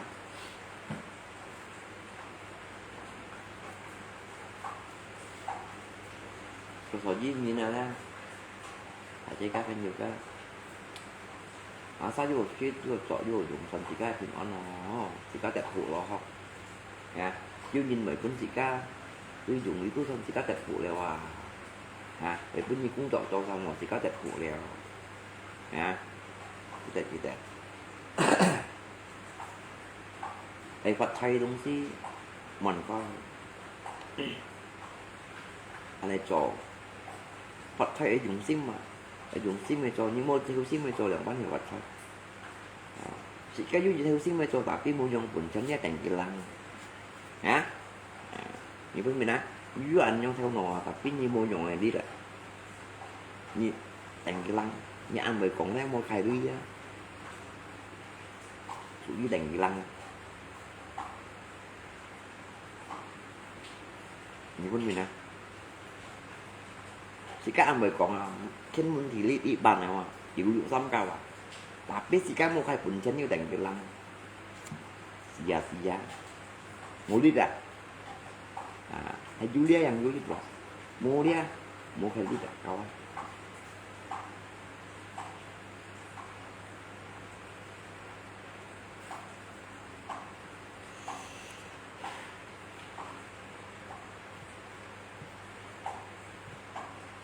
ya như bạn ăn chăng còn đây còn Mua đi như bữa nay lít nhưng mà cái chân muốn thì đi chiêu à chịu liệu xong cao à bún bùi lợi tè đà nè chân xây cái sống như gì về tả leo à chân sẽ u gì mày su không mày con chân nhông mày phút mua bên tả chiêu à mày dọa số bên tả chiêu đấy tapi hanya mua dia nè danh bồng mua phi mua mì của chủ mua gì đó mình đi lăng đó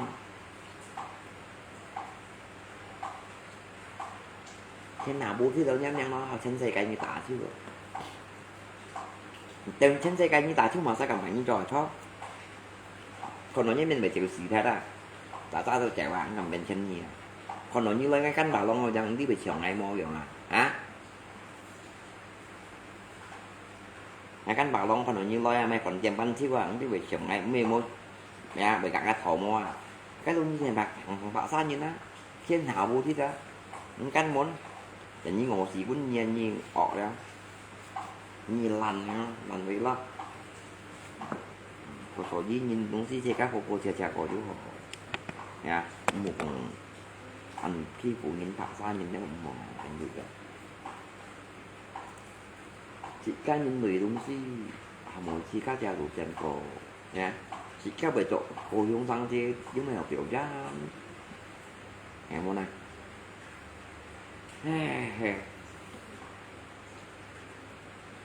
như vậy xích co họ sang thì chúng mày biểu giá giống như chỉ cái xích co họ thì muốn như là sổ đòn sau hiện cả là biểu giá này giả chào phán họ xoay đồของสี่บาทเช่นnàyกัน3-4 bạcเช่นnày để ông bảo ăn trên bạc một trên này cái bếp buồn này tiền nhá hay còn xí các theo cá nhân si hay còn thầy ho hay còn có với những cái còn thiểu liền nhá thì ông các tôi với những con đó xí các theo cá nhân si họ thầy si sửa ăn nên chỉ hay còn theo chỉ những đi còn thầy họ thầy ho hay còn lấy còn cái xí thiểu liền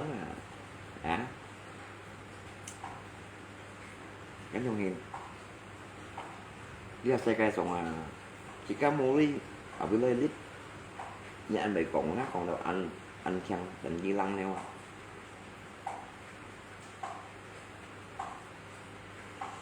dạ như vậy ăn chăng còn với tên mình thì đi chưa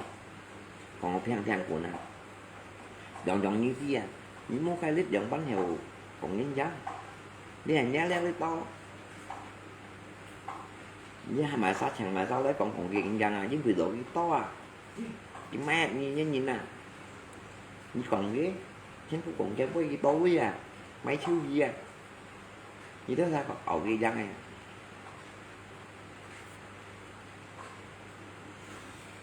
hiểu không con nè còn cái dân này cái biết to rồi còn riêng nhìn cũng gìกันchỉ các cuộc chạy của thì các theo cá nhân trong một đến trong nhìn xem khi ta đã tạo điều đi cả thì ngay tầm bà lá ai còn ngay to ngay dưới sân chứ dân ngay khéo đấy ngay bởi cãi đi đó thêm nhiều cá tối còn ngay thực muộn nha ngay sang cái sân vua ngay một đến mũi chẳng xỉu đi nữa thì các mê ta thì các cái hạt gà đi ra ngoài nha mùa tăng chứ dân thì các dê thì các ta thì các cái hạt gà đi ra ngoài chứ tapi cái chụp muốn ăn cầm sao không chỉ mau cái tapi cái chụp muốn ăn cầm sao đó tại đi tối nhưng làm thầy nhìn đặt cái kêu chị nhìn dạy tôi đúng gì các sinh bạn này kìa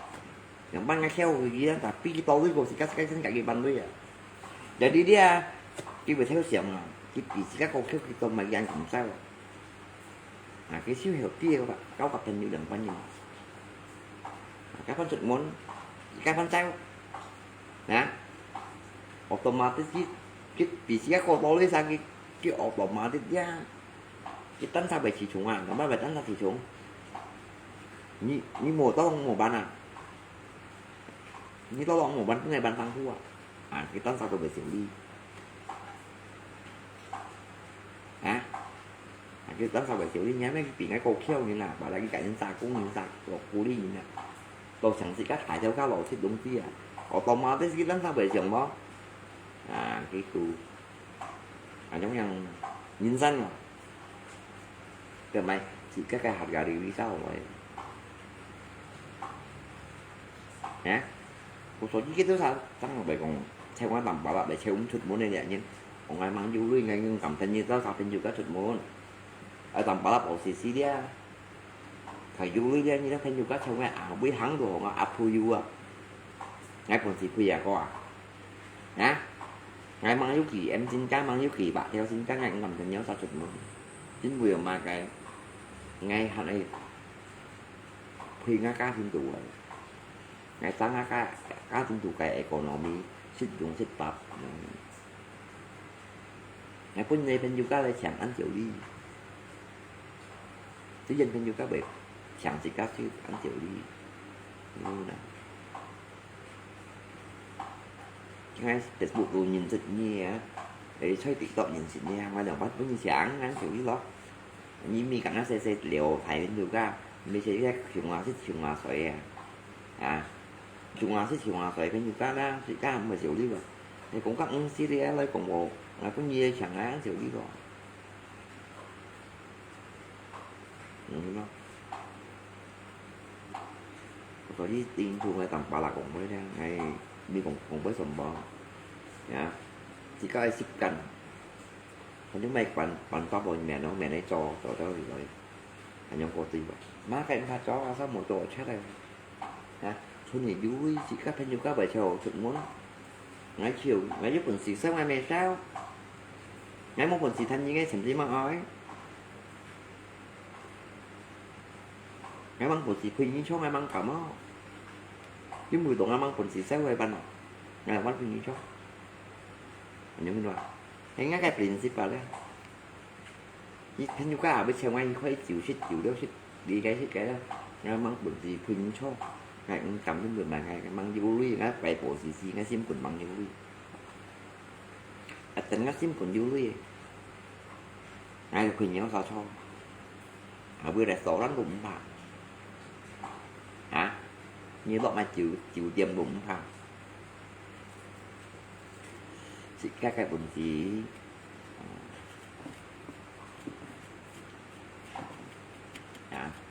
biết mụn thì bánh chun theo các cũng dịch động cùng quay hay thì chun sẽ không đâu hay muốn nào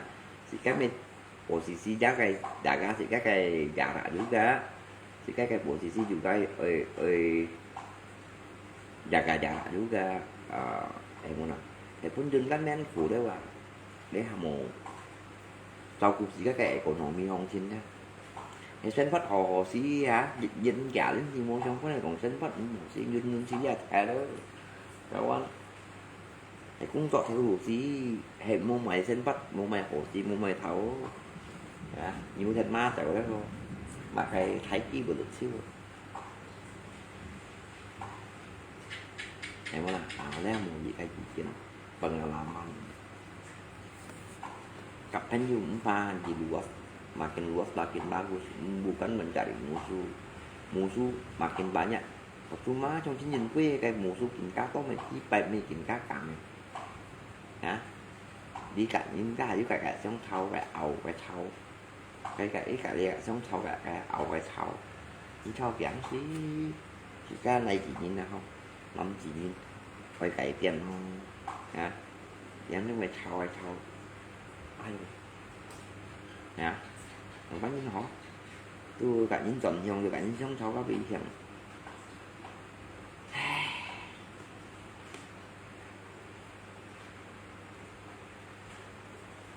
phải ship cần á hộp ship cần mèo họ thường sống như con cái nằm bảo là vì chạy nhất đi vì chạy nhất là bộ khá lì khua những chú hăng sẽ phải tặng dịch đến mèo anh em ngay dịch nhân đẹp ấm đó như con nằm bảo là số đi phải tặng lát ra dịch nhân đẹp ấm đó những chú xì ship đến một thằng thì con lát vào dịch nhân đẹp ấm những đứa xì ship đến mò bật bù gạo đi phải thằng thì con hát lại phải dị nhân đẹp âm á các bạn đi sau đó không nào là tạo là ba hai bộ khác đi được đó những người đồng này tí đó ngay cái khổ xì ngay cái hồng trên mò ngay mong lại cảm cảm thanh cho đi hàng nó sen phận mò xì cái không chỉ các cái theo đuổi cũng chỗ đeo làm bánh nhân hàng đó sen phận mò làm bánh nhân bên sen phận hàng đi cái xe cái sóng đó không chính chén vô được của mỗi du hội chén hạ chén xe cây đồ cụ mỗi gì đi đó thầy cái đùi việc chén đến tạ dịu à tạ tàn tạ lẽ tạ cá xong rồi tận trong pháo dính bừa mà chống xít à đây giờ chung cách đó là khen bộ đồ chống xít à nhá chống xít bùi à chống không trên à mỗi gì về chăm tiếng pro mỗi gì mỗi độ biết tháo cái chèn thì cũng nhớ xe cây sống là những cậu nè cũng nhớ xe cây sống khen ASEAN những lấy cậu hả cái gì cũng phải cái to lấy bông gì cái nhà như chung trọ lo nhá mày bước ngay ao kiểu hả như bà tụi bà ra mày mỗi gì cháu lội gì như mày chỉ bán gì cũng sẵn kêu tao đi à lên dịch nhau với nhiều không chi à hả chị chúng cạnh chơi thuộc đẹp mai chơi chiều đi mai hả chỉ vì mày cái manh cái mày dịch bà cũng vui đâu không ngon à cái số bạc con giả cái chẳng hay là thân là cái số bạc con này mà bỏ lẽ số bạc con nó phụ à được dần cái số bạc con này thân à cái mày dịch bạc cũng vui đâu hả như tao xuống thịt của mày bị tốt mày bị vụ mặt hay đủ hiểu à tao mày ghen chịu lấy dính lý do à cái mày kêu ổ buôn món cái số bạc con nhóm tuần nhé lên cũng như chỉ tăng ta tải nhé hay là chia nhóm tải ra không như vậy chạy đi á cái số bạc con nạ tao là bỏ bạn hà làng xuống thôi tay chia ra không chia ra số bạc con nào để ra các số bạc con nào nè bài thoát nào hắn là cái con nào hả cái tao mang chịu lấy dính lý cho mới còn số bạc con như sử dụng đấy không khôi hình như nhét chẳng bậy cũng mỏ như hơi lên quay ạ cái khi đấy như chỉ tấn sao chém gì không như vậy sẽ đi á chứ tôi mang ăn hô xì cú chèo chỉ các loại lót đeo gì đi cho biểu máy biểu chân lý đó chân phay đó ở bên mà cái sen phát un sợ đấy thẻ cũng to trung tịnh nhìn nào thẻ cũng to đấy mà trung phay nhìn già to trung cổ chỉ già to đông nhà to đồng to nha chứ tôi mà ăn hô xì cú hết dưới cô sắn họ hết cô sắn này thì mới hết mua đều sim mà để dưới cô thải sắn đều tủ hết ra chỉ hết cô sắn nào nha sắm đi tới vậy còn là mi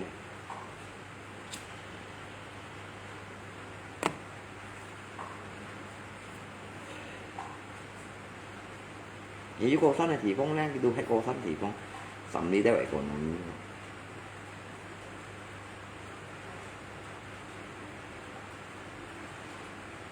chỉ các khéo xa về một phần chỉ xa cậu anh hồi xuân mấy có âm thùng ấy nè bởi muốn bụng mua sai đấy hồi tụ đó hồi tụ mày khỏi với tu bùa các anh mà sao còn nhiều tu bút dạ mấy to có âm thùng ấy không cho cô bằng bụi nè thôi cái thầy sùi theo ấy thầy còn xuân ra Phật vào đây đó tu bụi ấy thụ đít bạn mới thụ đít hay không nhưng con các Việt Nam em mang kiểu đó à mua bụng mua xoài á chỉ mấy các con thùng mấy các thịt thùng ăn cái nào là có như nhỉ dạy nhỉ nè cái tô bùa hồi tụ tô bùa rồi hay là đấy cái hồi tụ khổ với chung xoay à trong chung xoay à cái gì cả thụ đít à thụ đít vì tân xà giúp ngay mình là thực mua theo máy cậu thân đầu tụ ngay mình tả tụ xuống cho cái ấy mà cái mới như gì các môn nhìn hay là chỉ không nghe mà phật chẳng ấy cái tân sao thụ đít rồi trên phủ mô tả lý rồi này đó tân sao thụ đít chứ mà nói nhá sĩ các ly ơi hiểu chứ chủ hiểu chứ chủ mân nhưng mà môn nhìn hay là nghe phật chẳng rồi không bỏ trên phủ này á nghe phật chẳng ấy cho nghe giống thì nghe tú về hết những chính phủ nhữngคนngười túi ngày ngày mua bụng mua sai như thế này như thế ngày ở dịch cánh bụng nghe đó hả cũng nghe sinh phát trâu luôn vậy cả cái họ còn như túi nghe còn nghe như cũng nghe sinh phát trâu muốn nghe theo đủ trò muốn nghe cũng trò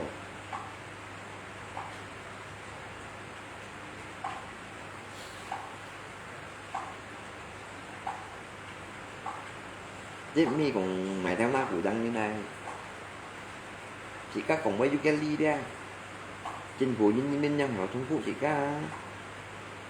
khi còn mấy món Kelly giờ có nhìn ở Trung Quốc nhé vậy man ba khá to khá của nó theo những trong bà đã có biết ghé đủ vậy ông ai mong nhân bắt to nhịp người chân bắt to á Việt Nam các sang nhân minh về của mày mua theo của cho mua cái gì à những chính phủ với mấy xẻo cũng nghe cho nó thành cho số cắm tất mèo cắn tất tụ số là thả mèo siêu số là thả vậy chẳng như muốn kỳ tố với thả tổng áp một khăn nên mới ngộ quần hả còn Ugali ra chính phủ những năm han về Trung Quốc thì ra còn với Ugali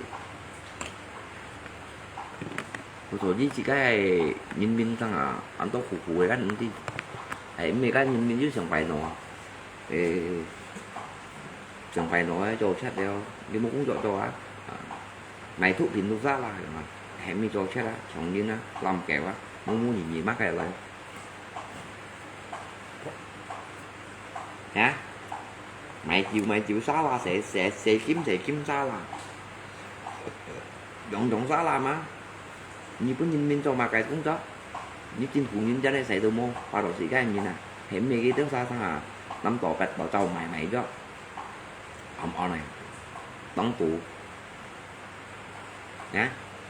dọn xá la như cho bác chính phủ chứ không có cũng chọn quân chỉ cái này gì đâu mình cho gì thằng kiểu chọn không phải cũng chọn như cho chỉ HP à cho hiếm này thì cho mạ cái hiếu cũng chọn là ho mở mô cũng chọn cắn đi xả đó đi đó nhìn mình nó có ra hiểu cho xảy ra thủ đức được nhá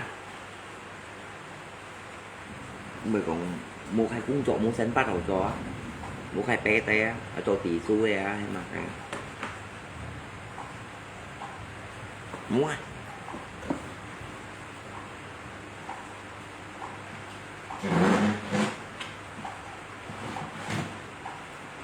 có là những hồng bộ chính phủ sẽ cho xin mình có mình dùng gì đó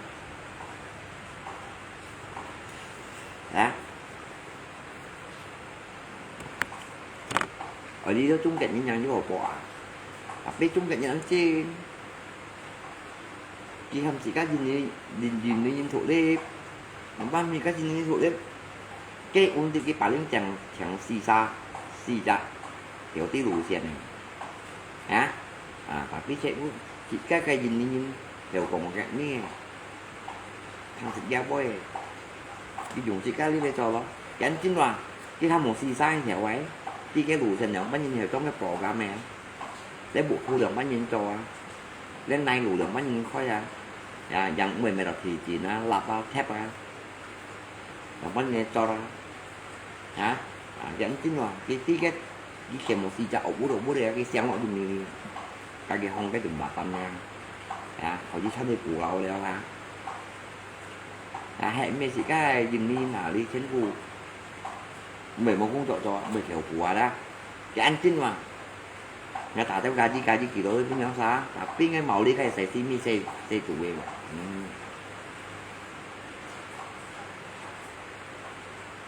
nhá nhìn của số chỉ cái hộ đi cái trung trận như này cháu xù đi gạo rồi bọn nó nhá cái tay bởi như đâu xa như thành như phải như đâu xa cái nào còn đồ xù bảo vệ si rồi cái nhiều cái cái nhầm đó cày cái theo cày họ đó để cái thủ đức như thu bốn ngày ngay chia cái bộ thu được mấy nhân trò đeo tăng bẩn như hồng vụ ai đồ quay hả tăng bẩn hồng vụ ngay tôi quay với 10 giờ mai ở nhà bắt hồng vụ dùng mà cày ảo dùng mà cày may mà cày kia khển mắt dùng mà cày kia khển ngày ti siêu liệu ngay cả tất cả cảnh màu sẽ vụ thu mai còn sẽ đây trộn coi nghe không vừa đúng hả những bắt đây còn lại nha không vừa đúng thì đó có ấy những gì khi chẳng đều chúng cạnh nhìn lại ở họ đầu ra thì ở chợ đầu một cái chạy qua đó một cái chạy qua đó em muốn nào rồi đi đó thôi phụ giúp ra có hay cày cái chúng cạnh như nào chỉ có tí đường bánh nhìn để xin một mày theo ma của ngã ra hầu đầu cái nhảm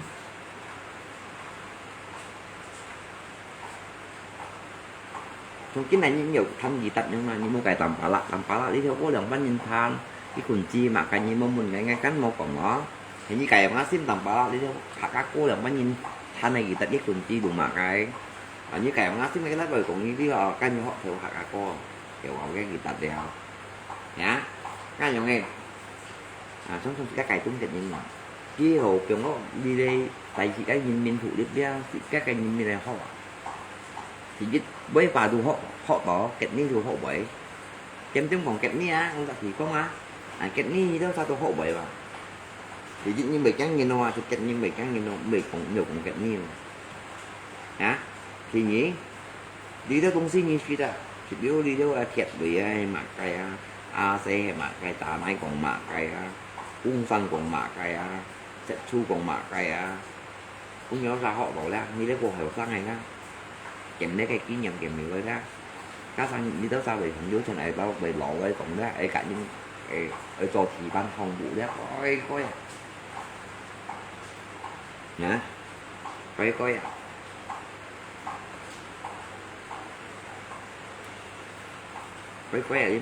giống một mày ở đây thì phân mình dùng hồng có cái gã cái này theo cái này lầu chỉ cái lùng mà cây lót cái tiết tủ xem tạo lót như lùng mà cây tận bừng này khi bừng này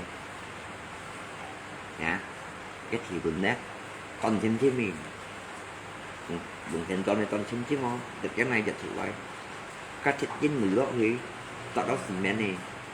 tập hai này tại hát thì tại là hai nó tại cái tập đó chẳng hồng bụng như bụng mình phải là má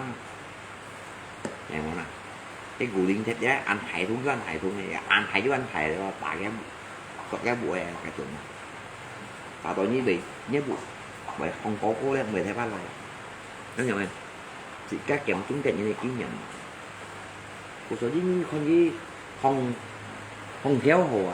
thì cái mô tô tăng cái mua trong đó phải thầy còn của với hồ cô cái theo này chỉ lát tăng các xe đây lo dịch thành nó cái đi hàng ngay được ngay khi điểm các thủy kỳ đó chim ngay lúc các thủy xuống phía loại còn bụi đúng nha từ từ cái tại đó ở biết hay phải gì đó chim nó kỳ đó chim nó các ngã trâu các thiệt lì đó kỳ đó chim hay thiệt lì rồi dần ra này cãi chặt từng theo trả âm ra này cái giống như các ăn này rồi các tiểu trường tiểu tốt chẳng tiểu đó có ngã chú lọ bị ngay lúc đó xì men sát của cái này bẻ lọ béo cái tát béo cái tát ngay lọ thiệt chín rồi càng ấy của người ta chứ vẫn thì dây kiểu vẫn trôi lặng rồi chứ vẫn giống cái sệt cũng sẽ xử lý lo chim ngay rồi còn xích bề tật chim đây còn ngắn cái còn ngắn nó cho kêu xích nghìn bề tật có vậy tao xích lắm này tật có đến buổi tối nó thi phong ghi lại đi về tránh thi phong ghi lại đi về đó ngay các cái xì men là tổ sắc của xì men các suy tung xí gắn cũng như bia hết cái nhiều cổ đâu các thịt bị giá lát mi quý giờ nó phải tiếp tục á cái dù các suy vô bong chạy đi nó lọ cái tiếp tục sao cho mỗi khi bị khay ghét cá mèo các cà xí theo đồ thì cái ngông nhông cho biết hồ các thịt bình ngọc hồng này thằng các kia vậy hả các nhân cái tô cái tiêu trên tùy sọi nếu còn bù hồi tôi cũng nên mẹ làm buồn gì cá liên bằng gì có hiểu nếu hỏi tôi cũng nên mẹ làm buồn to vào buồn ghét cái sao to vào buồn gì các liên bằng hắn cô quay rồi cái nổ xí nhau hăng đó cái này cái năm này cái chân trò kia nó này trò thét cái chẳng đi đâu thì mình như nó anh này nè trò thật các quay bung quay bên phòng này chứ các sĩ anh thầy tuổi lú hát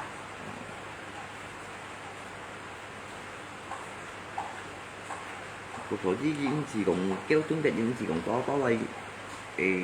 bởi đi tô sẽ cái phải đến chẳng các cô hệ giàu này cô thuộc với bìa cái ký nhận ra rồi rồi sẽ thu hay ha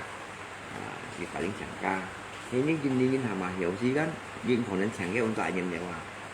chưa changi nói cái changi chọn nào, anh nhận hình, hả, cái chi phiếu của việc, ini họ hiểu đi bắt người tao số đi, cái đồ mua miệng nhau, có hoạt động.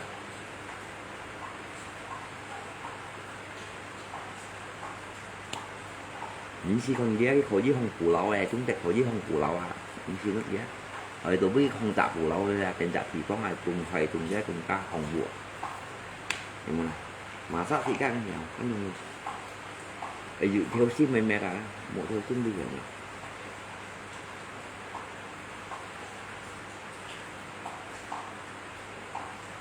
Một giống những con ca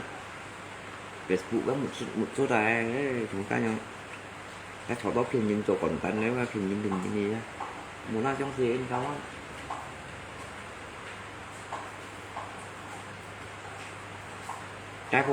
các cô cho quá còn tận này với cũng hai điều không hả gì dạ nha thì đây là giờ đi mấy cái thành phố đấy là chị các đấy là thành phố đó nha thành phố rồi thành phố rồi thì gì xí cũng sử dụng tiền sắp về đấy con đi thì dùng tổ lọc can này cái lồng cá hiệp tác này thì các thành phố bảy chỗ ý tôi ăn tốt hình như này muốn ai trong xin nào cái bả chỉ bảy chỗ đây rồi đó nha chứ không ai đâu còn ai đang cái comment tao gì nó anh sử dụng tiền sọ gì còn nghĩ trong nó trong sọ nha ứng sử dụng tiền sọ này ứng sử dụng tất cả các cái trong tăng này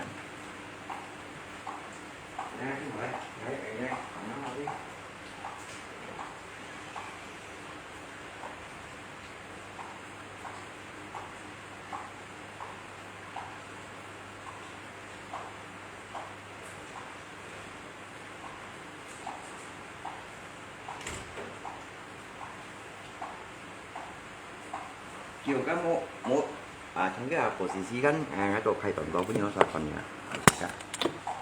cái là gắn cổ xì đeo tân lên về tân nó còn như các lấy bộ chỉ gắn chút sọc tiền lấy gắn sọc tiền này bộ lấy gắn sọc tiền này bộ lót mà tùy cái gắn tùy cái bua đó như các cái là bộ xì cùng chỉ dùng cái hiệp sai hiệp về đấy hiệp cái chỗ của trong cái đấy anh nhóm nhiều chỗ đó nhá nhóm mình nhiều chỗ ha nhưng mà cái chỗ phải còn tấn hiếu gì tiêu hiếu gì đấy ạ chỉ biết sổ tròn hí sổ tròn như đó cái sổ tròn như cái mình lá chả bó hiểu chỗ chả bài hiểu chỗ ăn cái còn cái mô chậm gì cái mô chắp hiểu cho tầm bà lắm mô chắp hiểu cho cái hạt đó ngay mô chắp có nè chắp bảy ăn nó ăn cho chắp bảo đó cho tầm bà lắm sử tiền này thì cái hạt đó hiểu cho cũng sử dụng hẹp lại hạt đó mô này như thế nào cũng chỉ chắp bé có cho pion hạt sử pion hạt đấy còn lại thêm pion hạt đó chắp bảy cho với nhau cái tên cho là nè chứ tôi còn tăng hiếu như nào nhá hiếu nhìn nhá để tiếng ta bảo là ngắm mấy hùng hẹp sai con cái khối với thiên chứ tôi qua ông ngay lùng hẹp sai đấy phần với mệt ta phần với mệt ta cáiนี้đang nhiều ăn lùng hẹp ta dòng này mới sót nhà là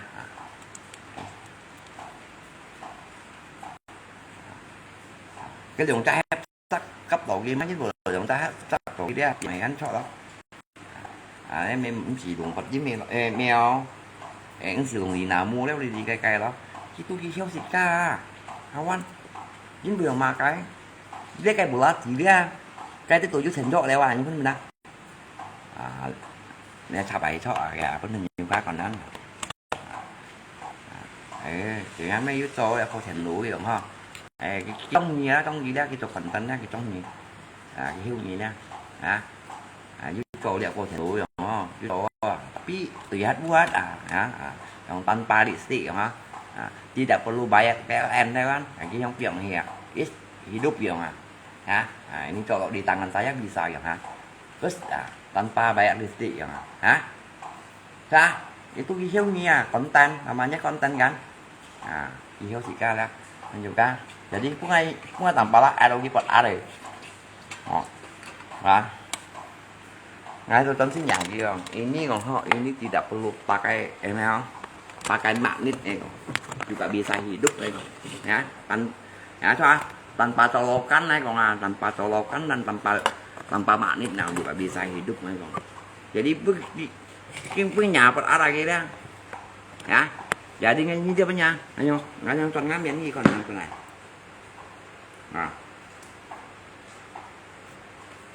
Mấy cho này ngắm miếng con gà gì làm nó biết rõ đi. Rồi ini tâm cái còn tên không có mua còn tanpa colokan tanpa colokan tanpa kabel tanpa magnet magnet speaker nhưng magnet nó hebat lah tanpa kabel tanpa listrik tapi hanya pakai badan saya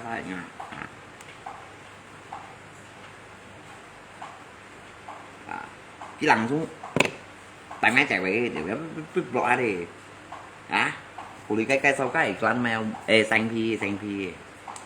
cái sau cái xanh phi chẳng phải mail gì xí những gì chẳng cũng như nơi tôi không những gì nggak perlu kita bisa perbaiki sendiri nggak perlu pakai tukang ini kayak iklan của các mau ngatur gimana kayak kalau ibu-ibu gimana bisa mantap enggak iklan masuk pakai logika còn dia biết rõ đây pop cái cây sau cát xanh này tập cát xanh này gì xí bị nhớ sao tại buru gì xí mà cái bị xanh này xí nếu anh mang bộ tọt tay vào cái bắn phải hiểu tập tay vào còn tidak perlu undang mail gì xí chỉ chẳng có một chồng lấy vào đi cái mà kalau ibu-ibu sini nampan nang iklan nào dưới loài gắn như iklan nó mua cái trong những chỉ chẳng có một chồng cung thôi vậy bọn các xanh thiệt tao tập các xanh thì đấy bạn cắm mua này mua nào trong bán sai hiểu tập đấy mà bằng những bán sai hiểu pha xong thì mua nhìn nạ xong nhỉ cao anh mua nào tao tập ai vui tại nhìn cua sang hà dầu cái iklan nha cầu cái mua lộ nồi có số gì sang hàเป็นnhiều ca trong đây kan mau gì khai kiến nhầm một cái nhìn chân tanpa listrik đó cái nào cái tốt ấy cái bộ bể chọ đấy cái sổ cái lót 90 độ cái hebat tôi đầu cái hebat đấy cái toán sổ tầm thì bể chọ 90 mà cái lét tân nha dưới thiện chọ cái tuổi cả lâu mua thiện chọ thì nhiều chọ chỉ cho đó cần như tán sao bộ cái bộ khai còn hiểu không thấu hiểu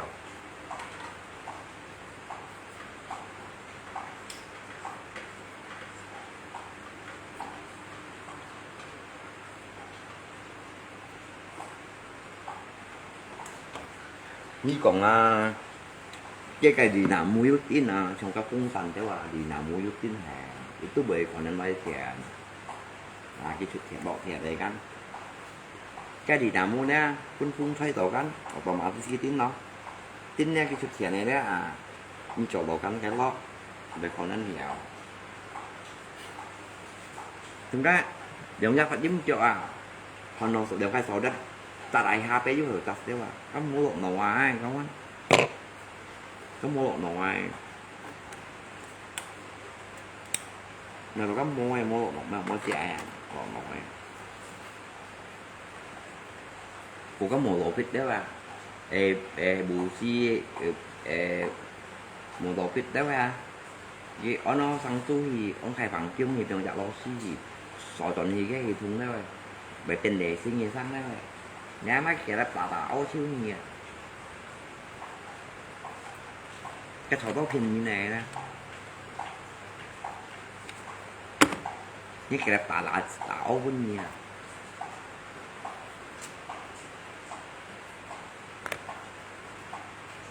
tiểu thầy các lọ mèo sang chu tôi đây thì dùng chung nè tiểu thầy phẳng chung thì khai lo xuyên chú sò dần nhiều và anh chỉnh tá này không cái mày đâu có mua cái già tiền lôi gì nè nhưng sao thì cũng già chứ YouTube mẹ đó mua này mua đồ gì cả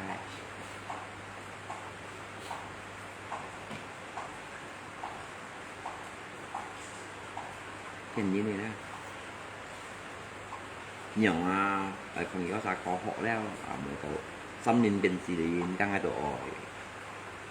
xăm để dòng linh bên xì dạ linh nếu một độ việt ra căng hai độ nghe tôi nhận thành ra có hỏi ra thì video số đi đâu cả tung đấy mà chúng ta thì Berlin nè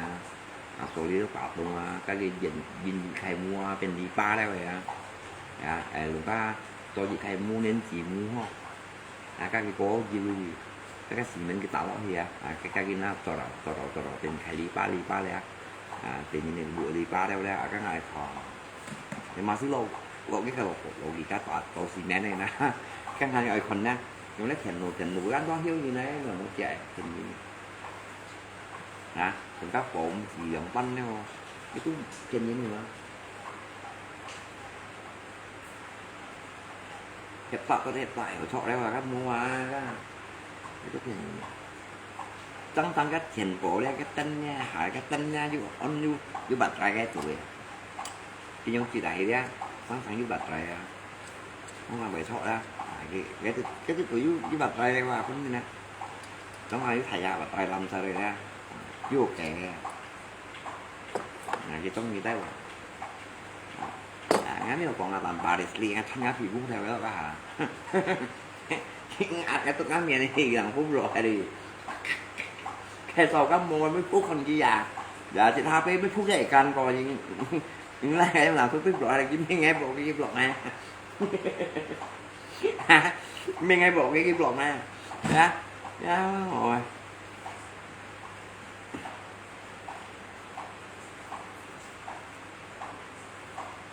cộng các với cộng với cái bộ bò sẽ không sống con thì nó là tặng ballistic đó ai ô với về anh còn tiền đó như còn như ông thầy giống ta là thầy giống ta để kia thì cứ mà thì đầu đi cả bây giờ thầy giống nó ông thầy giống thầy giống không tập cái tên đâu hắn ngộ gì cao rồi cái trong thầy giống thì nè thầy giống tận lo đi qua lại rồi đó ông buka thành phố leo itu hắn juga kalau buka lùng thầy giống này leo mua lùng bé ăn hiện lùng aki để ra chúng cái tổ này mà đó trong tổ đó giờ bố sĩ về thoát giờ bố sĩ cái đánh sao về thoát các vỏ nhìn xem cái búa cái lùng thầy giống này nè cái núi lùi gì cả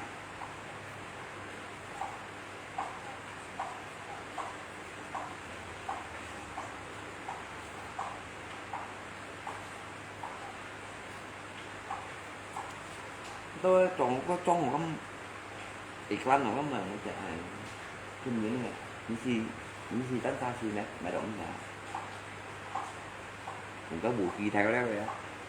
phải thọ cổ đó rất hình như nào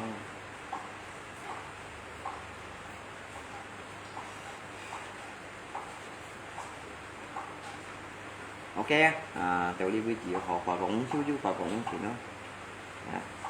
một với cũng chú và cũng chị nha chỉ có mùa đấy cái xe cái ăn cái cũng đều mọi quay cái nhìn chừng là nhiều cái xe cái ăn lúa rồi đấy giảm ăn tặng gì không cô đi chỉ cái lẽ rồi nha mọi quay cái nhìn tiền đi thôi ăn tặng gì cái xe cái sống ăn tặng gì nè tuy cùng rau dính nha cái chung chết chứ không chung chết thêm thằng sợ thị ca nhưng chung chết thêm thằng nó nhiều chắc nó tầm bả lao một bi ngay nhân phố mà một chạy như con nào cạo lông thùng nhá cạo lông thùng anh chú môn phần chỉ mấy phần dính xéo nó lùng tận thủng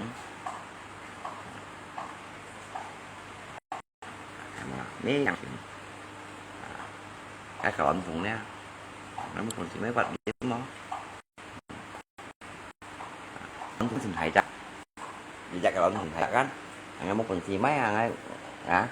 ngay nó to nhảm lắm nhảm băng thực đó nhảm có điều gì á dịch nhảm có điều gì đó tapi ngon yang dapat sana pat jem bị cha cái tụi nó tôi nó phăng câu rồi phăng câu nó to kan nó kia này là tự lo gì nó lục cái lại bắn lấy một cái mấy bùm gì không á dùng leo nó sánh đùm mớ không á mấy ngàn chuyện mấy bát chuyện mà đúng ra em về sang này đi nhau sao may sang bạ xe này á nhau sao may cả lẩu kia đấy nhá bạn gọi chân từ nào thì bạ chân nào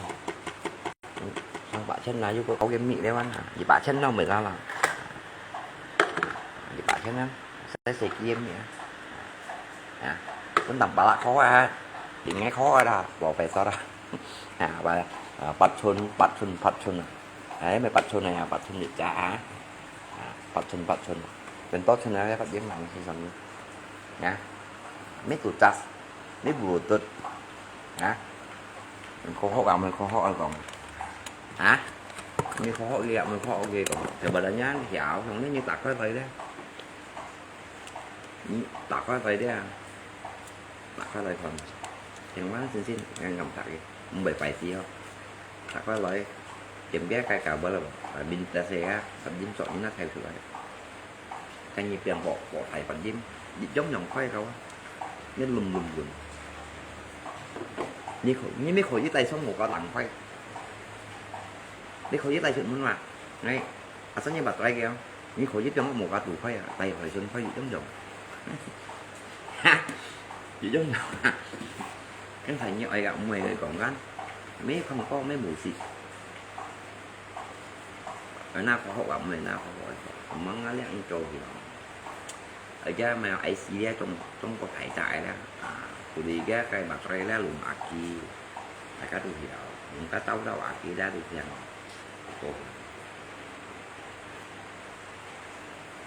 nó nói mấy chuyện nhà khoe mấy chuyện nhộng khoe ghé xong mấy chuyện nhộng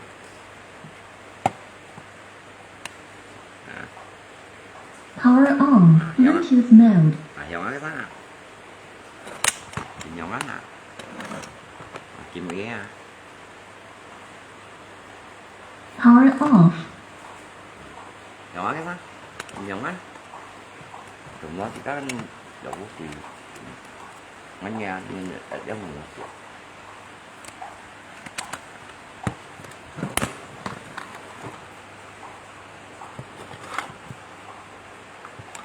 nên khó hốt mình một chạy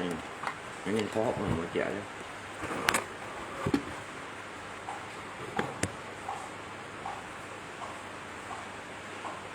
sang là chỉ có mua mây chỉnh mua chứ chỗ đó mà một chạy thì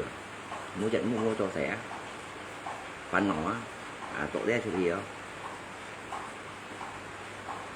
mua tháng theo á mua sẽ đồ á ổ bao là mỗi chào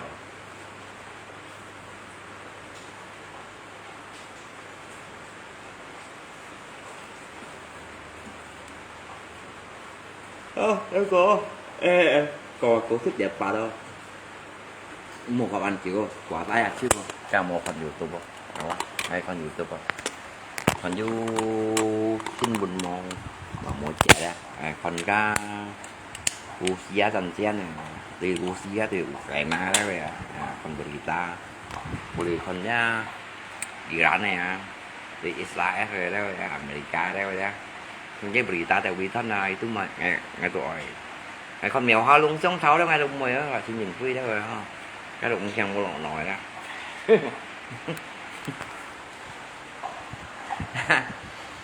vậy còn con chính nhìn phi cả mèo hoa lung là những sống tháo đó đang lúc mười nhưng con đâu cá nhân mấy phút con cá nhân bên này xí cái con có Amerika đó Amerika Israel đó rồi đó cái hai đội con còn cái nụ cười đấy là bánh nhìn trò đấy rồi á là bánh lạc chết đấy rồi á căng rồi đó tôi đi với chị không chứ